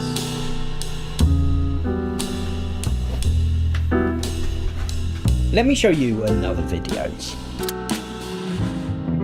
This is footage of Auschwitz-Birkenau concentration camp, taken on its liberation in 1945. At first, images of Auschwitz and other such camps were held back from public circulation in order to avoid causing panic amongst Europeans with missing relatives. But the Allied leadership soon reversed that decision in favour of making plain the true extent of the Nazis' genocide of Jews, Roma people, Slavs, LGBTQ people, and others it deemed alien to its worldview. Much of the early to mid-20th century was a montage of man-made atrocities. Genocides, famines, massacres, nuclear bombs. Individual acts of barbarism might have turned people against individual ideologies, but the seeming predictability with which any of these all-encompassing programs for how to fix the world ended in some form of either mass surveillance or mass slaughter ended up killing off any widespread belief in ideological ways of thinking. This shift did get some acknowledgement in the narrative of the anti-postmodern panic. The postmodern... I mean, he's just asserting this. What the fuck? Yeah. You think that's the case? Well... You think people were like, yeah, we were abandoning all narratives. Let's get rid of capitalism and democracy and liberalism and like the American way. It's my understanding is it's like half true, because so you have like post World War II, there is most people do not follow the pathway he's talking about. Most people, in response to World War II, did not pull away from grand narratives. They clung tighter to a specific grand narrative. So in America, people clung tighter to liberalism, not only because it, helped, fight the fascists and defeat the Nazis, but now, America and the West was at Cold War or in this race against communism. And so if you're in a war against another ideology, you have to cling to your ideology stronger. So it's the complete opposite of what he's talking about. Yeah, anti-communism. Right. But there was a select group of people that I don't think he talked about, that I've heard James Lindsay talk about, who they were sort of so put off by the horrors of World War II that they basically wanted to throw their hands up in the air and say, well, we just need to sort of, do away with ideologies altogether because that's what causes the problem. Now, I personally think that's a retarded idea because that's impossible. You always have to have some sort of framework, some sort of principle, some sort of hierarchy of values that's guiding people's behaviors, guiding society's behaviors, and that's going to be called a culture. It's going to be called an ideology. So you can't not have ideologies. A similar thing happened, obviously, after September 11th with religion, right? Yes. Where there's a rise in an anti-religious movement. It didn't take hold over the entire culture. This is just ridiculous to think this was some sort of widespread phenomenon. Well, yeah, no, it didn't. There was, a small faction of philosophers who became, influential in the postmodern, movement that, had this train of thought. But yeah, he's trying to say like everyone went this route, and that's just not true at all. Yeah, not remotely true. Yeah. But I mean, even after 9/11, it was, it was split, and it's probably more the other direction where people, after 9/11 became more jingoistic, more nationalistic, more religious. in times of crisis, not less. Right. But there was some like, people, this is, yes. yeah, this is where the new atheist movement came into being, like Richard Dawkins and the 4 horsemen of atheism. Right. It was a offshoot. But yeah, plenty of people did join the military and sign up and grab guns with Christ is King on them. Yeah, I think whenever there's a mass crisis, whether it be in your individual life or whether it be something on a broad scale like 9/11, there's going to be, depending on the scenario and depending on the person, the people who say, oh, my worldview, my ideology failed to protect me or failed to predict this, therefore I must get rid of it. Or, my ideology would have protected me. I need to cling tighter to it. Like if I had adhered to it stronger. Yeah, mostly the second one. Yeah, I think that's the direction most people go in most circumstances. So that's the problem with this video is he just constantly is asserting things that are bullshit. Modernists figured out that we looked at the world through a story, but they said their mantra is they became skeptical of meta-narratives, which are uniting narratives. When Jordan Peterson or James Lindsay or Gad Saad complain that the postmodernists they hate so much don't believe in objective truth, this is broadly what they're picking up on. The modern that it's true. Ideologies of the 19th and 20th centuries all claimed to provide their followers with an objectively true political theory of everything. The structure of feeling which underlay the postmodern era, however, was one of deep skepticism towards such things. In fact, Jordan Peterson himself is a vocal critic of clinging too tightly to political ideology. Where the postmodern panickers went wrong then was to frame this skepticism towards totalizing explanations of the world as some nefarious invention of devious academics who then attempted to spread that skepticism onto others. The reality was a... Yeah, but the problem is, okay, regardless of whether you want to make the argument about it was a conspiracy, intentional or not, okay, whatever. To me, that doesn't irrelevant. When you look at this picture, here's all the postmodernists he's got up here. Why are they all far left? They're all far left. If it was true that like, oh, the postmodernists were not Marxists, they were not inspired by Marxism or socialism, they're not operating in the same vein, you would expect there to be all these famous postmodernists that he would point to and other people point to, which would be on the right. And yet, for some reason in this picture, and whenever these fucking people bring them up, they're all just far lefties. Why is that? Why is that? That is the argument that Hicks makes in the Explaining Postmodernism book, right? Yes. Like empiricism is a branch of philosophy, right? Are there only right-wing empiricists? Are there only left-wing empiricists? No, of course not.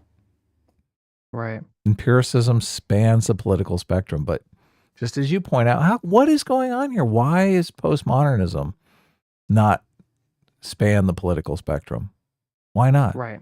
Well, I mean, I would argue because it's, again, my views of left or right is, internal, external, tradition, change. And postmodernism is going to be inherently about deconstructing and change and looking at the enemy of within societies, within structures, within existing narratives. So it would be very difficult. I mean, it's not possible, but this is definitely going to be a thought process that's going to be widely appealing to people on the left and widely distasteful to people on the right intuitively. What is the implicit epistemology of postmodernism? It's like standpoint epistemology, right? Yes, exactly. That these all existing it's what Gad Saad said in the beginning of the video, that you cannot discern either truth. There is no such thing as truth, or if there is, humans cannot figure it out. And so therefore we just throw it all away and everything is just power games. Well, I do think that they naively believe that lived experience can give you some sort of objective truth about the world. This is why they go to certain people who are embedded in certain groups and say, oh, you have to tell us what your lived experience is so we understand the world, how the world really is from your perspective, right? Well, it's hard. And this kind of goes into the power game thing. But it's hard to tell. It's hard to tell. It's like, okay, do these people honestly believe that some sort of importance, that some sort of truth of the world is going to be gleaned from lived experiences? Or do they know it's bullshit and they only elevate the lived experiences So that they suit can gain them power. Yeah. so they can gain power? And this is sort of like, that's probably, a little bit of column A, a little bit of column B, right? Right. But look, with empiricism, you don't have any of that fucking bullshit. No. And this is why it spans the political spectrum, right? Yeah. It's like experiment and discern reality about the world, right? Right. Don't trust your Right. senses. Yes. It's completely opposite of postmodernism. Yes, there is an objective truth out there. People are biased. We have to develop tools and ways of discerning truth that account for and try to circumvent our own personal biases so that we understand what is objectively true. Right. How come it's so easy for us to talk explicitly about all of these things and none of this is in a fucking 55-minute video about postmodernism? Because it goes to what theater kid. Yeah, well, because it goes exactly what I was saying with Candace Owens. When people are intentionally vague and not clear with their position, that should be a red flag. It should be a giant red flag. Exactly. I just look at all these people. They were all very vocal on one side of the debate during the COVID pandemic. Mhm.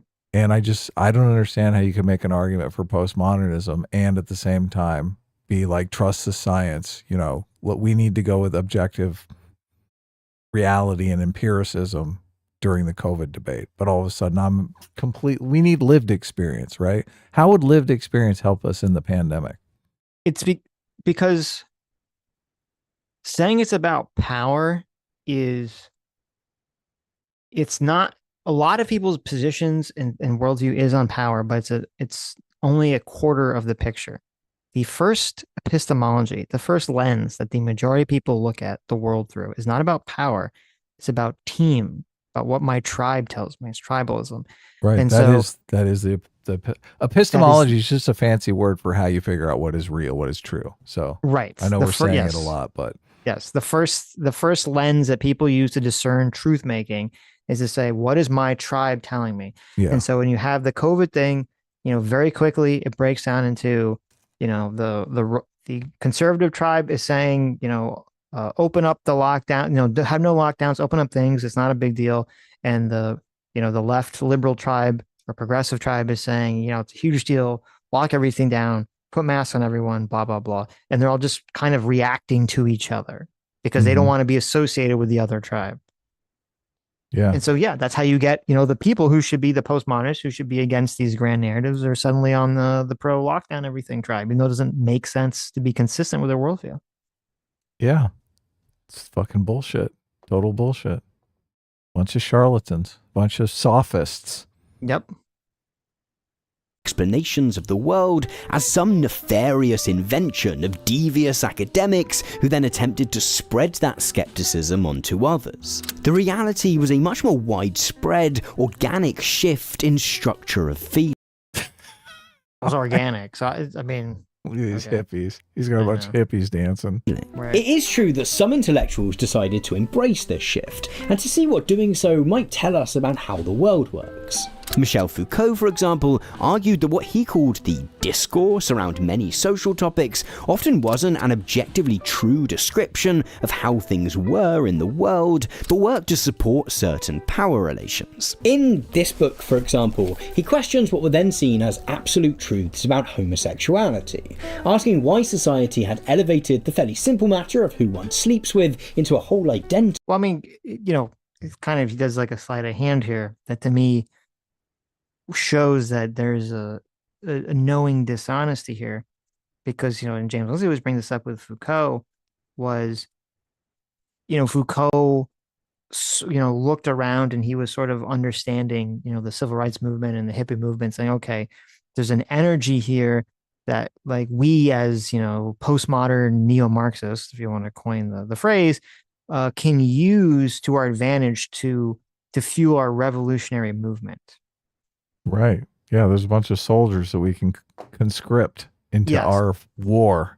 Yes. And there was definitely, and this is where there's kind of this conflation. Well, there definitely was an organic shift in the population at large of why the youth turned against, their parents because of the Vietnam War and all these other things. There was a there was an actual conscious thought process by people in the Frankfurt School, by the postmodern neo-Marxists, by the socialists, to say we need to indoctrinate people into following our ideology. And we need to have these people be our foot soldiers and go out there into the world and enact change that we are in favor of. Make cringy YouTube videos. Make cringy. All right. Right. It worked. Make cringy YouTube videos. Yes, exactly. It worked. It's so funny. I just randomly found this article. This is from 2018, the Democratic Socialist America publication. It says, why socialists should become teachers. Okay. And the whole thing is about how the pamphlet argues that socialists should take jobs as teachers for the political, economic, and social potential the industries hold. So it's an entire article about if you're a socialist, you should go be a teacher so that you can just shove your values down all the kids' Can throats. you imagine if there was an article why Christian nationalists should become teachers? Yes. Can you imagine? And people would fucking lose their fucking minds. Yep. It's crazy. So fucking so one-sided here. Look, he's going to argue. Oh, look, we got it wrong on the homosexuality. I wonder if he's going to argue on what's his name? Thomas Nichols. Tom Nichols. Are you going to argue that someone got it wrong on the age of consent? Are you going to start arguing for lowering the age of consent? Probably not. Yeah. No, I mean, this is, Paulo Freire was like the very famous Brazilian socialist who created the entire playbook on how the importance of teaching should be to teach people to be young socialist revolutionaries, not necessarily to teach them, educational objective facts about reality. Yeah. They want people who accept the dogma and make cringy YouTube videos about it. It says his influential work, Pedagogy of the Oppressed, is generally considered one of the foundational texts of the movement and was the third most cited book in social sciences as of 2016. Okay. How fucking the scary social is sciences are gone. They're fucking gone. How scary is that? Third most cited.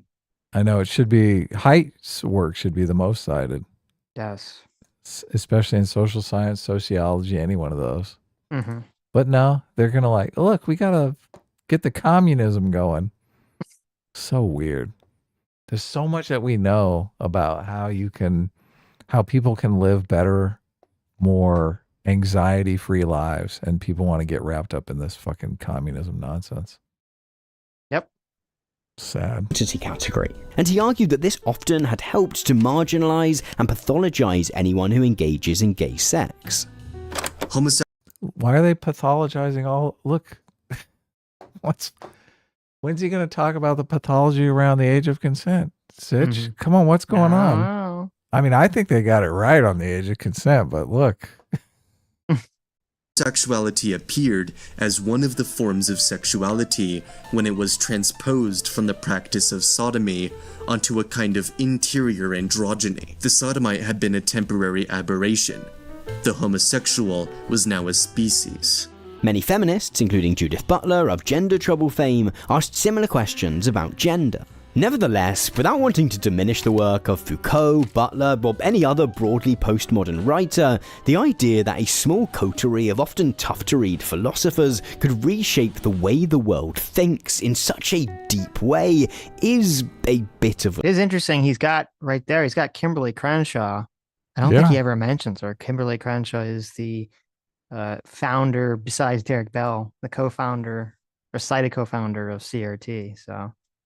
Yeah, we covered her when she was on Joy Reid's show, and Joy Reid asked her point blank, is CRT Marxism? Expecting her to say, oh, of course not.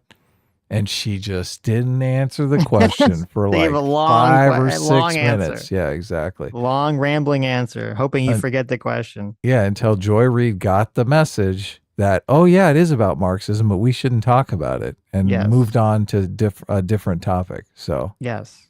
Yeah. So the idea that these people are influential in our society, I mean, they may have been influential for a while with young people, but they don't have any cultural, like the most attention they got is from Jordan Peterson. And that's about it. A stretch. It requires a belief in the impact of lengthy philosophy books, which can only be shared by people who also write lengthy philosophy books. That sense of skepticism about purported objective truths was clearly embedded in every aspect of society. As the second half of the 20th century proceeded, trust in all kinds of authority shattered. The media, politicians, scientists, economists, doctors, journalists, figures who once would have at least carried some respect and consideration, began to be viewed with deep suspicion. People of all political stripes began to question the absolute truths such experts claim to offer. I think the people in this country have had enough of experts with organisations from acronyms. The people of this country have had enough of experts. From organisations with. In fact, as that Jordan Peterson clip showed, I think regarding the importance of those people, it's like, yeah, like their names, like Kimberly Crenshaw, those people were, you'd have to be in one of these fields to really have an understanding of who these people are. But the problem is that even if they themselves wasn't a household name, they did have a bunch of ideas which got spread through society and created, the woke mind virus, created the DEI initiatives, created all this, chaos, the BLM riots, all this shit in our society that, we're now slogging through and trying to destroy and get rid of. Yeah, the riots are one thing. But there is that Mott and Bailey situation with CRT, and I'm not sure that the Marxist component of CRT really made it into the mainstream. Did they? I mean, they were talking about CRT as if it's just Black history, right? They see it as affirmative action. They see it as something completely different. The danger is that the Marxist elements of CRT 100% made into the mainstream. People, the mainstream left just didn't realize that they got subverted. When you'd have the idea that you can't be racist against white people is a Marxist idea. That's a good point. Yeah, that is a widespread idea. And that was a widespread idea. Yeah. And so, I mean, all these ideas about wokeness and how people should be viewed through their lens, like Joe Biden not saying I'm going to get the best person to be in the Supreme Court, saying I'm going to get the best Black woman to be in the Supreme Court, I would say is a cultural Marxist idea. Yeah, okay. You've convinced me. These ideas have gone mainstream in a horrifying way. Yeah. Right. Yeah. So, okay. Well, we're fighting back. Yep. Well, I mean, I think now, fortunately, it seems like they're on the decline now. So. Right. Well, because of the fight. Well, we have been fighting back. Well, we're winning. Yeah, I think there's a fight back. I think a lot of people on the broader left were realizing how toxic and shitty these ideas were, but they were too scared to push back. And Kamala Harris's loss allowed them to essentially use that as an excuse to now say, "Oh, we're blaming wokeness for Harris's loss. We're gonna, totally blame it. So you fucking people go back in your cage, shut the fuck up." Right? Back in the closet. Adults, right. The adults are back in charge now. So we'll see. We'll see what happens in the next election. I mean, I hope so. People have been saying this, and I think it's 100% true. You're going to see this wild, AOC is going to run for president probably in 2028, and she's probably going to try to hide a lot of the cultural woke stuff and just fixate on economic issues and do kind of a rebranding, because the next 3 years, I think all this woke shit is going to become more and more unpopular. So. Yeah, let's hope. The extreme skepticism of this postmodern structure of feeling reshaped conservative politics just as much as it ever shaped so-called identity politics. There's an interesting moment in an interview with James Lindsay where he's forced to face up to this realization. Now, every claim... It's funny that he says... It really shows you how out of it Tom Nichols is, where he's James Lindsay's forced to accept this realization. And he brings up this interview that James Lindsay did with Glenn Loury from 4 years ago. Okay. Where if you just looked at anything James Lindsay's been talking about for the last 6 months, it's all been woke right, woke right, woke right, woke right. Yeah. So it's you're a little behind on the ball here, Tom. Okay. He's been talking about it on the right for a while now. Well, and he brings up the skepticism of authority figures and institutions, and he doesn't even talk about what everyone's talking about, the Douglas Murray and Dave Smith thing that happened like a week ago. What the fuck? Exactly. That's a good point. Yeah. Like that's where the conversation's at, you dimwit. Right. Seems inordinately strong. But It does. some important claims resting on power dynamics seems like a hypothesis worth entertaining. I agree. In fact, I point out that if we look, I mentioned Fauci quite intentionally. If we look at how the COVID-19 policy, there's much skepticism, at least on the right, around it. If you look at this situation, the way, Fauci said, don't wear a mask. Then he said, wear a mask. Then he said, wear 2 masks. Then he said the CDC maybe doesn't know if you should wear 2 masks. Then he said, nope, probably 2 masks. Maybe we have to do 3 masks. You get into anything fuzzier than the very hard sciences, that you do have this kind of human element that has to be investigated and interrogated. The anti-POMO crowd. This is a mischaracterization of the critique. It's not that power dynamics don't exist. It's that they aren't the sole lens of looking at every relationship in the world. That's a much different claim. I know. Yeah. Yeah, I know. Power dynamics absolutely fucking exist. Why do you think we have democracies and authoritarian regimes? So silly. Yep. It's just power dynamics is not probably the healthiest way to look at your romantic relationships, right? I mean, let's be real here. Probably not. No. Yeah. There are plenty of domains where like raw power is not going to be helpful in navigating those situations in real life. Yeah. So that's a tragedy of this ideology, because it makes you take a kind of resentment into all kinds of other relationships where it doesn't belong, right? Yeah, that's a great point. And the irony, of course, is that, we're talking about postmodernism, which is supposed to be against the totalitariating of these grand ideas. And so much of, the woke mind virus and socialism is, saying, okay, we need to establish this sort of worldview, this power hierarchies, this other nonsense, this oppression Olympics. It needs to be applied to every facet of my life. It has to be this completely totalitarian idea. Yeah. When Sad. It doesn't make sense for it to be that way. Crowd hated it when their political opponents questioned certain supposed absolute truths and their relation to power. But many were, and continue to be, obsessed with doing so. In fact, Foucault's interest in the relationship between language and power found a pretty clear mirror in the increasing conservative obsession with free speech. Whether it was complaints about political correctness in the 1990s, cancel culture in the 2010s, or social media moderation in more recent years, conservatives often seemed more interested in arguing about how we argue than about the pros and cons of any specific policy. They became hyperfixated on meta-debates about how conservative voices were supposedly being sidelined or silenced, or how we were being lied to by schools, universities, the media, science, big tech, and others. This is such a bread tubism. It's like, let me, the socialist, explain conservatives to you. It's like, right. Well, and also like, what's even the point here? It's like, yeah, when you had an ideology that came in that was saying you can't criticize wokeness without getting canceled. You can't criticize our ideology without, the mob coming from you. And people were criticizing that, complaining about that.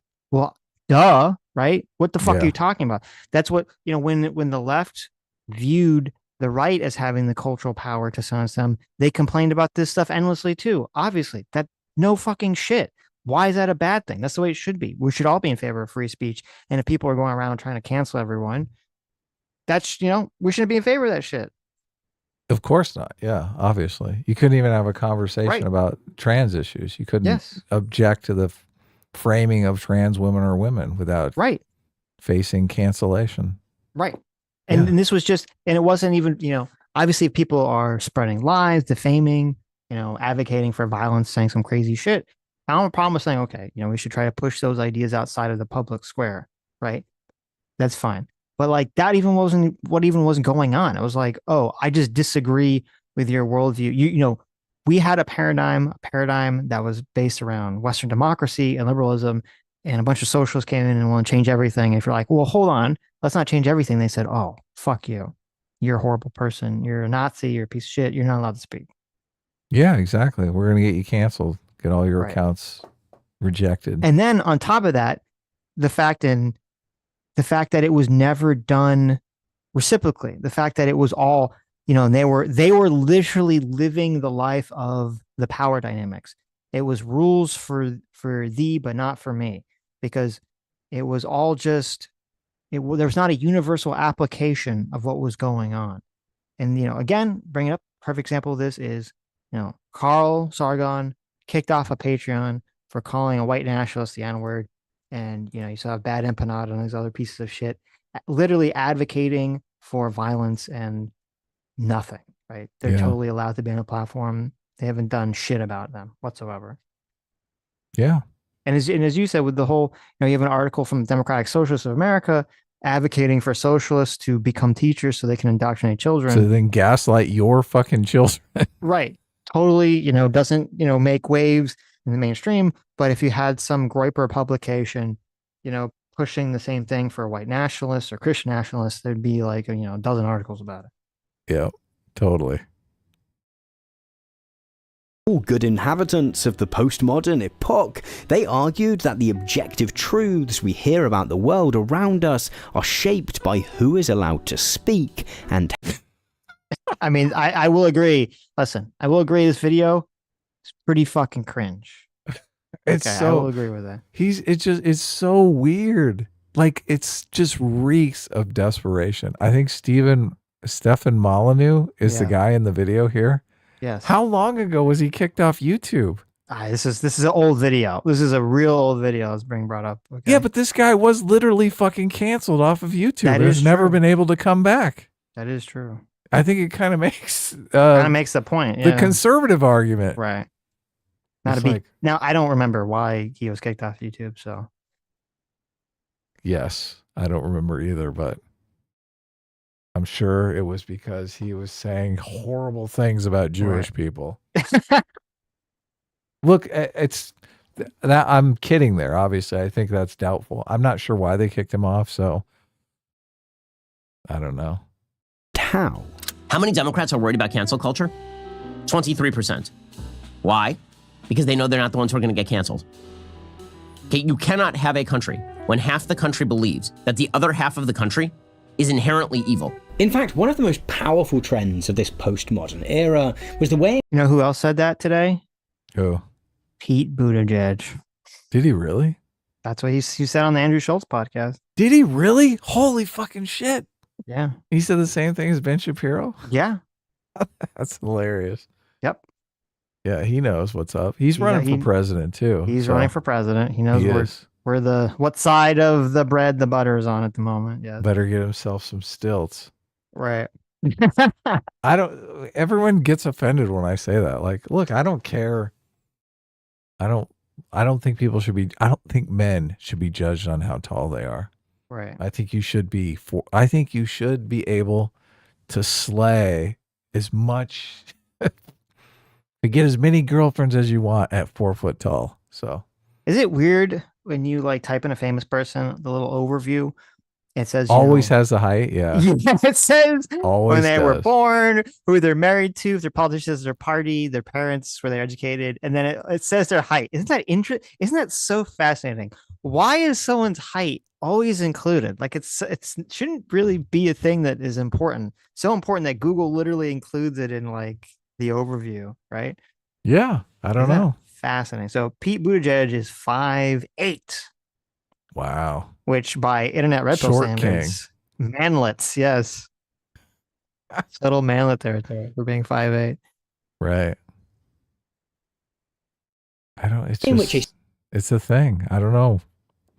Sales, you can make more money in sales if you're taller too. I remember this one of the first things they taught me in sales. So That's interesting. Donald Trump's height is not on the thing. I think he's 6 foot at least. It's 6'3", it says. Oh, okay. Well, how tall is Biden? Biden has probably shrunk a bit. Well, that's a good point. Biden is 6 feet. So there you go. Look at that. There you go. Is that one of the first times that the shorter candidate beat the taller candidate? Maybe. So I don't know. I'm looking at a picture and they seem to be about the same height in this picture. So I don't know. Interesting. Okay. Anyway. The way in which a skepticism towards ideology, combined with an obsession with language and discourse, could often combine to obfuscate any meaningful conversations about how we want to live together in the world. This was Wow. First thing I agree with him. This whole video is a testament to that. Something explored at length by this guy, Jean Baudrillard. Baudrillard argued that the postmodern era was one of hyper-reality. All this distrust, along with the increasing power of the media, had led to a scenario in which how an event or person was represented on TV or in the newspapers was often infinitely more important than the event or person themselves. This was particularly evident in the corridors of power. In a decisive rejection of the tub-thumping, manifesto-writing approach to politics taken in the previous century, Bill Clinton and Tony Blair claimed to be following a third way between left-wing and right-wing politics. They did, of course, continue to pass laws which massively affected people's lives. As they did, however, they shrank from the idea that they were following any meaningful worldview. This was the era of the West Wing and the thick of it and Veep, in which being a good politician was no longer about conveying a meaningful vision to your country and winning people over to that vision, but about wearing the right clothes and having... This is so weird because it's so wildly untrue. And it's so, like, I'm guessing that he has an audience of children because that's the only way you could fall for this nonsense. Okay. Like Obama, George W. Bush, Bill Clinton, they all had very clear visions of what they were advocating the world should look like or should be. And people voting for them felt that. Now, whether they went through with those visions is a different story, right?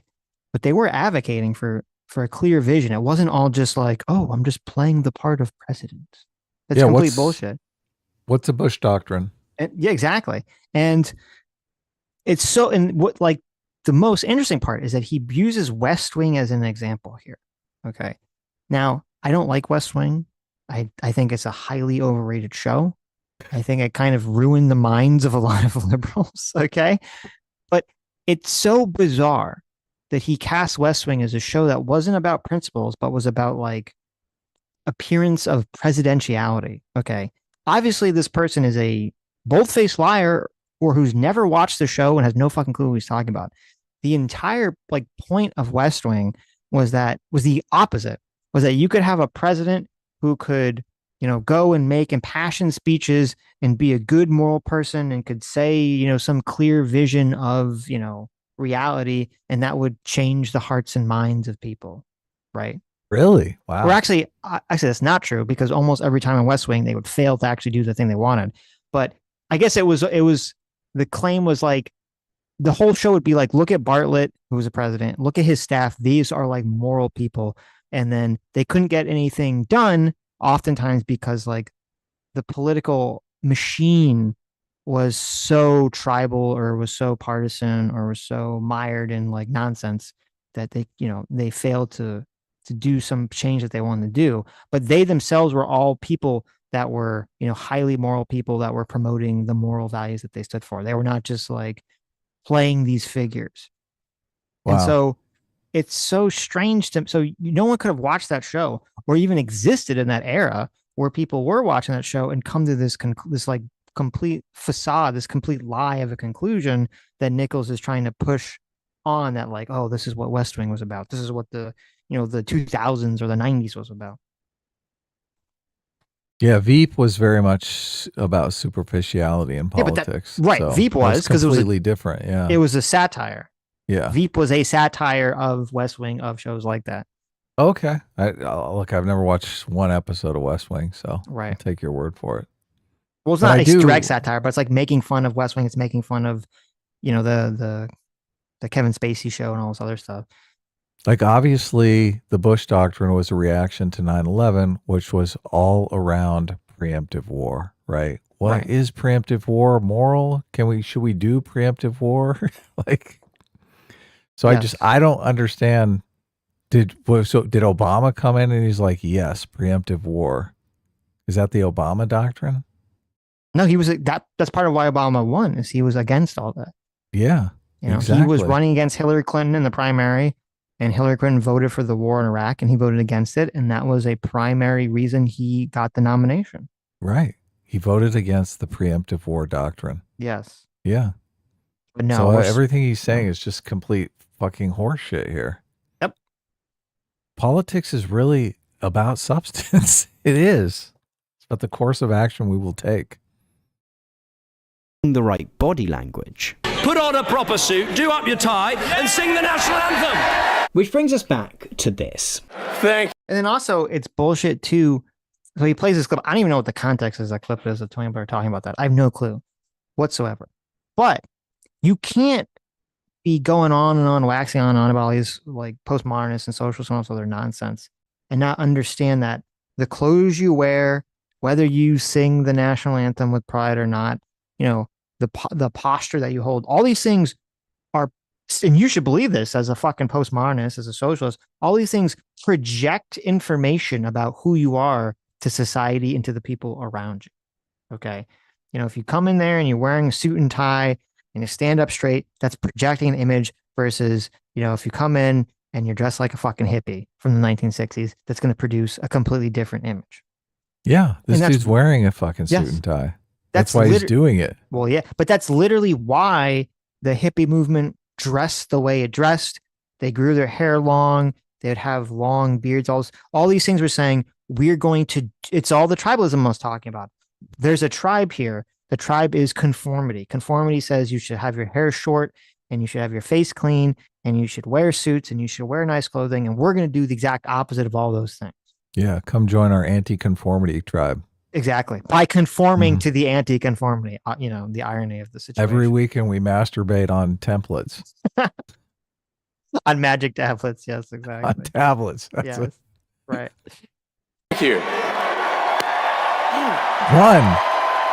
Let's see if she's going to play them all. Two. During the sheer absurdity of the first Trump campaign and presidency, many... Look at this. He's just like, during the absurdity. Why were your politics at, buddy? Right. You saw it as absurd, right? Yeah. I mean, I don't know how you can compare the second term to the first term and think, oh yeah, the first one's absurd. Right? Right. Where are we at on the absurdity scale, Sitch? It's pretty high at the moment. Yeah.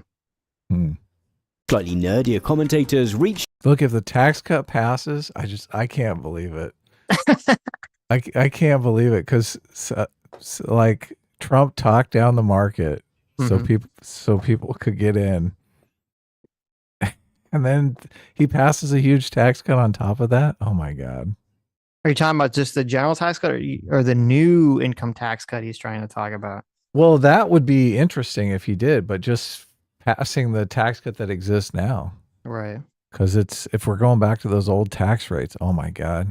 You and I are going to be paying way more taxes. So, for the terminology of postmodernism to explain what was going on. This was, after all, a president who was prepared to question even the most concretely established truths: climate science, medical research, and eventually election results. There are books that are written on how the election was rigged. Everything and anything was on the table if he didn't like it. There was also more than a degree of hyperreality to the manner in which Trump set himself up. Well, and he's not going to address that the reason there was this pull away from the experts is because the expert class had so utterly failed, both by getting completely taken over by wokeness and then obviously totally fucking up on COVID. And so, when people are sort of demoralized, sort of because we're so, inundated with so much counter information, so much information on both sides, and then we see the expert class utterly failing, people look for some life raft to grab onto, and very often that's going to be a person that they trust to tell them the truth. And that's how you get a lot of the situation that we're talking about.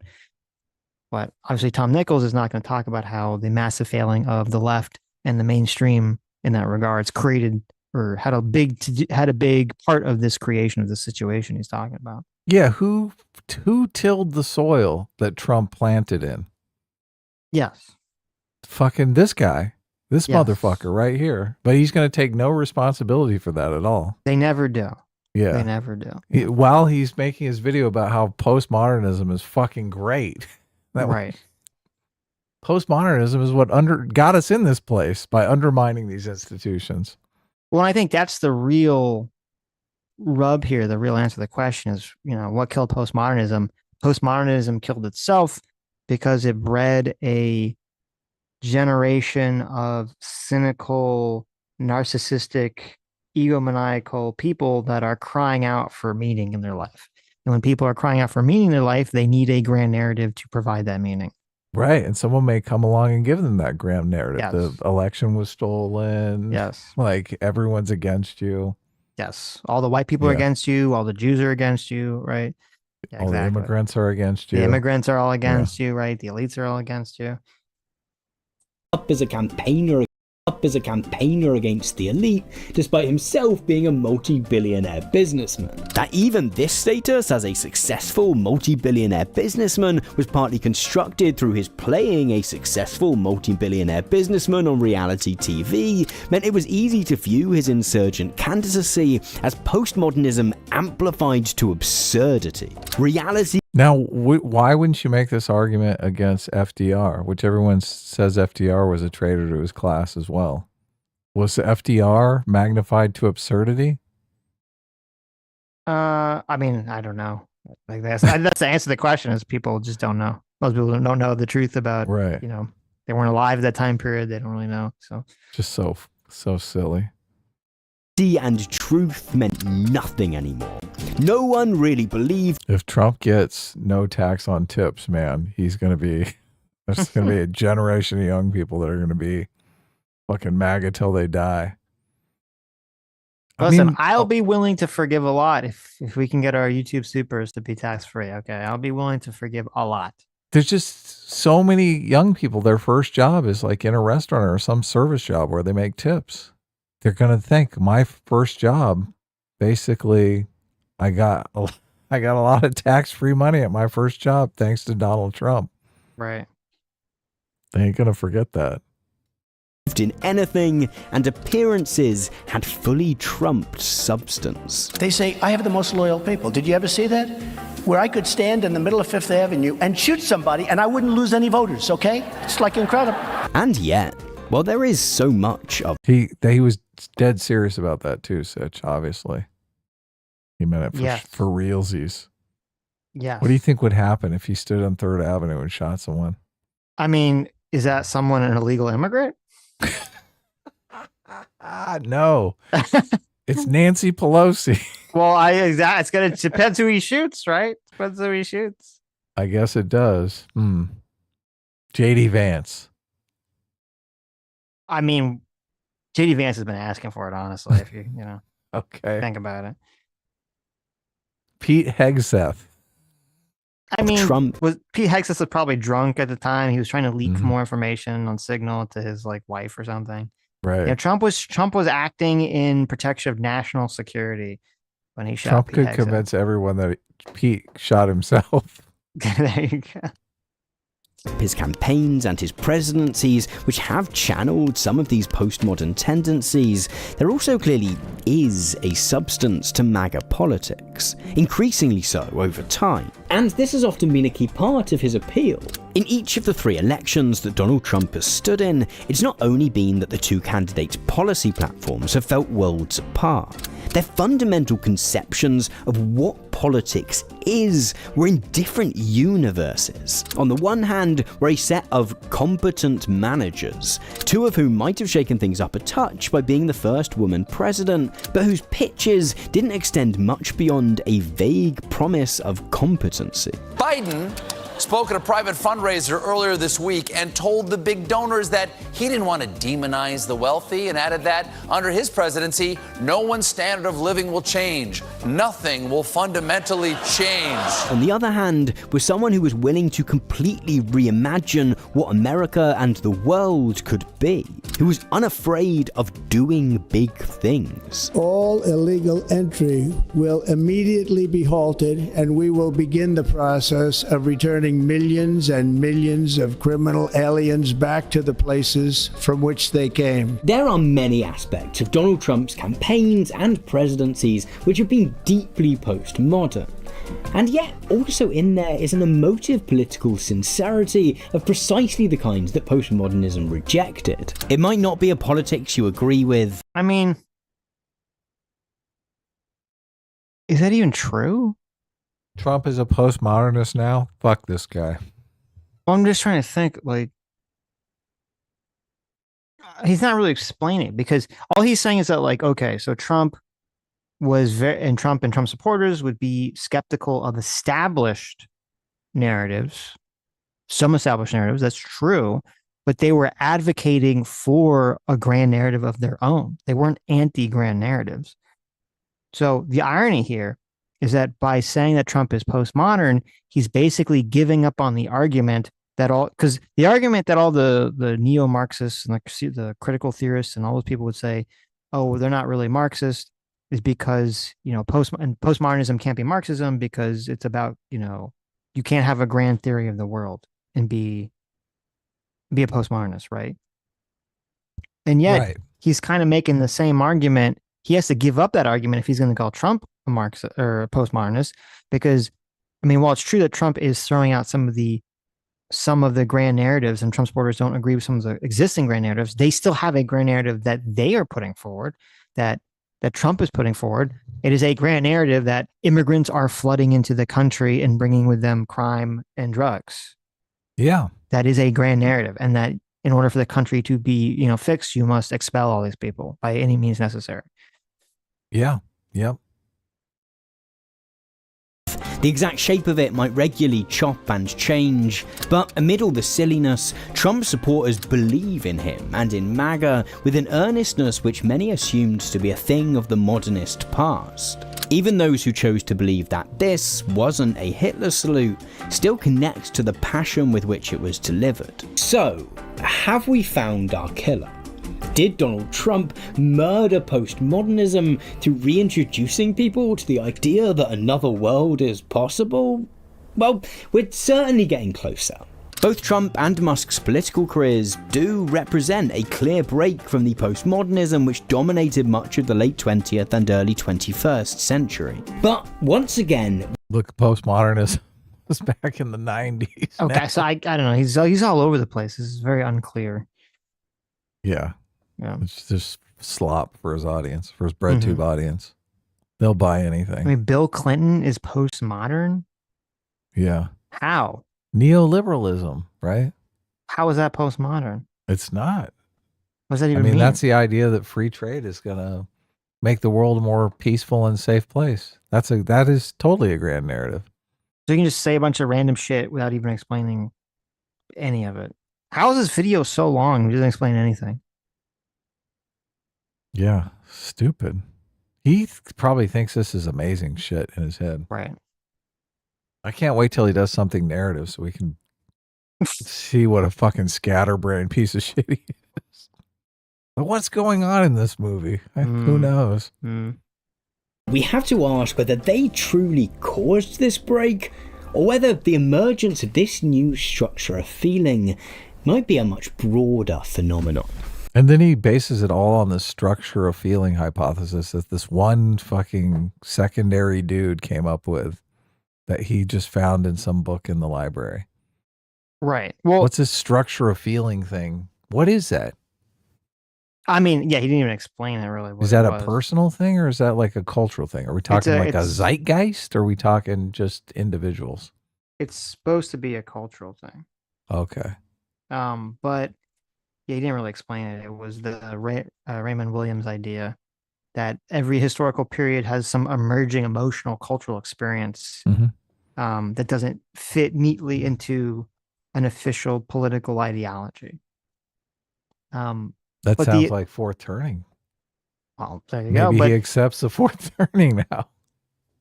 I mean, it's interesting because so much of Nichols' video itself is all aesthetic over anything Substance. else. Yeah, of course. Yeah, it's all just this, bread tube aesthetic, and thus because it has an aesthetic, people say, "Oh, well, I guess it's true. It has the correct aesthetic." So right. He's got an accent, and he's wearing English clothing. Look, and he's got books and stuff. Right. And he sounds like an insufferable cunt. There you go. He's missing some bisexual lighting, though. Oh, yeah. No, I can't. No one's paying attention. We got to dig into the comments on this video. The comments have got to be a fucking riot because they're probably all just substanceless platitudes. Oh my God, this is so true and amazing. Yes. Elon Musk is totally a Nazi.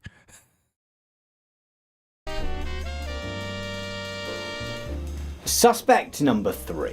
The 2008 financial crisis with widespread instability in the global economy. Let me show you another video. Because something has shifted. You're going to be mad. There's someone in the comments that says that they specifically love the theme. It's like the music. The music? Yeah, the noir music. I need to block that person.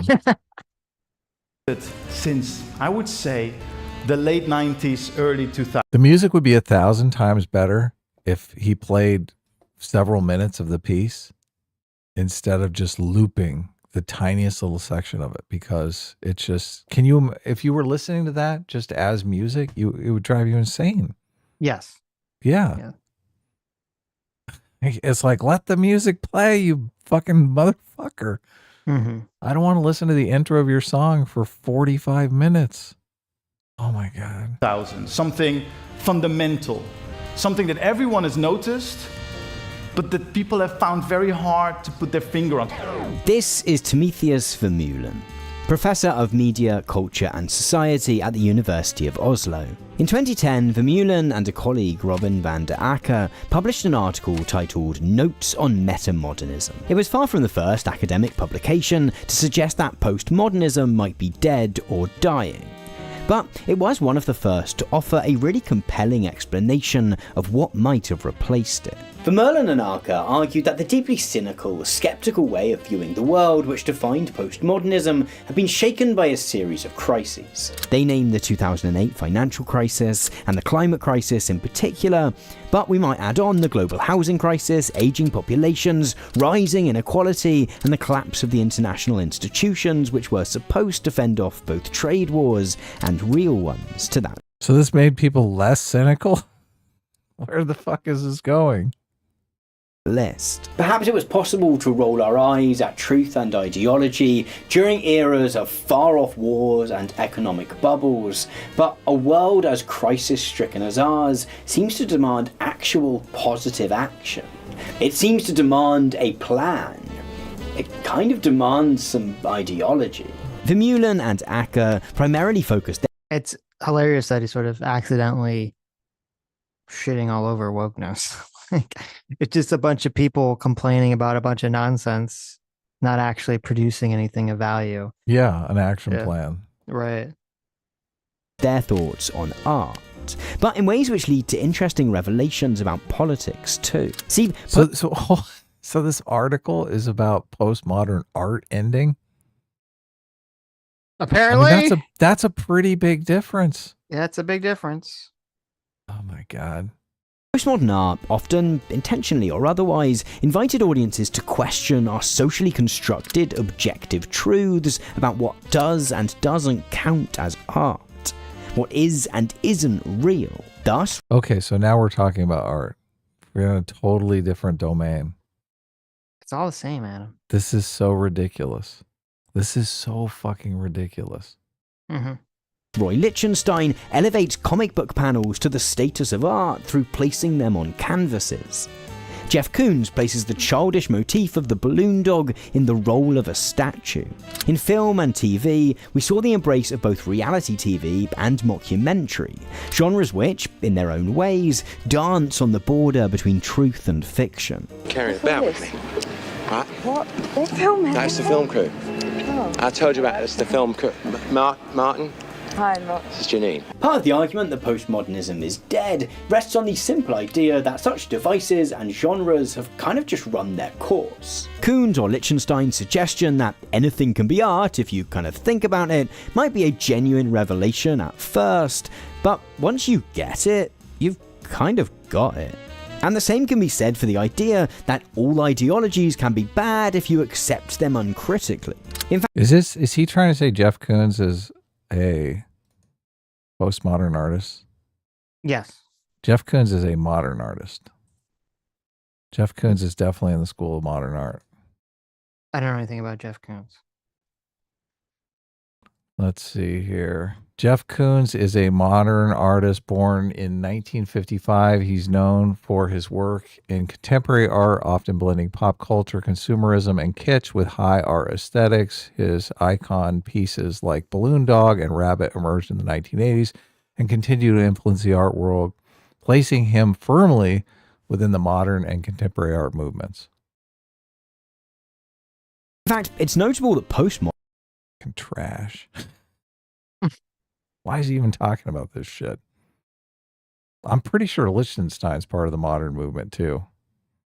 Modern art always felt far better at offering cynical jabs at the world around it than illustrating how the world could be better.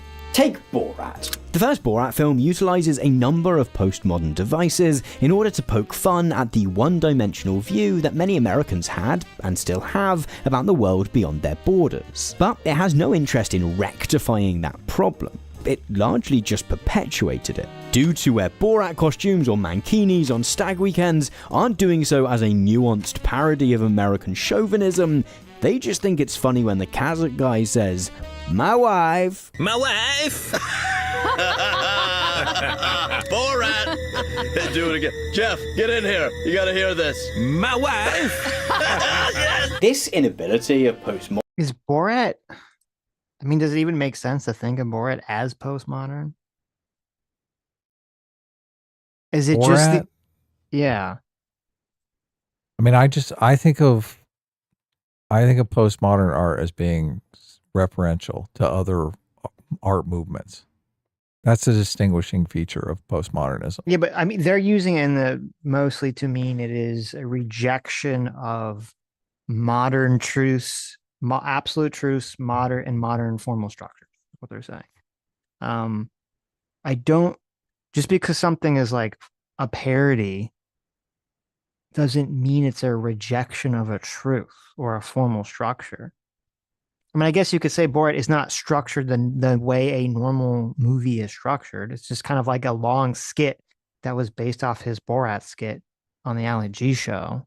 Yeah, it's a mockumentary, right? I guess. I don't know. It doesn't... It seems weird to me. I feel like we're playing a little too fast and loose here with like everything is essentially postmodernism at this point. Unless it's like Star Wars. Modernism to actually solve anything is mirrored in the political sphere. The drive to reject anything which looks too much like ideology has been at the root of inaction on many of the largest crises facing us today. But a political field which is obsessed with finding some perceived center ground is one which is biased towards inaction. And also, I mean, something, and I don't think he brings it up here, is that if everyone is doing like, if everyone is doing something, okay, if everyone's saying, hey, we're going to critique the past structure of art or film or whatever, and then everyone starts doing that, the thing that everyone's doing becomes the structure. Mm-hmm. So it no longer becomes a critique. So then it's like the very notion of postmodernism is self-defeating, because whatever the critique is becomes the next thing, becomes the structure itself. And this is something that James Lindsay and other people have talked about, that a lot of these socialist radicals have a big problem with ideologies in the first place, is because they realize that. and they want there to be some sort of, they want to just rebel for the sake of rebellion. They're afraid of their own radical ideas becoming the norm ideas for that reason. That's kind of a big part of why there were some queer theorists that were actually against gay marriage. They didn't want gayness to be normalized or normative. Mm-hmm. So that they could stay outside of the establishment. Yes, they want to be forever outside the establishment. They want to forever be radicals because that's how they define their self and their self-worth.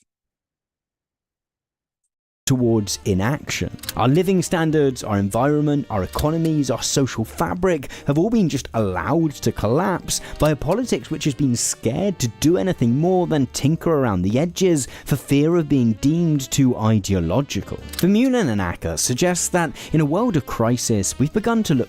You think Obama was afraid of being labeled as too ideological? Like, what does that even mean? What?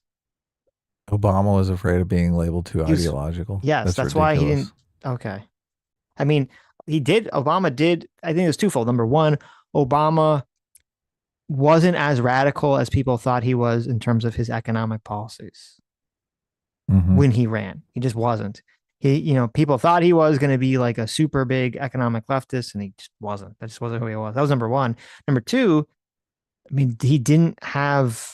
Democrats only had a supermajority in Congress for like, I forget, like 9 months or something, or like a year, and then they lost it. And it was like everything he wanted to do was just blocked by Congress and blocked by Republicans in Congress. So even if he was a super radical, unless he was going to go the, everything executive order route, which, Trump has sort of pioneered now, which wasn't as big a thing when Obama was president, I don't think it would have got a lot accomplished anyway. I think he did his share of executive orders. I saw something floating around where there was like number of executive orders, and he was definitely in the game, but not as ostentatious. Yes, but I'm saying like Trump is now on track to blow anyone out of the water. Yeah, totally. Like, making a bunch of things. Right. So I asked Grok, what makes something postmodern art? And I hate the answer. Like, I don't believe this answer at all, because this answer completely applies to modernism. I don't see how this is any different than modernism. It says postmodern art is defined by its rejection of the rigid principles of modernism and its embrace of a more pluralistic, self-aware, and fundamental approach to art making. It challenges traditional notions of art, meaning, and cultural authority, often with a playful and ironic and subversive edge. How is that not modern art? I mean, the whole idea behind modern art is like, we're just going to make a canvas that's black, right? I understand I think I understand the confusion here. So I think it's like modern art. They're like two different categories of thing. Like postmodern, like what we consider modern art actually exists under the framework of postmodernism. Okay. And so that's the confusion. What is your source? Where are you getting this from? I'm guessing. Oh, okay. That I'm not sure that's the case. Because when you say modern art, I'm assuming you're talking about like modern, like contemporary art, right? You're not talking about like the period of time. I'm talking about the period. Like, isn't modern art supposed to be like the late 1800s to the early 1900s or something? Let's see what it responds. What is the modern art period? The modern art period refers to a broad movement in Western art spanning roughly from the 1860s to the 1970s, characterized by a break from traditional artistic conventions and an embrace of experimental individualism and new ways of seeking the world. Yes, like surrealism is modern art. Yeah. Okay, that makes Andy Warhol is modern art. Right. So then what's the difference then? Then I don't know then. What is the difference? Well, look, my understanding of postmodernism was always postmodernism is self-referential of art, where most movements were like Dali, is going to paint a picture that's not reference to any other art movement or time. Like, he's struggling to create something completely different. And postmodernism is basically saying, no, we can pull from any period and create something that's kind of like remixed. It's like a remixing of different movements. Which is completely different than talking about this philosophy of postmodernism. Right. Right. Well, here's what ChatGPT says. Okay. When I ask how to explain the difference between postmodern art and modern art specifically, it says the main goal of modern art was to find new truths about beauty, form, and reality, where postmodern art questioned whether truth existed. Does that make sense? I mean, I understand what it's saying, but right. If you, that makes sense to me. Yeah, it makes total sense. But right. I would say put a postmodern painting in front of me and make that connection for me. Right. I understand when I see Rothko's paintings that you're basically saying form and function, figurative work is not what it's about, right? Obviously, it's just color swatches.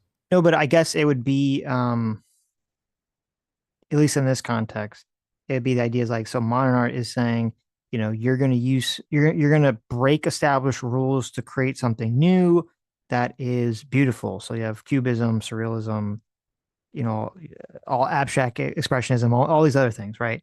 And then you have the postmodern art comes in and they're breaking all the rules, but they're breaking all the rules for a different reason. They're breaking all the rules to say that they don't think there is an objective truth about beauty or reality.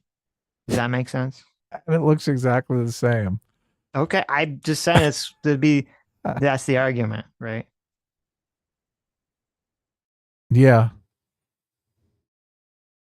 Oh, okay. And then to go to what you were saying, they're saying here's a key quotes. Modernist mindset is to quote, make it new. Postmodernist mindset is nothing is new. Everything is borrowed, remixed, or ironic. Yeah, that's postmodernism. Sure. Right. Right. And that's how you get sort of like, the Andy Warhol concept, right? Who you would be. Or Banksy. Yes. Who would be considered as like the classic postmodern individual. Yes. Right. More than just wit and cynicism. But crucially, they argued that we can't simply roll back the clock to a more sincere... this is where the confusion comes from, because most of this video isn't about art. It's not. When he's talking about modernism in the beginning of the video and explaining it, it's not about modern art. It's about politics. It's about that there was a modern, in the era of believing in grand unifying theories. And this is where the confusion comes from, because while you can see a connection in the ideology between postmodern art and postmodernism philosophically, the connection between modern art and modern ideology maybe it doesn't exist or isn't the same thing. And that's where the confusion comes from. Yeah. Right. Yes, definitely. Modernist structure of feeling. It's simply not possible for us to go back to that kind of naive sense. There's this theory that the artwork that becomes famous is usually predictive of some sort of technological advancement. Like obviously, surrealism kind of predates psychology, and the reason why surrealism became a movement that went into the history books was because psychology came along and kind of solidified this artwork as a powerful example of this other concept. So also, like cubism was fracturing of time and space, right? This came along before Einstein, when Einstein came up with the theory of relativity, and all of a sudden in science they were playing around with time and space. Cubism became sort of an exemplar of that, and that's why Cubism went into the history books. And the idea is that there are all these movements that are constantly being churned out by artists and artist communities, but the only ones that really become historical movements have some sort of other cultural basis that makes them relevant. Right. Have you heard this before? Yeah. Oh, no, that theory? I had not heard that before. Yeah. No. That is interesting. That is very interesting. It's interesting, mostly I think because the art usually predates the scientific advancement. Yeah. Maybe even inspires the scientific advancement. Who knows?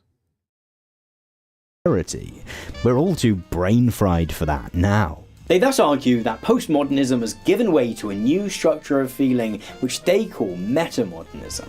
And then the structure of feeling thing. Like, fuck your structure of feeling. Who fucking cares? Metamodernism, they write, oscillates between the modern and the postmodern. It oscillates between a modern enthusiasm and a postmodern irony, between hope and melancholy, between naivete and knowingness, empathy and apathy, unity and plurality, totality and fragmentation, purity and ambiguity. In film, they point to the work of Wes Anderson, which on the one... Well, so, I mean, that's just a fancy way of saying that essentially, aesthetically, people highly fixate on postmodern, self-referential memes, right? But that's the aesthetic. The ideology is still people seeking for the modernist grand narrative to latch onto to give their life meaning, because you're not going to find meaning in postmodern ideology. Yeah. Is it really? I mean, it's moving when you hear some sort of cartoon reference from your childhood in a Marvel movie, right? But it's not moving in a way that's like moving, right? You're not awestruck by this. Yes. True.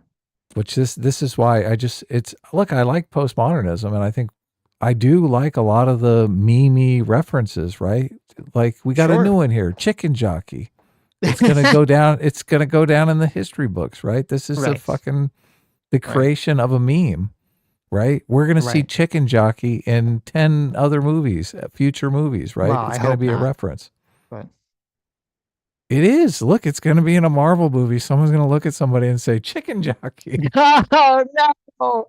It's going to happen. That is postmodernism. That is remixing. Right. But it isn't awe-inspiring. It really isn't. But That's true. I mean, it does kind of connect you to a point. culture in some way. But look, I mean, it's interesting. Like, I don't know that art has the power to inspire, to be awe-inspiring. I know film does, though. Mm-hmm. Go ahead. What were you going to say? Well, no, I think that is interesting, and I never thought about that, which is that, you know, you look like the post-modern meta self-referential meme, it makes you laugh. It can, you know, be used to make you think of a specific point, but it does not invoke a sense of awe. That is very true. Yeah. And I don't know if it's capable. I don't think it is capable of invoking a sense of awe. When Samuel Jackson says we're all going to be little Fonzies here, right? And what is Fonzie, right? Cool. Yes. Correctamundo. Like, yeah, look, it's interesting. I remember. Yeah, look, Happy Days. Right. but look, there is some awe-inspiring stuff in that scene, but I'd argue it's more from the biblical text that he's reading than which is, I guess, self-referential. So maybe you just got to pick the right references. Right? Right. The tyranny of evil men. Anyway. On hand is extremely sick. I don't think this guy can have a deep conversation about modernism versus postmodernism. Well, he didn't even explain. I mean, he's jumping back and forth between art and philosophy. Look, and he thinks they're the same, which is just crazy. What? Right. The artists are in a whole different section of the college, okay? They're not over in the philosophy department, right? And most of the time, artists are just looking for some sort of excuse so they can do drugs and hang out and make things, right?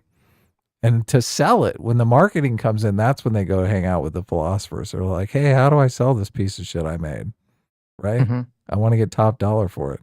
Well, it's just dribbling on canvas. What do you... How are you going to do that? Right. I don't know. Let's tie it to some physics project. Silly. Anderson's films are often pastiches of particular genres or time periods. The detached performance styles and Anderson's exquisite... See, look, it's funny that he's doing Wes Anderson, because obviously Quentin Tarantino is thought to be the most postmodern of the film directors, But he has a real bad habit of using the N-word like 37 times in a scene. Right, right. Well, he's trying to, the guy he's quoting is trying to say that Wes Anderson is like this new meta modernist, right? Oh, okay. So he's past postmodernist, right? Okay, I got you. Yes, yes. This is the new thing. Okay, good pickup there. Framing of shots means we're rarely encouraged to fully suspend our disbelief and lose ourselves in the truth the film is weaving for us. And yet, neither are Anderson's films entirely cynical. They're often deeply touching. As a result, they're neither entirely modern nor postmodern. They're both and neither. There's 3 grabbers, 3 I understand using Wes Anderson stuff as like an example, but I think it's a bad argument if you're trying to say that's the direction society is going, because Wes Anderson movies are not the norm. Like the style that he's talking about are not even remotely close to the norm of how movies exist or stories exist or art exists today. Well, and I mean, they're financially successful, obviously, but are they? Yeah, not, but I mean, it's not. They're not like mega blockbusters by any right. means. But they're unique to Wes Anderson. That's why when you say it's a Wes Anderson movie, it makes you think of something specific in your mind that is not being replicated by other people. Right. Like one of the first, I don't know if you saw them, like when some of the first like AI movies came out, there'd be this trend of like Star Wars, as if it was Wes Anderson, right? Or, right. Lord of the Rings, as if it was Wes Anderson. And it'd be like, it had like a specific style to it that was funny, and you understood what it would mean if it was like, if Wes Anderson did, something like that. taggers, 5 twig runners, and the player at whack-bat. Center tagger lights a pine. This is the best Wes Anderson movie, though. Oh my God. His top grossing movie is 175 million. So. Oh, which movie is it? Grand Budapest Hotel. Oh, boo. Fantastic Mr. Fox is much better. Fantastic Mr. Fox made 46 million. Oh, that's depressing. I know. I get, what was his second, Moonrise Kingdom? Rushmore, 17 million. I never saw Rushmore. Oh, Rushmore's great. Yeah. Bottle Rocket, 1 million. I would say the ones I've seen, Fantastic Mr. Fox is the best one. Moonrise Kingdom, number 2. Right. The Royal Tenenbaums, 71 million. I never really liked any of the other ones after those 2. Yeah, they're very character driven. So. Right. Well, I don't have a problem with that, but I know maybe you. No, you want the jangly things. I want the jangly things. I hate that. I hate that analogy. And the whack batter tries to hit the cedar stick off the cross rock. Then the twig runners dash back and forth until the pine cone burns out and the umpire calls hotbox. Metamodernism, then, is a structure of feeling in which we seem to want to believe in stuff again. In art or film, that thing might be love or beauty or happy endings. In politics, this is just everyone wants to believe in something always. What? I know. Just because some postmodern philosopher came out with some crazy argument so he could lower the age of consent, it doesn't mean it changed society. But even then, I mean, the whole point, and it's the irony, and the point of Jordan Peterson and Jim Lindsay was saying is that like the postmodernists were never consistent. They only wanted to deconstruct things to the level at which they wanted to deconstruct things for their own purposes, and then they would establish their own grand narratives. Great point. Exactly. They were never about completely deconstructing everything. Now you could say, and this is again why it's stupid, it's so retarded to conflate art, the postmodern art, with the postmodern philosophy, and modern art with modern philosophy, even though I just looked it up. Modern art and modern philosophy, 2 different time periods. Yeah, right? see, it's just insane. It's fucking right. insane. To conflate these things. But you could make the argument that like postmodern artists, yes, we're just deconstructing things completely, some of them when they're doing paintings or whatever, just completely deconstructing everything and being self-referential or whatever, because they can do that in an artistic format. When you're trying to create a philosophy or an ideology, it's impossible to do those things. Yeah, of course. It's a much harder task to develop some sort of philosophy of life, a way to live your life that's going to make you successful, right? Yes. Art is completely about experimentation. Yeah, or Politics, expressing something. Right. And even just saying, then this is the hypocrisy irony of the quote postmodern philosophy is saying there is no grand narrative. Everything is a power structure. Everything is power struggle. That is in itself a grand narrative. Yeah. Oh, of course. It might be solidarity or the might and superiority of one's nation or race. Nevertheless, we still have to obviously he's got to put a clip in of his hero, right? But and this is why postmodernism is so, and I hate to use the word I always associate with Nina Sarkeesian. It's unfortunate she stole two important words: problematic and pernicious.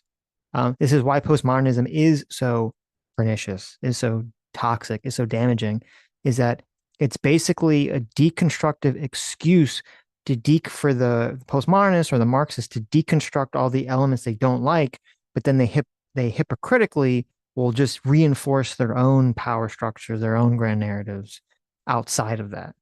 Yeah, totally. Contend with an awkwardness about doing so, partly driven by a recognition that too rigid J-Reg a belief in any of these things will be riven with holes, and also a fear that being too sincere remains just kind of lame. We find ourselves swinging back and forth between those two poles. We know that belief in anything is a flawed concept, and yet in spite of that knowledge, we do so. Yeah, it was the scene in Monty Python where they were making fun of the guy for wanting to transition. I don't know what that has to do with being too sincere, but it's kind of interesting. So anyway, which brings us back once again to this. 1, 2. My heart goes out to you. Oh, I cut it out. You didn't let him do it.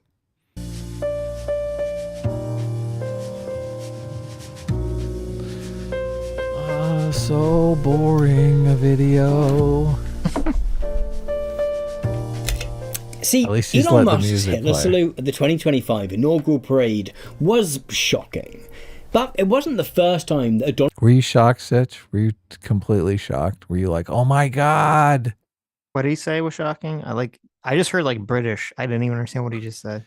He said that when Elon did his Roman salute, the entire world was shocked. I mean, they all fell out of their chair. And was pretty surprising. I don't really. I agree with that. You don't think it was surprising? Elon's like doing fucking Nazi salutes. You're like, holy shit, what's going on? I mean, it may have got an eye roll out of me at the most. Right. Yeah. Okay. I was pretty surprised. Okay. Donald Trump's victory had been celebrated with such a gesture. Weeks after Trump was first elected in 2016, supporters of the white supremacist think tank, the National Policy Institute, gathered for a conference in Washington, D.C. Is the white supremacy conference or think tank, is that real? Wait, what do you say? Sure. Weeks after Trump was first elected in 2016, supporters of the white supremacist think tank, the National Policy Institute, gathered for a conference. The National Policy Institute. Supporters of the white supremacy think tank. So these are white supremacists? It's in Washington, D.C., at which supporters applauded a... Do you think did they meet at the Capitol? Like he's showing a visual of the Capitol as if they met, like they met there or something. I don't know who these people are. Let me see. I've never heard of them either. Oh, well, I guess it was. It says the president was Richard Spencer, so you know. Oh, okay. That's fair. Speech by the organization's president. Oh, look. Oh, there you go. Richard Spencer, like this. Hail Trump! Hail our people! Hail we're going victory! Back in time here. He didn't even... Elon did a better Roman salute. All he did was hold his glass up. Well, he didn't do it. The people in the crowd did it, which was kind of interesting. That's what happened. When asked about the enthusiastic Hitler salutes which his speech had inspired by PBS producer PJ Tobiah, Spencer claimed that the salutes were clearly done in a spirit of irony and exuberance. This was a well-practiced defense on the part of what was then often called the alt-right. Inspired, at least in part, by the quote-unquote edgy humour of online spaces like 4chan, the use of fascist iconography and offensive slurs, when criticised, was often... I don't know if when you talk about fascist iconography, you should have people looking cringe as fuck dancing around with a Pepe mask and a Doge mask. These don't look like fascists. to They're me, like, so. here's the dreaded fascist you have to look out for. It's just, this shit. Like, come on. I'm not afraid of these fascists at all. Tom Nichols, this is very, very bad propaganda. Mm-hmm. Often brushed off as mere irony. Their somewhat spurious defence was that we should view members of the alt-right doing Hitler salutes in much the same vein as we might view Sacha Baron Cohen's ludicrous stereotype of a Kazakh guy. Yes, the salutes themselves might be deeply offensive, but they're actually being done to provoke a reaction. God, he's going all the way back to 2016 here with these headlines. Jeez. Expose how someone needs to get over it. Sensitive contemporary liberal society is. After all, of course the guys throwing up those salutes weren't real Nazis. Who would be naive, foolish, modern enough to be an actual Nazi in the 21st century? In the immediate aftermath of Elon Musk's Hitler salute, many quite understandably sought to proactively counter this kind of apologia. Lenz Jakobsen wrote an article for the German newspaper Die Zeit, headlined, "A Hitler..." It's funny. So I guess you could say, not using the postmodern philosophy, because that's where the confusion is getting, but from the postmodern art definition of kind of being self-referential and memeing and shit, you could say Borat is postmodern art because Sacha Baron Cohen is kind of existing as a stereotype that he thinks that other people think is the stereotype, right? Right. So it's kind of like this meta character analysis. The funny, interesting thing about that too is the tweet that started cancel culture was a self-referential postmodern meta tweet. It was Justine Sacco's tweet about going to Africa, hope she doesn't get AIDS, or it wasn't AIDS. Yeah. Was it AIDS or I don't know, something. No, something. you got it right. Oh, I'm going to Africa. I hope I don't get AIDS. Yeah. Because there's some just big AIDS kidding. outbreak. I'm white. Yeah, just kidding. I'm white. Right. And so all the wokies got mad about that and said she was racist, but when actually it was a self-referential meta, ironic critique of like what a white person would think about, the communicability of a disease, like that their whiteness would protect them. And being an uninformed white person, being obviously. Right. Yeah. Yes. Yeah. The irony. She should have just said, look, I'm a postmodern artist. Hail Banksy. There you go. She should have done that. Yeah. The salute is a Hitler salute is a Hitler salute. Yet, in the article, he also noted that whatever desire Elon Musk may have had to perform a Hitler salute specifically was obviously paired with a more cynical desire to court controversy and attention. Musk's salute then wasn't the sign of a simple return to a mid-century, po-faced modernist Nazism. Trumpism is fascism reinvented for a metamodern era, constantly swinging back and forth between mimetic irony and genuine belief in a far-right ideological conception of the world. Trump gods are shining bright, golden future, a brand new life. Feast and dance, the deal is done. Trump gods are number one. The whole MAGA movement thrives on an interplay between detached cynicism and a genuine, heartfelt belief in Trump's nativist libertarian policy agenda. I think this is all stupid. It is. Yeah, and I agree. There's something that's far more simplistic that's going on here, which is, and whether you want to throw us at Trump or MAGA movement or whatever, you can't, and this applies to, the left too, is that when people are pushing for more extreme ideas that the general public is not comfortable with, this is what they always do, is they are like, oh, we're being ironic, we're just kidding, we're just being edgy, and then it's not. It's a LARP until it's not a LARP, right? That's just the way it is. I don't think that means that we're in some sort of new paradigm of philosophical awareness of reality, that we're in a meta era or something like that. Right. We're still in the LARP phase. We're just, that's just the way in which it seems like these things just go through this phase to try to slowly push people into that direction. So. Yeah. He's not done a good job of making really any arguments. No.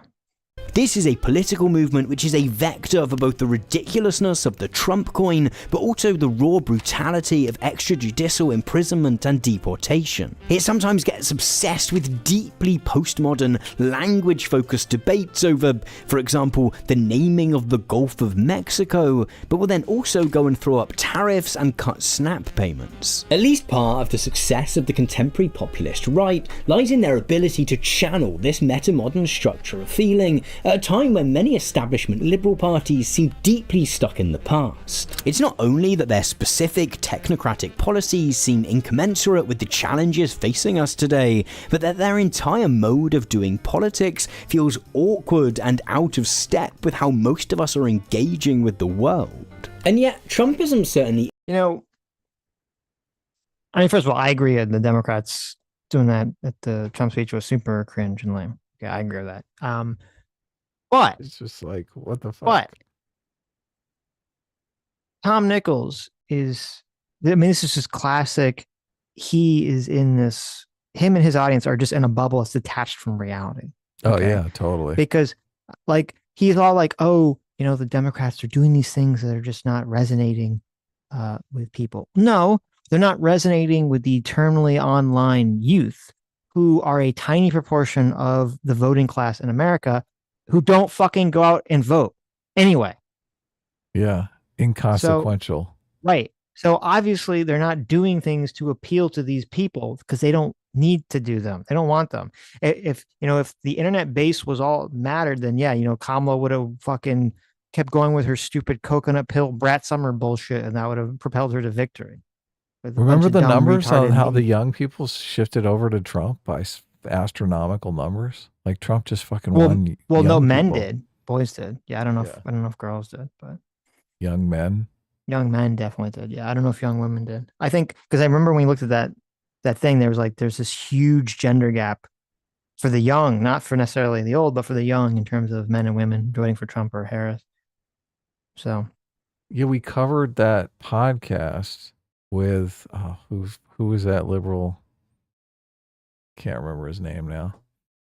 But he went over those numbers. He was going over those numbers with some guy, some friend of his. And that was one of the big numbers that jumped out. Oh, David Shore and Ezra Klein. That's it, Ezra Klein, yes. Yeah. Right, yeah.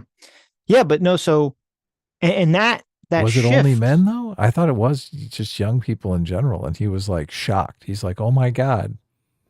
I don't remember, but I think the shift, especially for young men towards Trump, I mean, that's not because they're like, and this is kind of stupid too.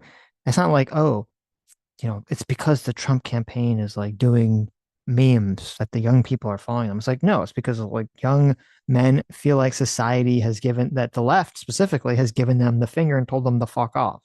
Yeah. So obviously they're not going to support this shit. Yeah.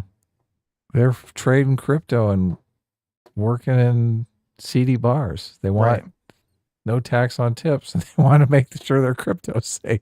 There you go. Why would they vote for Kamala?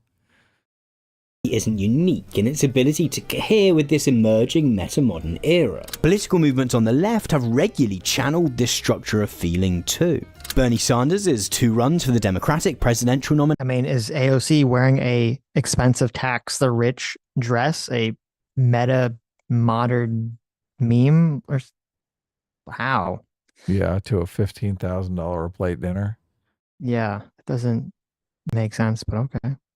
Presidential nomination and Jeremy Corbyn's tenure as leader of the Labour Party in the UK were both motivated by a desire to return to a politics which was ambitious enough to believe that real, widespread change is possible. As does MAGA, these movements often sought to invoke the memories of earlier, modernist versions of their... And I think this is a problem too, is that the conflation of art and philosophy.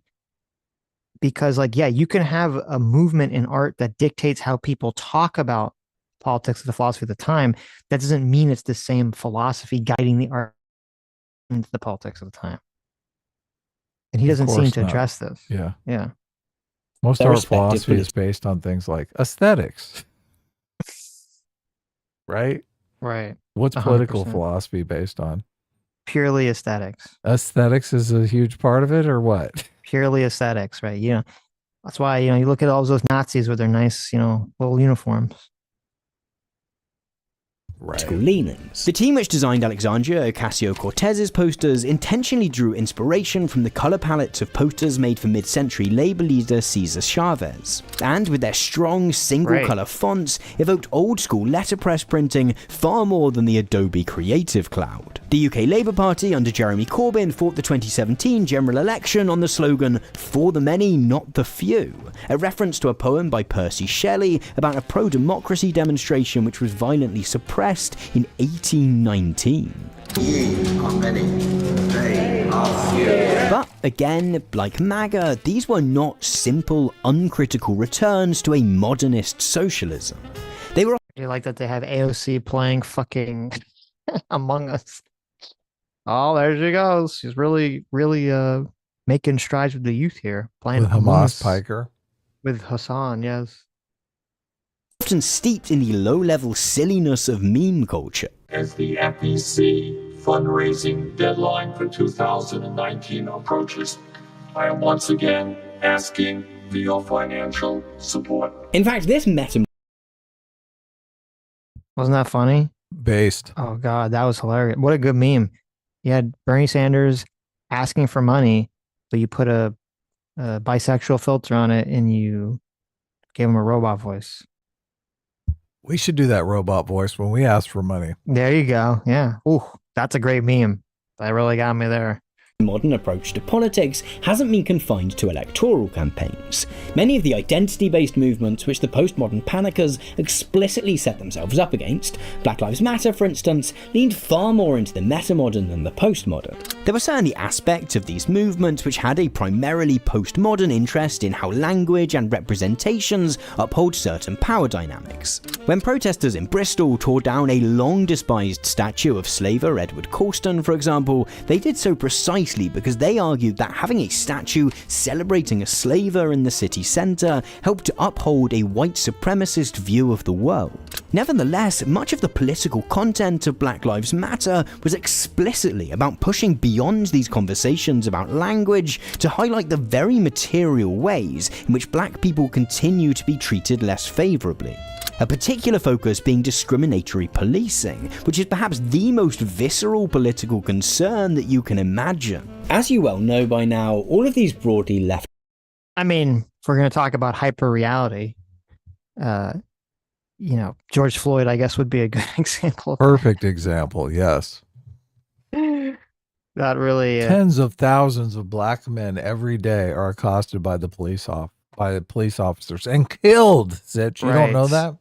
Right. And then it turns out, oh, that's not the case. And then it turns out, oh, there seemed to be no racial animus or anything racial involved in George Floyd and his arrest or anything whatsoever. So, good job there. Left-wing meta-modern political movements have since been wiped from the political map. The socialist revival of the 2010s was outmaneuvered by a liberal establishment which saw sabotaging a resurgent left optimism as far more important than... People should have used that term more. I guess the right didn't, because the right doesn't, it seems like more of the left's domain. Hyper-reality is when a representation of reality becomes more real or influential than what the actual thing is. And so like the BLM narrative would be the perfect example of that. And George Floyd would be the perfect example of that. The idea, the representation of the knee of the neck became more real and influential to people than the actual reality of the situation. Is immigrant crime going in that direction? Probably to some extent, yeah. With the handful of cases that they bring up, it doesn't seem as like there hasn't been that kind of explosive, like George Floyd. You can point to this one thing, and then you can point to the protest riots afterwards events. Yeah. So it's not as clear, but I guess you could say it too. Yeah, to some extent, definitely. I went back and reread They're eating the Dictator's pets. I went back and reread the Dictator's Handbook around the expanding the circles. Yes. And I can't help but see all the immigration stuff being around Democrats and Republicans trying to expand their pool of voters. I know you completely disagree. You constantly say, well, they can't vote. They let them in, but they can't vote. But I just think the Republicans see it as letting all these immigrants in as future voters, and right now Trump is like, I'm just going to deport all the fucking Democrat voters. Like, I don't give a fuck. They're gone. So Yeah, but well, there's two issues with this. I mean, number one, people on the right it just gets repeated. It's never really actually shown to be true or even make sense. It's basically just a fear that could be solved through voter ID or some other issue. Mm-hmm. And it's a completely, and I keep bringing this up and no one actually contends with it, including you, which is, if this was the goal, why did Biden deport 4.4 million people when he was president, which was far greater a number than Trump deported in his first term? What would, like, if that's the point, if the point is to bring in voters, why is he deporting people at record numbers using the same COVID restriction or the same COVID powers that Trump brought into effect? If the goal is to bring in all these people to vote, why deport them? Did he not bring in 10 million people? I mean, the estimates are all over the place, but did he not bring people in? He didn't bring in anybody. People came into the country. Right. Okay. But so I'm saying is, if the goal is, as is claimed, Biden's goal and the Democrats' goal is to let all these people in the country and then have it so they can vote, why deport them in record numbers too? That doesn't make any sense. What was a deportation? 4.4 million people. 4.4 million people were deported. Yes. And I think Trump only deported like 1.5 million people. And what were they deported for? Just illegal aliens? Just illegal. I don't know. I have no clue. I assume most of them were just illegal immigrants. Yeah. Legal entries. Or denial of asylum claims or something. Yeah. I mean, that's definitely a good counterpoint. I don't know about the deportation numbers. I think this is like the first time you ever mentioned the deportation numbers. Well, that's the first time I said the specific number, because I only know because I just looked it up because I was looking up for completely unrelated purposes to this video. Yeah, this is the first time I'm hearing about Right. 4 million people being deported by the Biden administration. Yes. It said that the only person that deported more was, I think, in one of the George W. Bush terms, he deported like 5 million people. Interesting. So now you can now it's important to bring out that part of the reason that Biden deported way more people than Trump was because more people came in than under Trump, which, that's definitely true. So there's obviously going to be a proportionality difference. Yeah. I mean, if they imported 20 million and they deported 4 million, obviously. Yeah, but again, you can still make the argument, why did they deport anybody, right? You can still right. Well, make first that of argument. all, okay, so I know. I saw something that said 1.5 million. This article saying Trump deported 3.1 million people. So, but anyway, using the phrase importing again, you've already given into the framing without evidence, because importing means that you've intentionally brought people into the country, as opposed to people I just come into the country.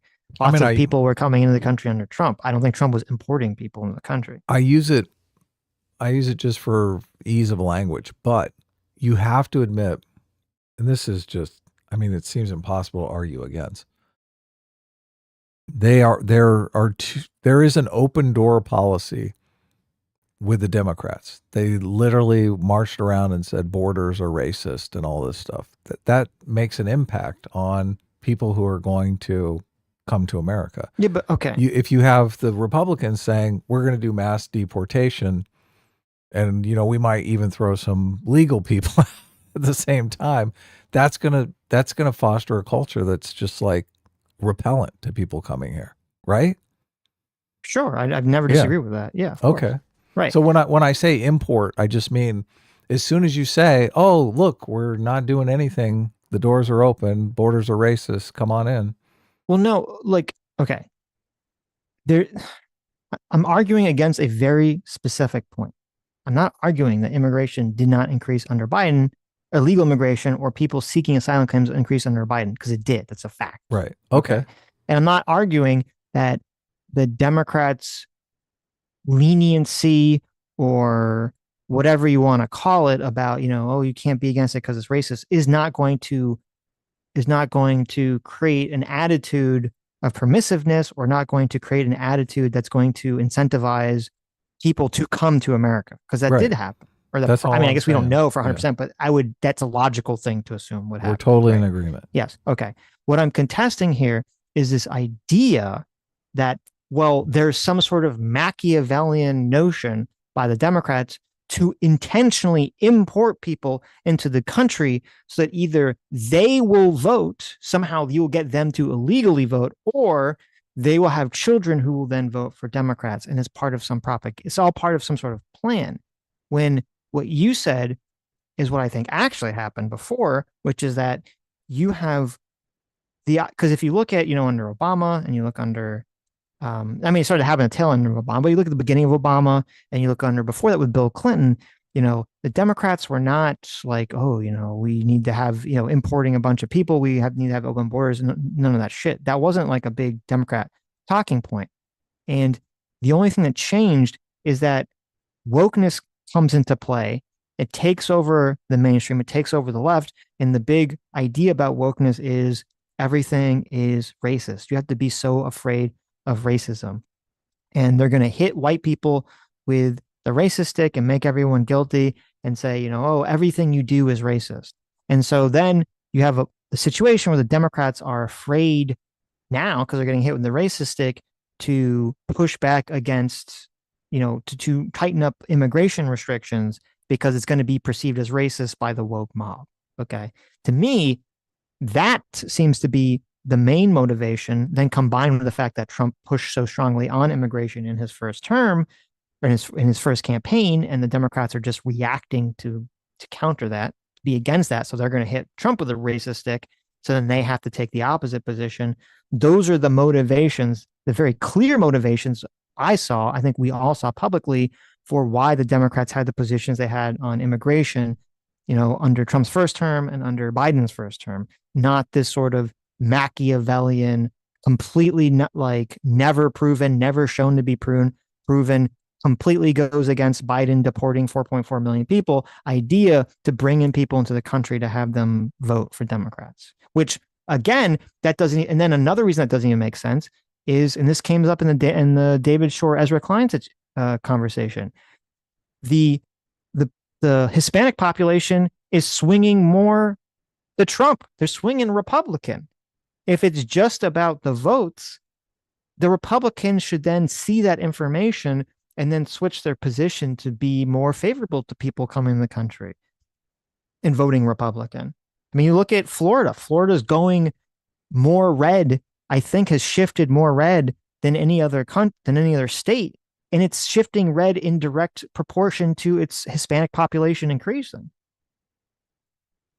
Right. So that's why I'm saying this notion, they just keep pressing it. It never has never been proven. It's just part of this conspiracy theory that people just keep pushing because it's a useful narrative to push. You don't think there's any connection between immigration and expanding the voting pool for either party? I think they're completely divorced from one another. I think that post hoc, I think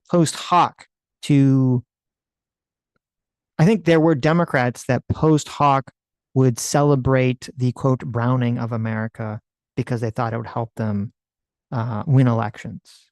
Yes. Yeah, they talked explicitly. They did talk about that. Yes. Yeah. Right. And we've talked about them talking about that. But that had nothing to do with their open door policies. I think that had to do, well, hold on. Okay, you keep saying there. Okay. Mm-hmm. You acknowledge that the Democrats, the Republicans, all these people are not some sort of hive mind that are all acting in unison, right?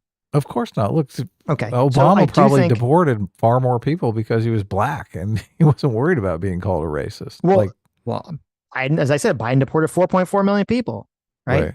And the media didn't call him racist, which is kind of fascinating. Well, I think Obama deported far more. Everyone always points to Obama as he did not. The deporter in chief. I don't believe he did. Oh, really? No. Huh. It said, I think I think Biden, we even surpassed Obama. But so there are people like AOC, there are far left people who wrote those articles, who are going to cheer on the browning of America, who are going to say, yes, this is a good thing, either because they think white people are racist, because they hate American culture, because they think it'll help Democrats win, right? But does the broad Democrat base or the broad Democrat political leadership believe or making an intentional decision to bring immigrants in the country for that reason? No, I don't think that's the case. And no one has ever really made a strong argument for that to be the case, other than, well, it feels like it should be the case. Well, because they don't want to believe that it's just massive incompetence. The people who've made the strong case for me are in the Dictator's Handbook, Selectorate Theory. That's not, but no. Okay. That's Bruce Bueno de Mesquite. That is the fallacy of someone saying, here's a framework for how people can behave, and you saying, well, I'm just going to apply this framework to behavior. He literally talks about immigration in the book. He said I went back and read it recently. He said that in the Biden administration, after the book was written, that the reason the Democrats are... Okay. But he talked specifically about immigration, obviously. Look, this conversation has gone on forever.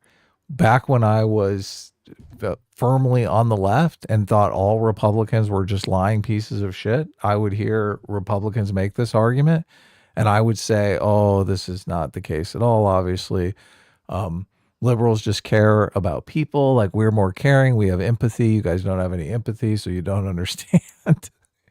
But as soon as I read it in Dictator's Handbook and they made a compelling argument for it, I was like, well, maybe. Okay, let me ask you a question. Do you think if the shift continued and became super visibly apparent that people coming in from South and Central America would vote Republican, okay? Do you think the Republicans and Democrats would completely switch sides on the issue of immigration? Yes. Okay. I think that's completely not true. It would never happen because it goes against the core, my understanding of the core principle of how conservatives and progressives view reality. And this is where our disagreement is. Okay. I say that the right has the view that problems come from outside society and infiltrate in. So they're naturally going to be against immigration, where people on the left have the opposite view. They view that problems come from within society and you need new ideas coming in. So they're going to be more naturally in favor of immigration. Okay. And those are the grounding principles of the left and the right. So it doesn't actually matter. According to your belief system. To my belief system, right. Yes. According to how I'm viewing this. So if this was true, this would threaten your belief system. If it turned out that, like, hypothetically we had a situation. No. I'm saying what would threaten my belief system would be if in the future we see that immigration becomes a massive net positive for Republicans, and then there's a massive switch where Republicans become super pro importing people from South and Central America, and the Democrats become super anti doing that. That would be the thing that would threaten that worldview. Right, because the parties would have switched. Because it would show but that, I could totally see the Republicans going. I mean, didn't Reagan give amnesty that people are still complaining about to a bunch of illegal aliens? I believe he did. Yeah, but the idea was supposed to be, we're going to give people amnesty so that they will pay taxes, be productive citizens because we can't deport them, and then we're going to close the borders and not let people in. That's part of this compromise idea. So look, I could totally see them going through the numbers and being like, oh wow, these illegal aliens from Mexico sure do vote Republican a lot. Maybe we should adopt some compassionate conservatism here and like make them all U.S. citizens. Yeah, but I could see that, but that was not what I laid out. Right. Well, it would go to the people who are interested in immigration around expanding their political coalition. If Trump did that, like if they looked at the numbers, which I mean, could be fucking true. Trump would totally do that. You know, a lot of people. No, I think Trump would, but Trump's not. I don't think Trump is an ideological person. If Trump did that, if Trump said, "Hey, we're looking at the numbers. We think that the majority of people living in the country illegally will vote Republican. I want to give them all amnesty." His base would lose their fucking shit. They would go insane. They would revolt against that action, even if he wanted to do it. Right. Yeah. And I don't look, he's not motivated to do it because he can't even run for president. Well, he doesn't. again, Yeah. so. Why would he care? But I'm just saying. So I don't agree with that conception of there is a, here's where I think you have to be careful with the cynical nature of politics. Politicians are very cynical. Politicians are going to do things to maintain power, to expand their power, but they still have to exist within the framework of whatever the ideology is, or they have to switch teams. Okay. And so that's why I'm saying I don't think Trump or the Republicans could just become the open border candidates under really any circumstances, unless there's a complete ideological switch between the parties. I mean, they did change their tune on the COVID vaccination pretty quick, but I mean, that's not obviously immigration. I'm talking about this specific issue. I'm not. Yeah, there are I other issues know, that they I can know. switch. Yeah. I've seen them switch, obviously turn on a dime on certain issues, but immigration, I think, is obviously far more deeply rooted in the policies of both parties. So I asked Grok, it says Barack Obama deported more than Joe Biden, overall 5.3 million. Joe Biden reported 4.6 to 4.7. Obama deported more though because he was a two-term president, obviously. Well, that's a good, but so in his first term, Biden deported much more than Obama did. Yeah, right. Yeah. So Yeah, okay.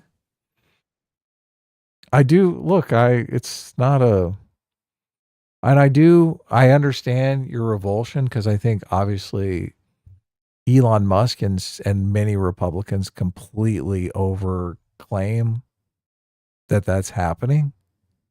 They overcharge that it's happening, but it's happening to some extent. I don't think to the extent that they're claiming. That's my personal belief. I realize we disagree, so anyway, we can move on. Important than offering a genuinely compelling narrative of its own. That same liberal establishment quickly jettisoned support for social justice movements as soon as it felt they'd become a political hindrance. All of which lands us in a pretty strange spot. In a previous era, they rejected all the social justice stuff.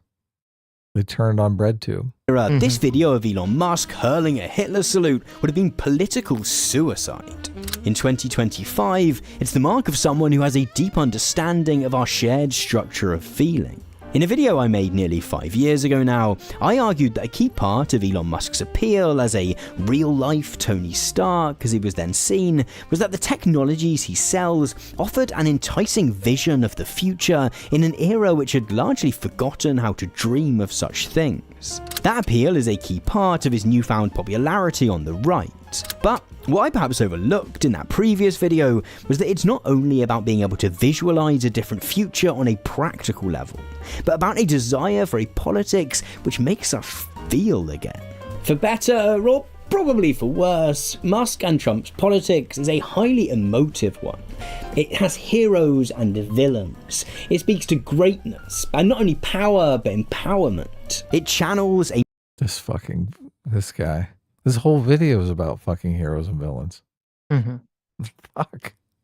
Well, it's also incredibly highly emotive. It's all like they're wrong about postmodernism, but I'm not going to tell you why they're wrong about postmodernism. Right. Well, and this whole video is just about demonizing Republicans, conservatives. Yeah. Yes. For no fucking apparent reason. A meta-modern structure of feeling which constantly swings like a pendulum back and forth between ludicrous displays of hyperreal, attention-grabbing nonsense and a terrifyingly sincere politics. Establishment liberalism, whether in the form of the Democrat Party in the US, the Labour Party in the UK, or many of the ailing centre-right and centre-left parties in Europe, doesn't presently seem to be able to do either of those. Let me go back to the immigration thing for the last time here. Okay. I think that really, I think there's something that's being missed here. And I think it does completely conform with the dictator's handbook. The Democrats and Republicans are political parties that are going to respond to their voting base. correct? Of course. Yes. Right. And so if we're in a time period where the perception for the Democrats is, hey, from Democrat voters is, hey, the Republicans are racist. They're blaming immigrants for everything. Democrats differentiate themselves by not blaming immigrants for everything and for being more permissive or more empathetic to immigrants and allowing them in the country or whatever. Okay. That's going to be what's going to motivate Democrat politicians to behave behave the way they're behaving. They're listening to and being motivated by the direction they think their voting base is going. And I think that is clearly an evidence, because the second that changed, the second that the Democrat voting base went, oh my God, the immigrants are being shipped to our states, to our cities. Now we do have a big immigration problem. What happened? Joe Biden switched and tried to, they tried to pass the immigration bill in Congress. And then when that didn't work, he used executive order to close down the border. Right. And that should show again. So that shows a clear line of they're reacting to the voting base as opposed to this sort of secret plan to, have a bunch of people come in and illegally vote. It doesn't change anything with the fact that they were happy as long as the voters were going to red states where they could gain an electoral advantage hypothetically in the future. I mean, it doesn't change that. I get it. Okay. You're That's constantly doing this balancing act. You're trying to make your voters happy at the expense of the people who are not voting for you, or the people who are voting for the people who are against you. So I agree with you that as soon as the immigration becomes a problem for their winning coalition, they're going to do something about it. Right. But ultimately, they want to. They still want to expand that coalition in any way possible without hurting their current voters. There's a difference between someone shrugging and saying, hey, I don't really care if there's immigrants coming in because I think they're going to vote for me, versus saying, I'm intentionally bringing people into the country so that they vote for me. These are two very different ideas. No, and I agree. Okay. Look. Right. And so I'm saying that yes, the Democrats could shrug and they say, well, I don't care. It's, it's going to help me down the road, so I'm not going to do anything about it. That's very different than saying, oh, I'm intentionally weakening the border, doing these things to bring it in, when the motivation was, I don't want to be racist. I don't want to be appearing to be on Donald Trump's side. Even Obama was getting flack for the kids in cages and all this other shit. And they kind of set themselves up for it because, again, part of it was, Trump comes in and starts blaming immigrants for everything. And his first election campaign, the Democrats and mainstream hit him with a racist stick. So they kind of position themselves, are like, well, can they do anything about immigration, or are they going to hit themselves with a racist stick? Yeah. Appear hypocritical. No, I'm not saying that they're basically shipping people into the United States. I'm saying that they realize that the incentives are people want to come to the United States, and all they have to do is like put their hands in their pockets and let them come. They're not. But I don't think. But that's not really what happened, though. What happened was people came. Because again, if that was the case, why wouldn't Biden have removed the COVID immigration restrictions as soon as he became president? Why did he wait 3 years to do that? Well, he's probably afraid of COVID. You think that was it? They were really like, oh, all these immigrants are bringing COVID, so we're gonna remove the immigration restrictions. Maybe. I mean, I don't think so. He was out of it. Well, I'm talking about the Biden administration, obviously. Yeah. I don't know what decisions Biden was personally making. He's, vegetable, right? Yeah, but the Biden administration could have literally been afraid of COVID. I don't. I mean, I still see Terry Lorenz wearing a fucking mask everywhere. What the fuck is that all about? I think what seemed to be clear is that the Biden administration, whoever was doing the thing, they were all fine with projecting wokeness, as the Democrats were, but then they wanted to actually keep the border as close as they could. They wanted to keep the COVID restrictions in place, and they did until they literally couldn't, because the COVID emergency situation, which gave the president the powers to do what they were doing, went away, in Biden's third year. And so they were using that to deport people en masse because they understood they're not fucking stupid. Okay. And they said not that stupid. They understand. I mean, obviously they're very stupid with how they thought they were going to fix things with the CB1. So maybe they are stupid, but they were obviously aware enough to see and say, okay, if we start having immigrants flooding in this country record numbers, it's going to completely destroy Biden's ability to win a second term because people are going to be, mad. And that's basically exactly what happened to some extent. Obviously inflation played a key part here too, but yeah.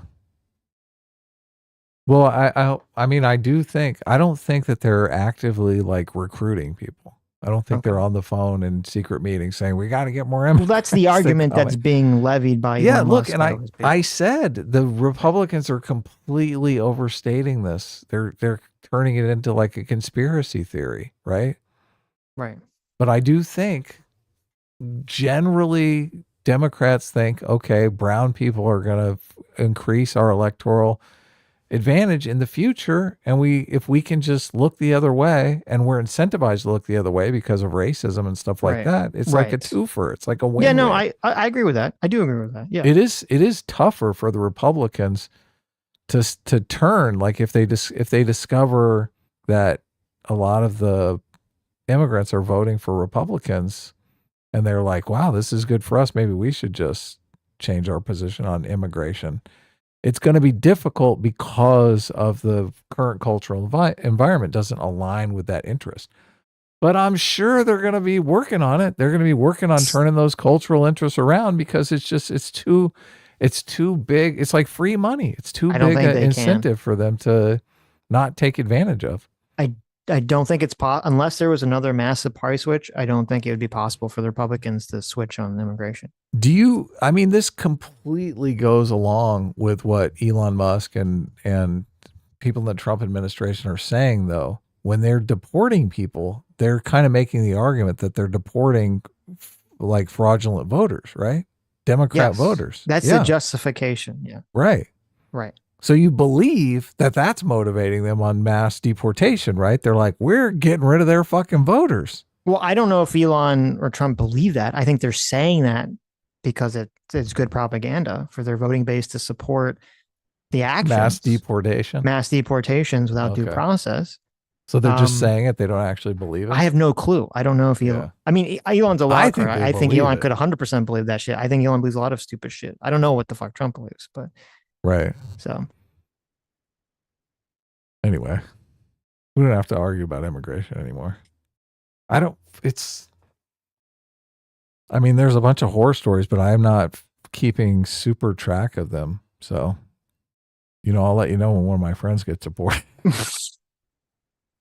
I don't know if they're even doing it. And I mean, I've heard some interesting stories in Los Angeles from friends of mine and whatnot. So, well, do you think I mean, I never would have predicted in 2024 when the election was happening that we'd have a situation where whoever the winner was in 2025 would be making arguments about how we literally should not have due process for people, and having a bunch of their supporters just echo that. I would not have predicted that people would have just out and out been like, yes, we should not have due process. Fuck due process. There's just too many people. Well, they're saying no due process for people who are not American citizens. They're not saying no. Like, I would be worried if they're like, no, we don't need due process for fucking liberals. Then I'd be like, wow, shit. I mean, first of all, you have to have due process for people who you're claiming are here illegally, or you're claiming here part of a gang or something, right? That committed some crime. You have that due process for that. To deport them? For both. To deport to make sure, how do you make sure someone is here legally? Well, I guess you're right. I mean, I'm assuming that they're adjudicating whether or not they're here illegally and then deporting them. I would hope, but they somehow deported a person that the court said they were not supposed to deport. So how did that happen? Yeah. I don't know. And then that's even worse because have an ID. No, they knew exactly who the guy was. And that's even worse because the guy wasn't just deported. Because if he was just deported, I think, people would complain about it and, there'd be a different situation. He was sent to prison. Yeah. And so you have people being sent to prison without due process. No, I feel horrible pretty about terrifying. those guys. That one guy is like, the gay guy that they deported is just horror show. Yeah. Right. Who they had people go down, a bunch of Democrats, went down to try to talk to him, and I don't believe they were given access to him, so they don't know what's up with that. Even that guy's, in a situ, what's up with him? Is he alive? Is he healthy? Mhm. No one knows. I mean, this has got to be really disincentivizing people from coming here illegally, right? Well, I'm sure that's part of the idea. I mean, Sure. it's actually kind of sad because it's disincentivizing people who might come here illegally just on vacation.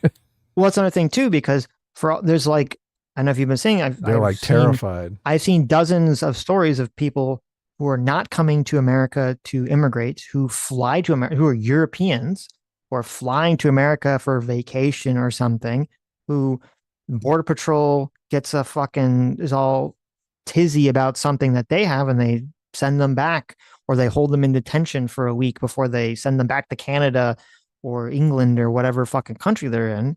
And yeah, I mean, it's going to drive tourism down for a lot of areas of the country that need tourism to survive. Tourism from Canada is down 30%. Wow. Which I mean, how much are we getting how much money for the tariff are we getting?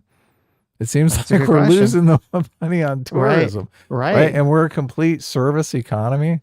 I've heard Vegas is just a ghost town. So Really? yeah. Well, I don't know if it's a ghost town, but it's definitely it's the definitely gonna be tourism is down, down, yeah. yeah, Right. considerably. So yeah, look.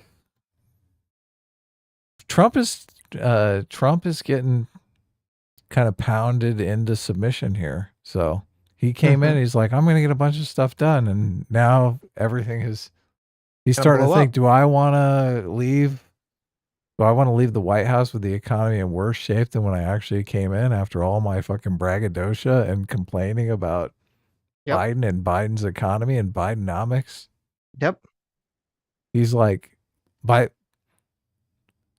don't know, 2 months from now, 3 months from now, he's going to be relegated to the fucking Oval Office. They're not going to let him come out. I mean, we'll see. It's very possible fucking Trump goes back on all the tariffs anyway. So just completely folds on all the tariffs. Yeah, he's going to fold on everything. Yep. Yeah. Isn't that crazy? It's all the art of the deal. Okay. He's going to get some amazing deal, right? Is he? I'm being sarcastic. I'm not sure. Yeah, when he was in his first term, he made some trade deal with Canada and Mexico, and now he's saying that deal sucks, sucks ass and completely needs to be readjudicated. So what's going on what's going on with reconciliation? When does his tax cut come down with the $3 trillion increase in the debt ceiling? That's what I want to know. Oh, okay. Yeah. That's the next catalyst for the economy to start. Well, hey, improving. listen, at least the Trump proved the conservatives correct in terms of you should be wary of all the America printing money and creating debt that gets sold overseas. That was proven to be correct. How so? Thanks, because it showed that if you get into some trade war or piss off some country, they can just start dumping bonds on the secondary market, and that's going to make your bonds go, value. I heard it wasn't even China though. I heard it was Japan. Japan was the one. They that thought was dumping originally bonds. it was Japan, but now they think that because it's continuing to happen, they're thinking They can't tell the difference between Chinese people and Japanese people. That is Those what they're telling. fucking That's the difference, racists. yes. That's what they're saying.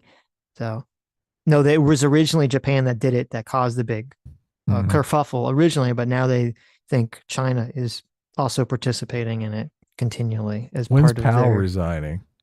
part of the tariff war here. So, When is Powell out of here? well, I don't know. Apparently, the rumor was Besant and Lutwig convinced Trump to not fire Powell. So, really? yes, Is that the rumor that's going on? That was the rumor. Yeah, that was a few days ago. So. Oh, okay. We'll see. I don't approve of what Powell's doing anyway. I mean, I don't either. Got to get those interest rates down. But That's right. What is this boring video we're watching again? we're Who's this almost done. Tom Nichols guy? Right. What's going on with this guy? He's got 500,000 subscribers here. Who watches this trash? Bunch of poor people. Those things all that convincingly. They continue to operate within an increasingly outdated structure of feeling where wearing the right suit, saying the right thing at a press conference, and avoiding accusations of being too ideological were enough to carry the day. But postmodernism is dead. Liberal inaction on the many crises facing our world is part of what killed it. Mounting a meaningful answer to Trumpism requires first acknowledging Liberal inaction. Don't you love Yes. it? They didn't throw enough soup cans at famous works of art. Be a socialist, liberal in action. that, and then building an alternative politics which can speak to the meta-modern structure of feeling which we find ourselves living in now. Blah, blah, blah, blah, blah. This guy's a joke.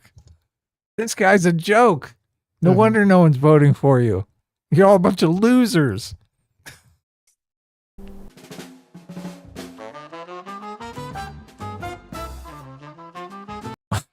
Oh my God.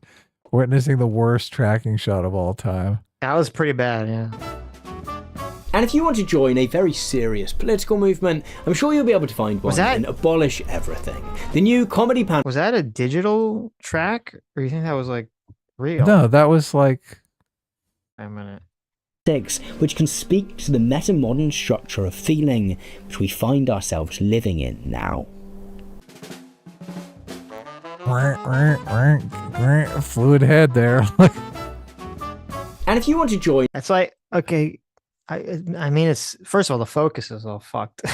But it's like... Well, look, it's hard to pan and focus at the same time. Why? Yeah, but he doesn't need the pan of focus because the focus should be the same for the entire shot. He's not doing some kind of complicated tracking shot with he's not, nothing's moving except for the camera.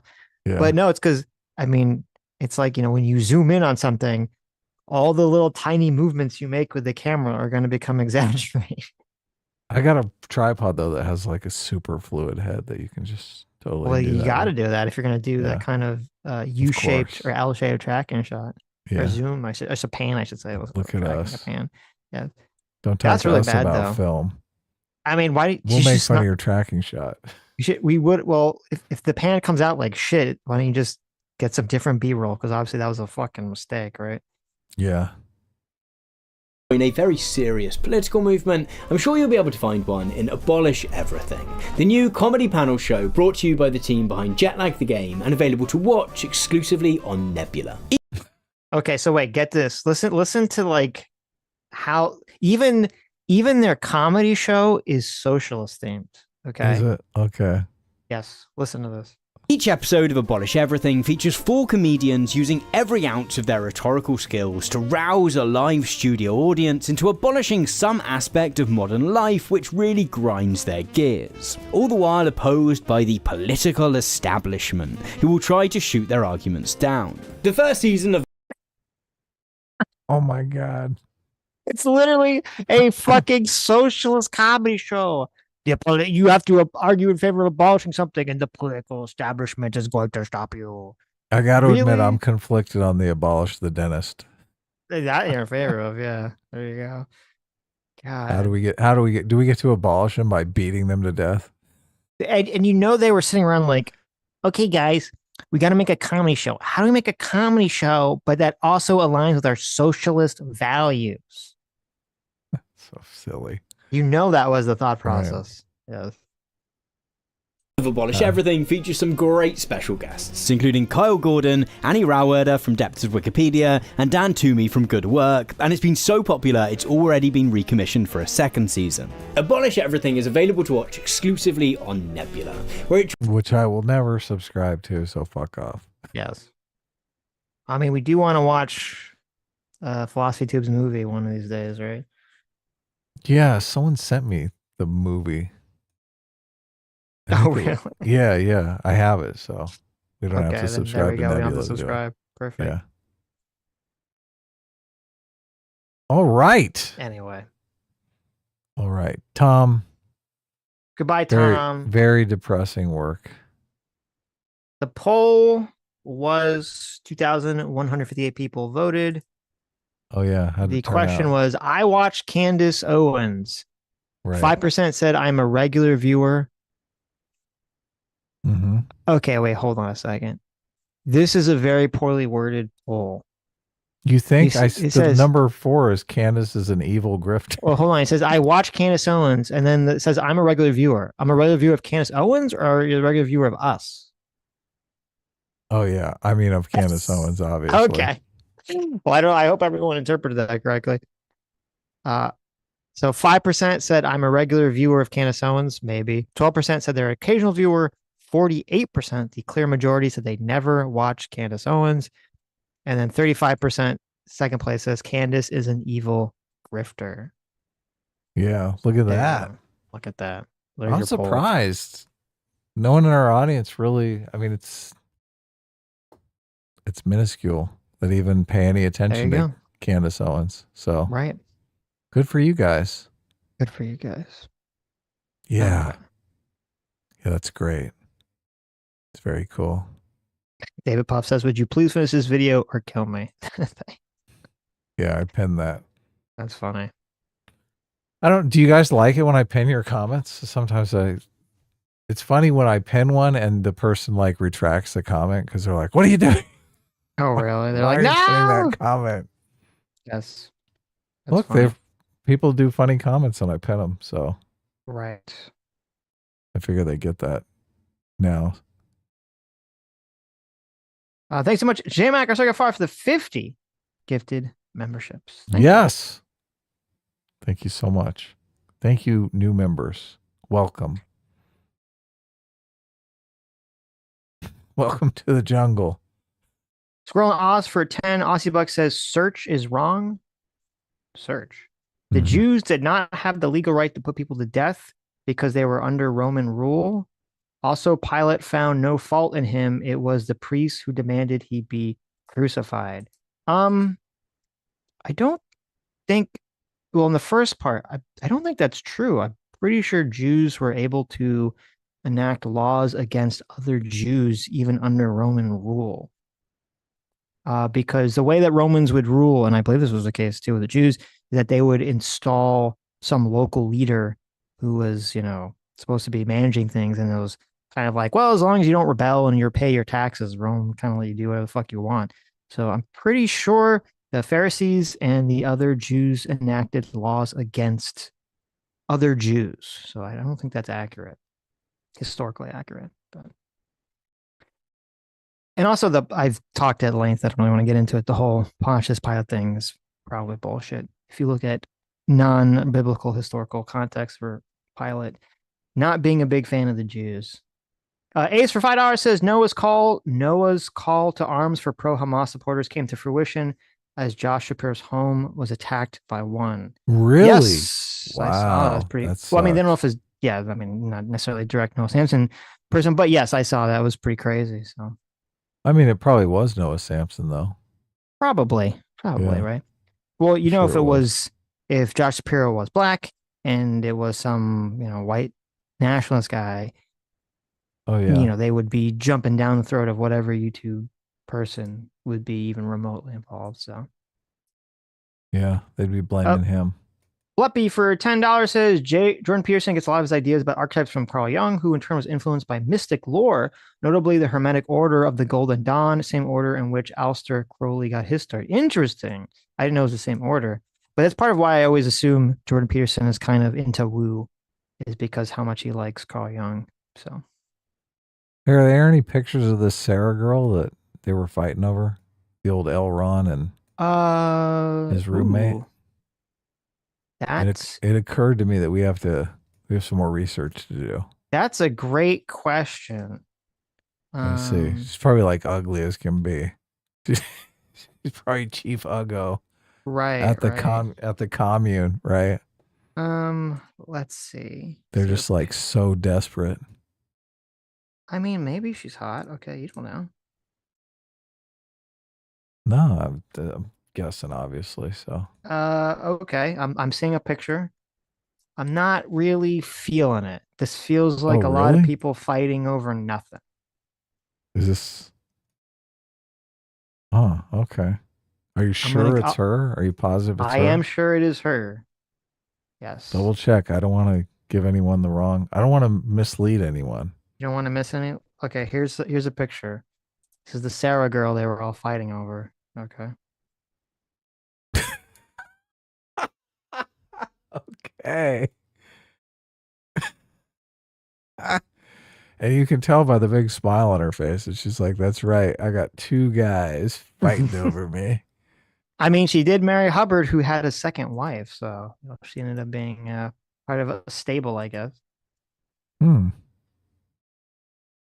Okay. Here you go. There she Here's is. actually a The picture of her with John Parsons. The They look like they're going on some kind of fucking camp trip or something. Maybe to go find some occult moon babies in the woods in the creek somewhere. Oh my God, this picture's hilarious. Yes. It does have a very Moonrise Kingdom vibe to it, doesn't it? It does. Oh, Yes. yeah. Straight out of a Wes Anderson movie. Okay, there we go. I think we figured it out. We need Wes Anderson to make a movie about John Parsons. That is where it's at. Okay. I gotta zoom in on the look on his face is so priceless. He's like, he knows. Look, I'm a weirdo. Is that what that says? This guy knows. He's like, look, I'm a fucking weirdo here. Right. I can't believe this chick is even hanging out with me. It's funny because she's doing the whole like the meme, the look at, get yourself a woman that looks at you like that. She's Yeah, not she looking at totally- him though. She's looking at L. Ron Hubbard. Oh, off you're right. camera. You're right. She's looking. Oh my God. Oh, that was the problem. He's like, she's looking at me, but no, she's looking off camera to Elron, who's taking the picture. He's looking into the camera. And she's like, oh my God. She's looking like, I wish I was back at the room with Elron. He really knows how There to you go. treat a girl. There you go. He wouldn't make me wade in fucking ankle deep water looking for mystical tablets to masturbate onto. Oh, I know.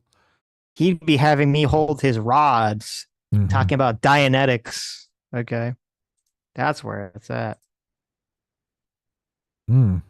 Dan Richards for 7 months says Harry Potter here trashes Jordan Peterson for recommending the wrong book 3 years before the better book was released. S-Class. It's the best class. There you go. Yes. That's funny. That one guy, Toe for 2 hours, says, guys, check out Magical Destroyers. Great show. Sounds great. I'll check Wonder it what out. it's about. Magical Destroyers. I never heard of it. I got way too many tabs. Oh yeah, me too. Way too many. I'm fixing to open some more. Looks like it's one of those mangas. One of the manga animes. One of those manga animes. 2023 action. Mango Season animes. 1. Yes. Mango. That's right. That looks pretty good. Also, Yara, thanks so much for I like 33. the drawing. Thanks so much for 33 months of discipline equals freedom. Says, how are we feeling about the market? I think I bought in close to the bottom. Will Trump start up the tariffs again? How you feeling, Adam? I think we're at the bottom. Yeah. I think we might continue upward next week. I mean, depending upon what goes on, it seems like Trump has kind of been beaten into submission. And I just look, we know Trump is going to fold. Like if catastrophe hits, they're going to do whatever they can to talk the market up. So, right. Yeah. I think the dark days of doom are behind us. Well, yeah, I guess the question is there going to be long-term damage that can't be solved quickly? This bunch of people making and talking about how supposedly manufacturing has taken a big decline in America. So that's not something that's necessarily going to immediately, I guess, be something that we see in the markets, right? Yeah, I've heard people making this argument that the uncertainty is here to stay because you don't know if Trump is going to change things. Mm-hmm. But I think it's also easy to make the argument that Trump wanted to try things when he first got into office, and now that he's tried those things and they've proven ineffective, he's not going to try those things again, right? That would make sense. Yeah, So that would make sense. So the uncertainty, I'm not sure, is here to stay. Well, I guess it depends if he actually backs off of all the tariff shit, or if it's just this continual 90 day, 90 day, 90 day, 90 day, 90 day, right? I mean, that's going to have to come to an end eventually. Yeah, I think the market, I think if the market goes down or goes down any lower, obviously he's going to be in panic mode and he's going to do whatever. He's going to say, oh, I give. No tariffs. Zero tariffs on anyone. Mm-hmm. We'll see. I mean, I could be wrong, but it seems like that's kind of how it has played out. I mean, you've been pretty good at now, predicting right? Trump's behavior so far. So, I mean, I bought in at the bottom. So if the bottom's okay. Right. Hopefully. Philip Pierce for $10 says, I've been to Florida 3 times now. I have 3 meth heads. I have 3 meth headings, 2 guys, 1 girl. I named them Jeff, Leroy, and Bertha. There you go. Oh, really? There you go. Thank you. Thank you for doing your part at bringing the meth heads out of Florida. Did you tag them or bag them, or how's that work? You just pick them up. You just take them. They're free. Oh, okay. Take them to Alabama. Drop them pick off. them up. Yeah. Drop them off somewhere else. Well, how's the meth in Florida? Is it any good? I wouldn't know. I would not know. I figured you wouldn't. Yeah. Metalworks for $11.90 for $5 says, at 3-hour mark, I remember from Dev's 3 Forms of Fascism video where he pointed a lot of Western academic authors on fascists were mostly commies or socialists. That is true. Really? I remember that as well. Wow. Yeah. That's why I'm saying that I think there's more of a horseshoe connection than you kids in your horseshoes. People are willing to see. Which side of the horseshoe is inside and which side is out? How's the horseshoe relate to the inside out? The fascism is the outside threat and the communism is the inside threat. It's in the middle of the horseshoe, like where the luck is? What do you mean? I guess I don't understand what you're asking. I'm using the horseshoe metaphor for an inside out metaphor. Like the Pixar movie Inside Out? No, like your metaphor for inside I know, it's out. what I said. That's what I said. I said fascism is overly concerned with the outside threat and communism is overly concerned with the inside threat. So fascism would be inside the horseshoe and communism would be below the horseshoe? Sure. I don't understand. Dan Bob for 14 Canadian. Thanks so much. Says watch Crip Trip, a show I filmed last year about a guy and his buddy amputee going across the country. Also, I'm in it. Need views so we can do season 3. Come to LA. It's free on AmiPlus.ca. Cool. Crip Trip. Crip Trip. Crip Trip. And David Puff is in it. So we have to watch his show. Season 1. Look at that. Documentary. What's this about? Quadruple amputee Daniel and his caregiver Frederick embark on an ambiguous road trip across North America, navigating art, the television industry, and their complex friendship to keep Daniel from becoming institutionalized. All right, cool. Jeez. That's awesome.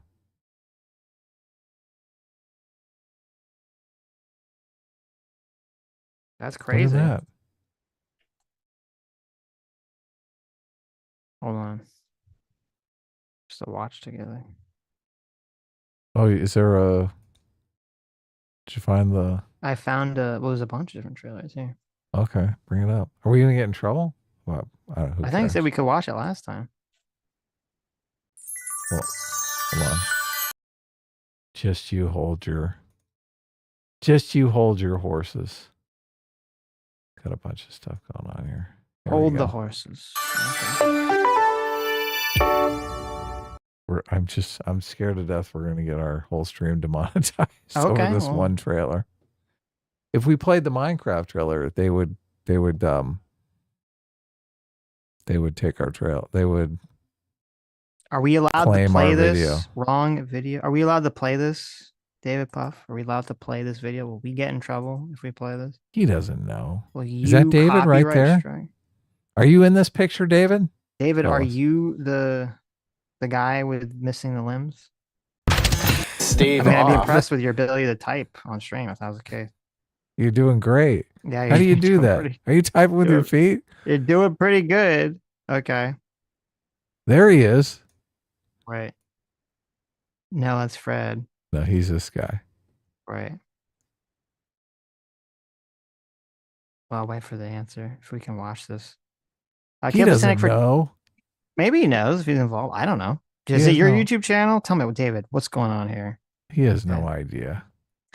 Caleb the Cynic for $10 says, "Can I get a quick TLDR on this Owens v. Peterson beef?" The quick TLDR is that actually, I'm gonna be real. I don't even know how I don't know where it started. I'm assuming it started at some point with Candace Owens breaking away from Daily Wire for Pearson works for Daily Wire. Jordan Peterson realized Candace Owens is a grifter, called her out on it. She got mad about the whole situation.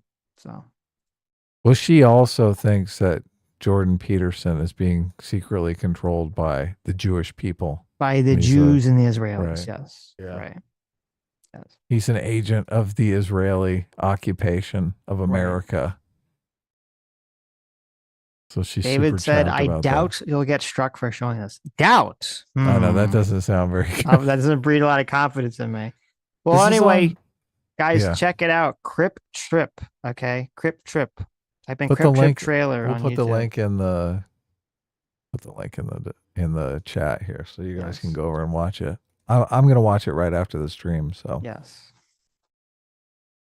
Okay.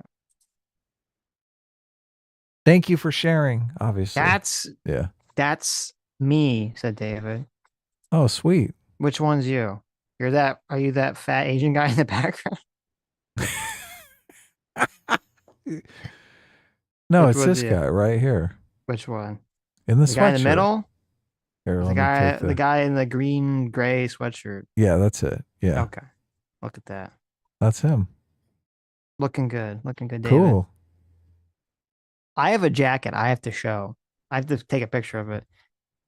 Me and Sam have a very strong disagreement about the color of a jacket I own. Mm-hmm. And it's like a thing that every time we meet someone, you have to tell me the color of the jacket. Now, I don't want to say what color I think it is or what color she says it is because I don't want to bias people, right? But I will say, I showed the jacket to her friends. They all agree with Sam. They all said it was the same color that she said. Okay. I showed the jacket to my family members and extended family members, and they all agree with me. Mm-hmm. So we're gonna have to do an official show poll on the jacket question. Maybe this is another maybe I'm gonna create a dress thing, gold, white, black, blue dress thing. Yeah, let's do it. No. I want to see if I believe a color is one color or another color. That's one of my favorite things to do. Sammy said, "Let it go, Sitch. I'm right anyways." Oh, okay, hold on a second. Okay.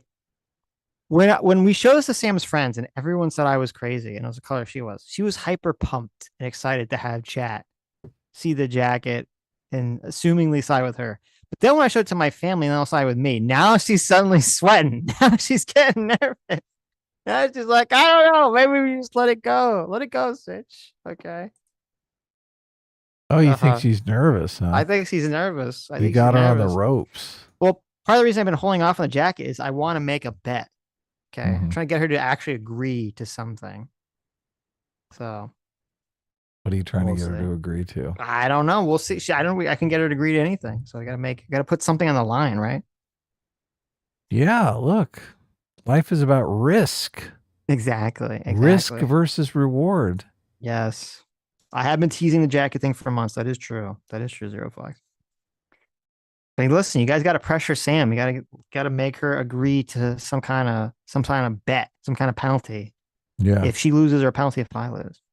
Well, if you Did I- lose, obviously you're going to wear the dress on stream, right? No, that's what costs That's $100 like- grand. That's not worth the. That's not. What worth are you the- talking about? That's like the Okay. perfect thing. Well, then what? I have to get something of equal. That dress is worth $100,000. I have to get something of equal value. Okay. Right. What could Sammy G wear on the stream for us? Nothing. Nothing. That's not gonna. That's a no, little not, far. That's not. I what think meant. Yes. naked is a little far. Sis. There you go. That's true. I don't think Sam wearing anything would be a penalty or a reward I would want. So Okay. see, there you go. Sitch loses. He actually makes a video. That's a good penalty for me. I mean, the dress is better, but I don't know. How about she makes a video and you wear the dress? She makes a video of you in the dress. There you go. There you go. Harrison Dill for $5 says Elon Musk's grandfather was in the Canadian Nazi Party, and Elon liked Nazi posts. Is it supposed to say Canadian or is Canadian a word? I I'm don't assuming know. you meant Canadian. I thought they were like from South Africa. I didn't know he was Canadian. Elon's dad is like a big Trump supporter. So Really? Okay. they must be the best of friends now, right? Mm-hmm. Now that Elon is a Trump supporter, his dad is like, finally, my boy got some sense. Right. Elon Musk's dad is on YouTube and has a channel where he tries to say he taught Elon everything he knows and that Elon is only. Doesn't he like hate his dad? He did, but maybe Yeah. he gets along with him now. Interesting. His dad was. I told you they had that weird situation with his dad, like dating his stepdaughter and got his stepdaughter pregnant and had a baby with his stepdaughter. He pulled a full Woody Allen. Mm-hmm. Oh, that's right. That's right. I remember we talked about those. Yeah. Yeah. That's the guy that has a YouTube channel. Maybe she's on the YouTube channel. There you go. His daughter / wife. That's terrible. Doesn't sound good, does it? No. Can you imagine if you're Elon Musk and your dad is like having children with his stepdaughter? You're like, Nazi salutes is the least of my fucking problems. That's not good. Okay. Contrast for $5 Aussie dollars says L. Ron Hubbard roommate sitcom / ex succubus summoning Oh rituals. my God. Can you imagine the episode where they had to put the tape along the middle of the room and say, this is your side of the room? This is Right. my side of the room. And then he has got like Sarah and he's like, and they're both like, she's like a dog. They're like, okay, come here, come to my side. Oh man. Hot glue on mystical tablets. Top 20 stream moments. Look at this. Contrast knows too. Contrast is a longtime fan, so he's called it. Or Cameron I says agree. that, The tablets are a little out there. or Cameron says that if Sam wins the bet, that I have to sleep with you. With me? Why do I get caught up in this? I'm not involved. Sammy seems like she likes that idea. Well, fuck both of you then. Hell no. No, it's both of us, huh? No, and I mean, like, fuck off.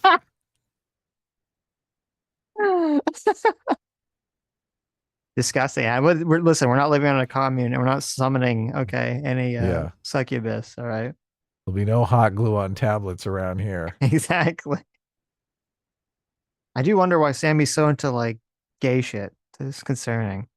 Is it? Yes. She's probably gonna bring. Oh man. Yes. She's gonna bring some lady boy home and say, "Oh, bitch, make out with us. I want to." No, film it. I mean, she likes all the gay, not the lady boys, the gay anime stuff, like the two gay guys. Right. She claims she just likes the aesthetic, but that sounds like coke. Watch That's out. That's like reading Playboy for the articles. Aspiring whale psychiatrist. Did you read that one for 19 months? No, I didn't. Did you guys see the news about the DEP CIA director's leftist son dying while fighting for, or the deputy dying while fighting for the Russians? Truly a wild story. Hope you covered. I did see that. It was very I did bizarre. not see that, but that does sound crazy. Were they the current deputy CIA director or like a past one? Fighting for the Russians. What? That is the What? Kremlin. That is so fucking weird. Yeah, the current deputy director of the CIA, so the number 2 person, their son was like a fucking crazy radical who went to Russia to fight against Ukraine. What is even happening there? What is even I mean, I'm assuming people are going to come up with conspiracies, right? But I don't even know what the conspiracy is for that, because they're on the wrong. Like, if they're fighting against the Russians, I'm be like, aha, but fighting for the Russians. I was like, wait, what?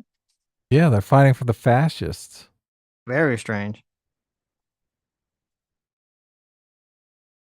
Okay, Keeper Grave Ave for $5 says, been watching you guys since you started. I finally passed the bar to become a lawyer. Thanks for helping me get through college craziness. Wow, well, congratulations. That's good for you. That's awesome. Good for you.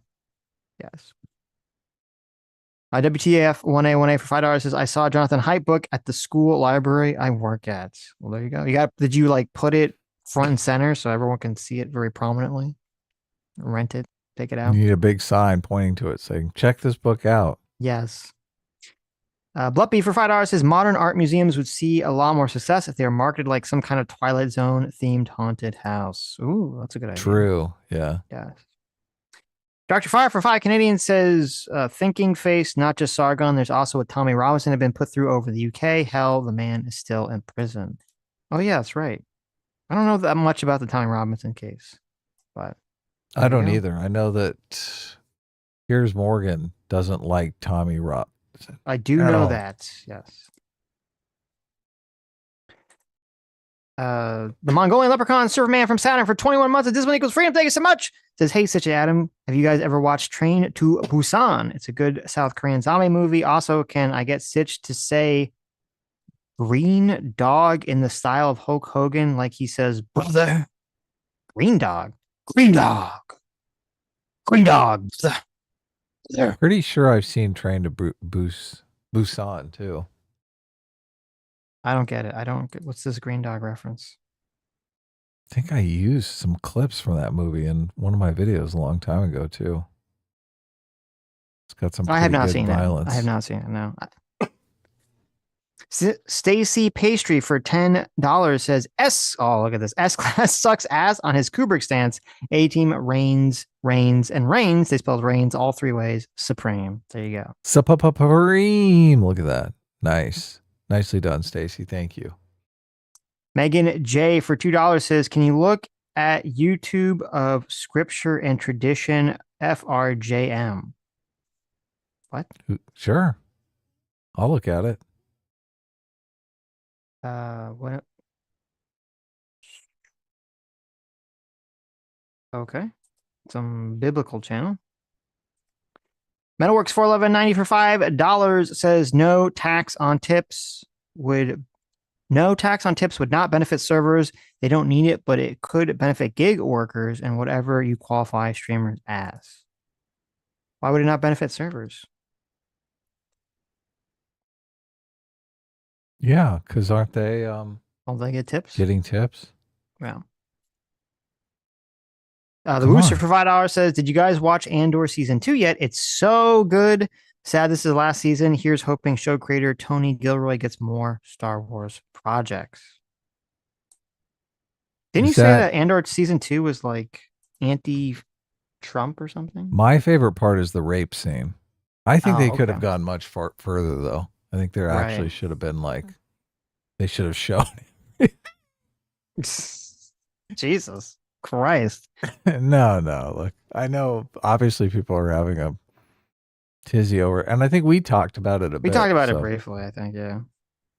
Right. I did. I mean, I went to Grok you're using ChatGPT. I use Grok because I think it does better with the images. So I don't know how I don't know. Oh, I was trying to get, I forgot. Yeah, I should try that. I was trying to get. Are you paying for ChatGPT? Yeah, I do pay for it. Okay. I'm paying for Grok too. What are you paying? Oh, really? Interesting. Yeah. You got GPT-4? Yeah. I think mine's really like good. $30 a month. What are you paying? No, it's less than that. I thought it was like 20 or something. Oh, okay. I could be wrong. Interesting. I tried to watch tried to catch up because I had never finished Andor season 1. I tried to catch up. So I was rewatching it, and I don't know, man. It's a slog. Which one? Season 2 or season 1? I couldn't even get through season 1. Really? Yeah. You couldn't even get through season 1? Come on, when he's in prison for like 3 episodes? I didn't even get to that yet. So I was just like, Jesus. But I'll listen. I'll try. Okay. Why? Well, here's the problem. So I got this game that I've been playing with. Well, no, hold on. I got this game I've been playing with Sam, and we both really like it a lot. Right. And okay, I forgot to tell you this. Can you watch Andor and play the game at the same No, time? you cannot. This game requires a lot of attention. Okay, I forgot to tell you this. Me and Sam got into our first fight, and it was entirely your fault, Adam.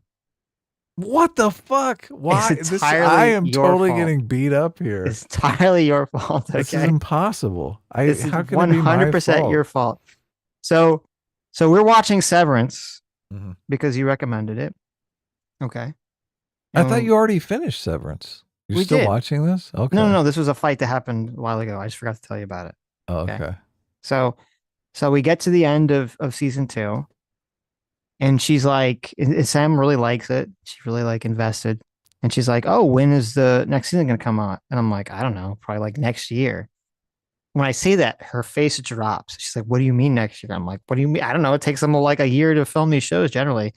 And she's like, I thought it was coming out this year. And she got so mad. Okay. She got so mad. And she was like, you guys made it sound like season 3 was coming out around the corner. And she's like going off on me. I'm like, what are you talking about? I said that season 2 just came out. That's why we were talking about it. Season 2 just literally came out. And she's like, this is it. This is our first relationship crack. Oh my God. She was so what? She was so triggered. She has to wait a year for season 3 to come out. I had to watch season 2 waiting a whole week for an episode to come out. I know. Because they dropped them like a week at a time. It's terrible. She was I hate that so shit. mad that she had now to wait a year to find out what happens. I kind of wish Andor season 2 was coming out a week at a time because they drop like 3 hours and you're like, oh my God, this is so fucking boring. Oh, really? Like 3 at a time? Yeah, look, the first 3, look, I only watched them because I knew everyone was going to be talking about them. And yeah, it's a fucking slog, dude. It's a slog. Uh-oh. Yeah. Uh-oh. There's maybe 3 story beats in 3 hours. Like 3 things happen that are like substantial for the plot. Are they even really substantial? I'm distracted. So now I'm in big trouble with Sam. Okay.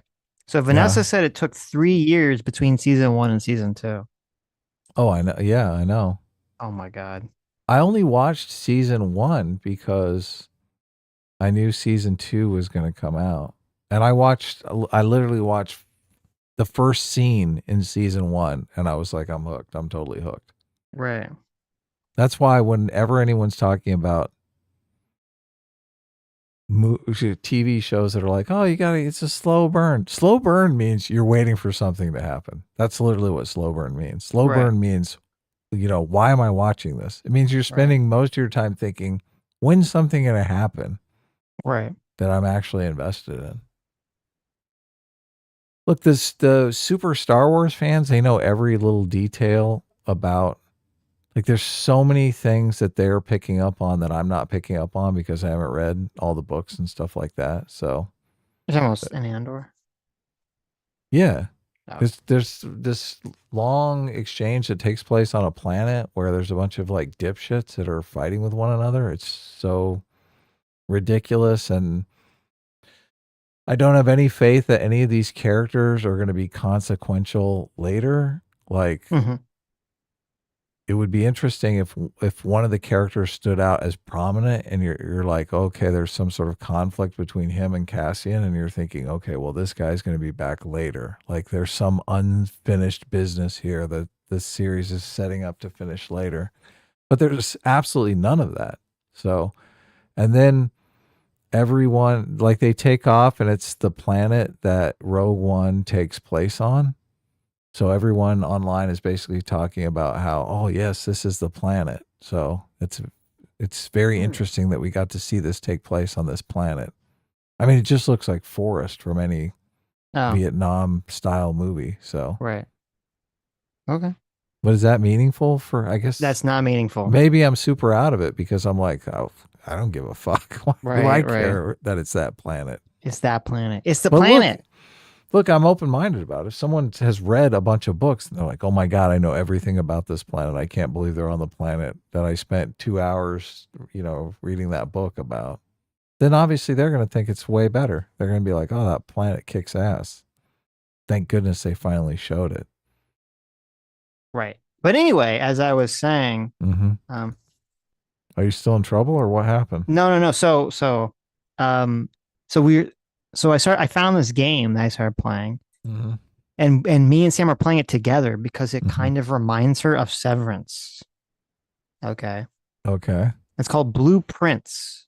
Blueprints. Yes. It's very cool. Very cool game. Basically, it's not going to remind you of Severance because of like the plot. It's like a mystery with a bunch of clues that you're trying to like figure shit out about, I guess. And so it's a really cool game, Blueprints. It's like it's a roguelike game where you have to go into a mansion, and whenever you try to open a door, you actually create what the next room will be. And the whole point is you're trying to unlock all these rooms to get to the final secret room. And when you do, you inherit your uncle's, fortune and mansion. So along the way, you're going to find out like the secret lore of your history, of the region, of the house itself, and all this other stuff. Blueprints, Prince, like royalty. It's very cool. Very fun, very cool game. Not blueprints like we're building a factory. No, though there are lots of blueprints in the game, and maybe that's sort of a pun that I didn't think about, because every time you go to make a new room, you open a little blueprint. So maybe that's a little pun there. Yeah. This game does sound fun. It is very cool. Oh, and the way it works is that every day, so you only have like so many steps to explore, and then when you run out of steps, the day resets and the entire mansion resets too. Like the layout of the mansion completely goes back to being blank again. Wow. So it's very cool. Wow. So this is a video game? This is a video game. Yes. Console or computer game? It's on, well, I mean, I'm playing on computer. I assume it's on console too. Oh, wow. That's cool. J-Mac, our circuit father, thanks so much, Daddy Jimmy, for the $10. Says due process for deportation should be to ask for the birth certificate, show birth certificate, boom, process has been due. Well, it has to be more than that, because if someone is part of some legal process where they're being adjudicated for asylum or a green card or something else, that has to be taken into consideration. Yeah, what if they lost their birth certificate too? Well, there you go. Yeah, that could be problems, but where's my birth certificate? But if they're not American, we can just throw them out, right? There you go. There you go. Vacationing in Sitch Wall temporarily for $5 says, thank you so much for being excellent host. The wall cotton candy was a nice touch. I left the thank you gift in the large, oddly shaped black box. You're welcome. Though I do have to warn you, that was not wall cotton candy. It was asbestos. But I hear that that's good. It's like it has a lot of fiber in it, so it'll be good for your digestion. So. Of course, yeah. Yeah, it's a magic elixir that heals all pain and suffering. That's why the government tried to take it out of building material, because they didn't want people to be healthy, because if people are healthy, they can't control them. Yeah. Boom. They will lose a bunch of money in the healthcare industry, obviously. Vacationing in Sitch's Wall temporarily for $2 says, I think the youth call the tablet thing tributes. Oh, gross. Wow. That's true. I didn't even think about that. He was just doing a disgusting tribute. There you go. It's really a summoning ritual this whole time. I didn't realize. Wow. The tributary. Right. Let's see. Where was it? Ace for $5 says, my white woman grape comment feels more true in light of FD glazing Noah Samson video when he said October 7th was an inside job and no grapes happen. Jesus Christ. Mhm. FD, what is wrong with you? Come on. Come on, bro. Terrible. Come on, bro. Vacationing in Sitch's wallet temporarily for $5 says I might take a few more meth heads just so my new pet gator Chauncey has something to eat on the road. Smart. Very smart. That's got to be bad for him though, right? Eating a meth. No, head. alligators are tough. They can eat anything. They're like sharks. Doesn't matter.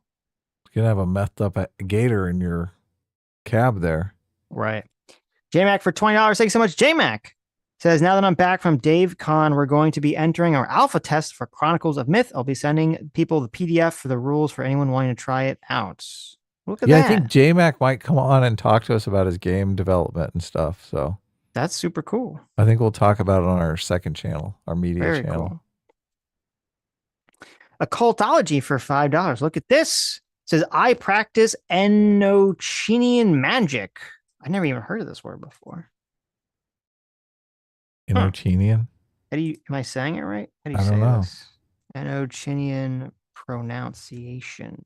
Let's see. You don't need to jack off to make it work. Enochian. Enochian. You don't need to jack off to make it work. That's just an OTO thing. That was the weird cult that he was part of or whatever commune. It's really weird. I don't suggest getting into it. Well, there you go. See, you know you've gone too far when even the other magic practitioners are like, bruh, what are you doing? Right. This is how they separate the occult. There's like the gooning occult and the non-gooning. Right, right. That's funny. Dr. Adam refriended Brigadier General for $20. Thank you so much.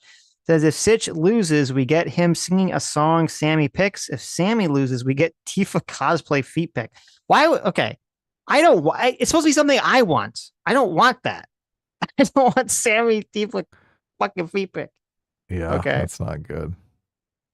Smash like so they have no choice. This is peak internet history. A-Team reigns supreme. Look at that. There you go. Thank you, Dr. Hoggly Woggly. Yes. Oh, is it Enochian? I'm just saying Google told me it was Enochian. Enochian! Give me some Nochi. David Puff for 10 Canadian says, I'm in the Crip Trip trailer. I was a cameraman on the show. I'm in one shot holding a phone, recording a video with Danny and Fred. Fun fact, we were recording a video for Vanessa from chat. Oh, well, look at that. That's cool. Cool. That is very That's cool. Okay. Look at the Streamlabs here. A very dead horse for $2 says, did you guys see Shapiro's second part interview with Zelensky and Ukraine? Good watch. On a different note, I've been trying to get a friend I rarely see to stop watching. Candace Owens, wish me luck. Good luck. Good luck to you, sir. I saw the first part of the interview and it was holy fucking shit. It was so bad. It was so boring. Did you watch it? Which interview? Ben Shapiro's interview with Zelensky. Oh, I didn't watch it, no. The first part of the interview was so boring and terrible. And I don't know if it was whoever they had doing the translation, but it was like, or if it was just Zelensky himself. Zelensky was giving these long, rambling, boring as shit answers to these fucking questions. I was just like, God, it's a horrible interview. But if you said the second part is actually good, I'll check it out. So in English? I purposely didn't watch it. It's not in English. Well, I mean, the translation is English, but he's not speaking in English. So. Oh, okay. So he's rambling in his own language. And right. I mean, I've heard Zelensky talk. I mean, I listened to him on Lux Friedman, and he was, he wasn't boring. He was giving, good answers to questions. So for $2, though, I'm happy Shapiro went out to go talk to him, and I think Shapiro did do a good job in the beginning of the video before he actually did the interview, sort of laying out why, people should care about Ukraine and why Russia's obviously the bad guys. So for $2 says, I asked my dad what he thinks of Zelensky, and he doesn't hate him, but he doesn't love him either. He said a bunch of Ukrainian generals are using our money to buy big houses. Do you know if there's any truth to that? I have no clue whatsoever. I don't know. Yeah.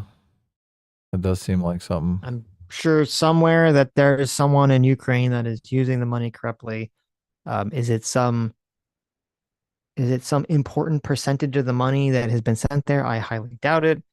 As even people talk about, the majority of the the majority of the quote money we sent to Ukraine wasn't money; it was actually military equipment. So Yeah, it's hard for me to buy that when they're so desperate for supplies. Like, why would they be Right. taking money out for themselves? Well, I'm sure there's someone somewhere that's been corrupt. Is it some meaningful proportion of the money? I'm skeptical. So. That drone squad that has all the fancy toys supposedly is run by a bunch of Ukrainian oligarchs. Like, they basically are Elon Musk types that are buying a bunch of equipment and stuff like that and funding operations. Mm-hmm. So, I mean, it seems Well, like that's. I mean, isn't that narrative kind of in contradiction with the Ukrainian generals are embezzling a bunch of money when there's a bunch of Ukrainian oligarchs that are basically spending their own money? Oh, you're saying if the Ukrainian oligarchs have to spend their own money to use the drones in war, that would be an indication that the money is that they're hard up for money. Yeah, exactly. Yeah. That does make sense. Yeah. But they're not just pilfering. I mean, they want to win this war. They want to win against Russia, definitely. Right. Yeah. There's a bunch of really good videos on that troop of people that are manufacturing the drones and doing the drone warfare. Mm-hmm. Have you watched any of those videos? I have seen some of those videos. Yeah, they're good. They're pretty crazy. They put together some sort of virus that infected the Russian drone systems. Basically, the Russians tried to hack into their drones, and the drones ended up infecting their system. Yeah. Arithmetic for $2 says, sadly, the most interesting part about this video was when you guys critiqued the cinematography. There you go. Oh. Sad. A codology for $2 says the magic system is attributed to Enoch. Well, I guess that makes sense. Why it's called Enochian. Enochian. Enoch. Well, I remember he's from the Bible, right? The prophet Enoch. Yes. Yes. But he got written out of the Bible. I've never read it. There's the book of Enoch, which I know comes up a lot, I believe, and Enoch comes up a lot in cult texts and stuff. I'm unfamiliar with Enoch or anything related to him. Anyways, we made it. Holy moly. Did it. Look at this. Did it. So what's the plan for next week? Next we will be here for Tuesday and Thursday. All right. And we should do a Severance stream on the other channel at some point. Sure. So we'll figure that out. I guess we will. Figure that out. Anyways. Thank you all for coming. Thank you all for incredibly generous donations. You who have made to this stream, you are the true heroes. You are the true free will seekers. You are the true isekai protagonist. You are the true alpha chads who would never let a floof goofer like L. Ron Hubbard steal your woman, and you definitely, certainly, most definitely, likely, probably would never ever call L. Ron Hubbard to come in and watch you masturbate on magical tablets in order to summon a magical entity. And we'll see you all on Tuesday. No floof goofing. Bye-bye! See you soon. Splurt. Don't say that.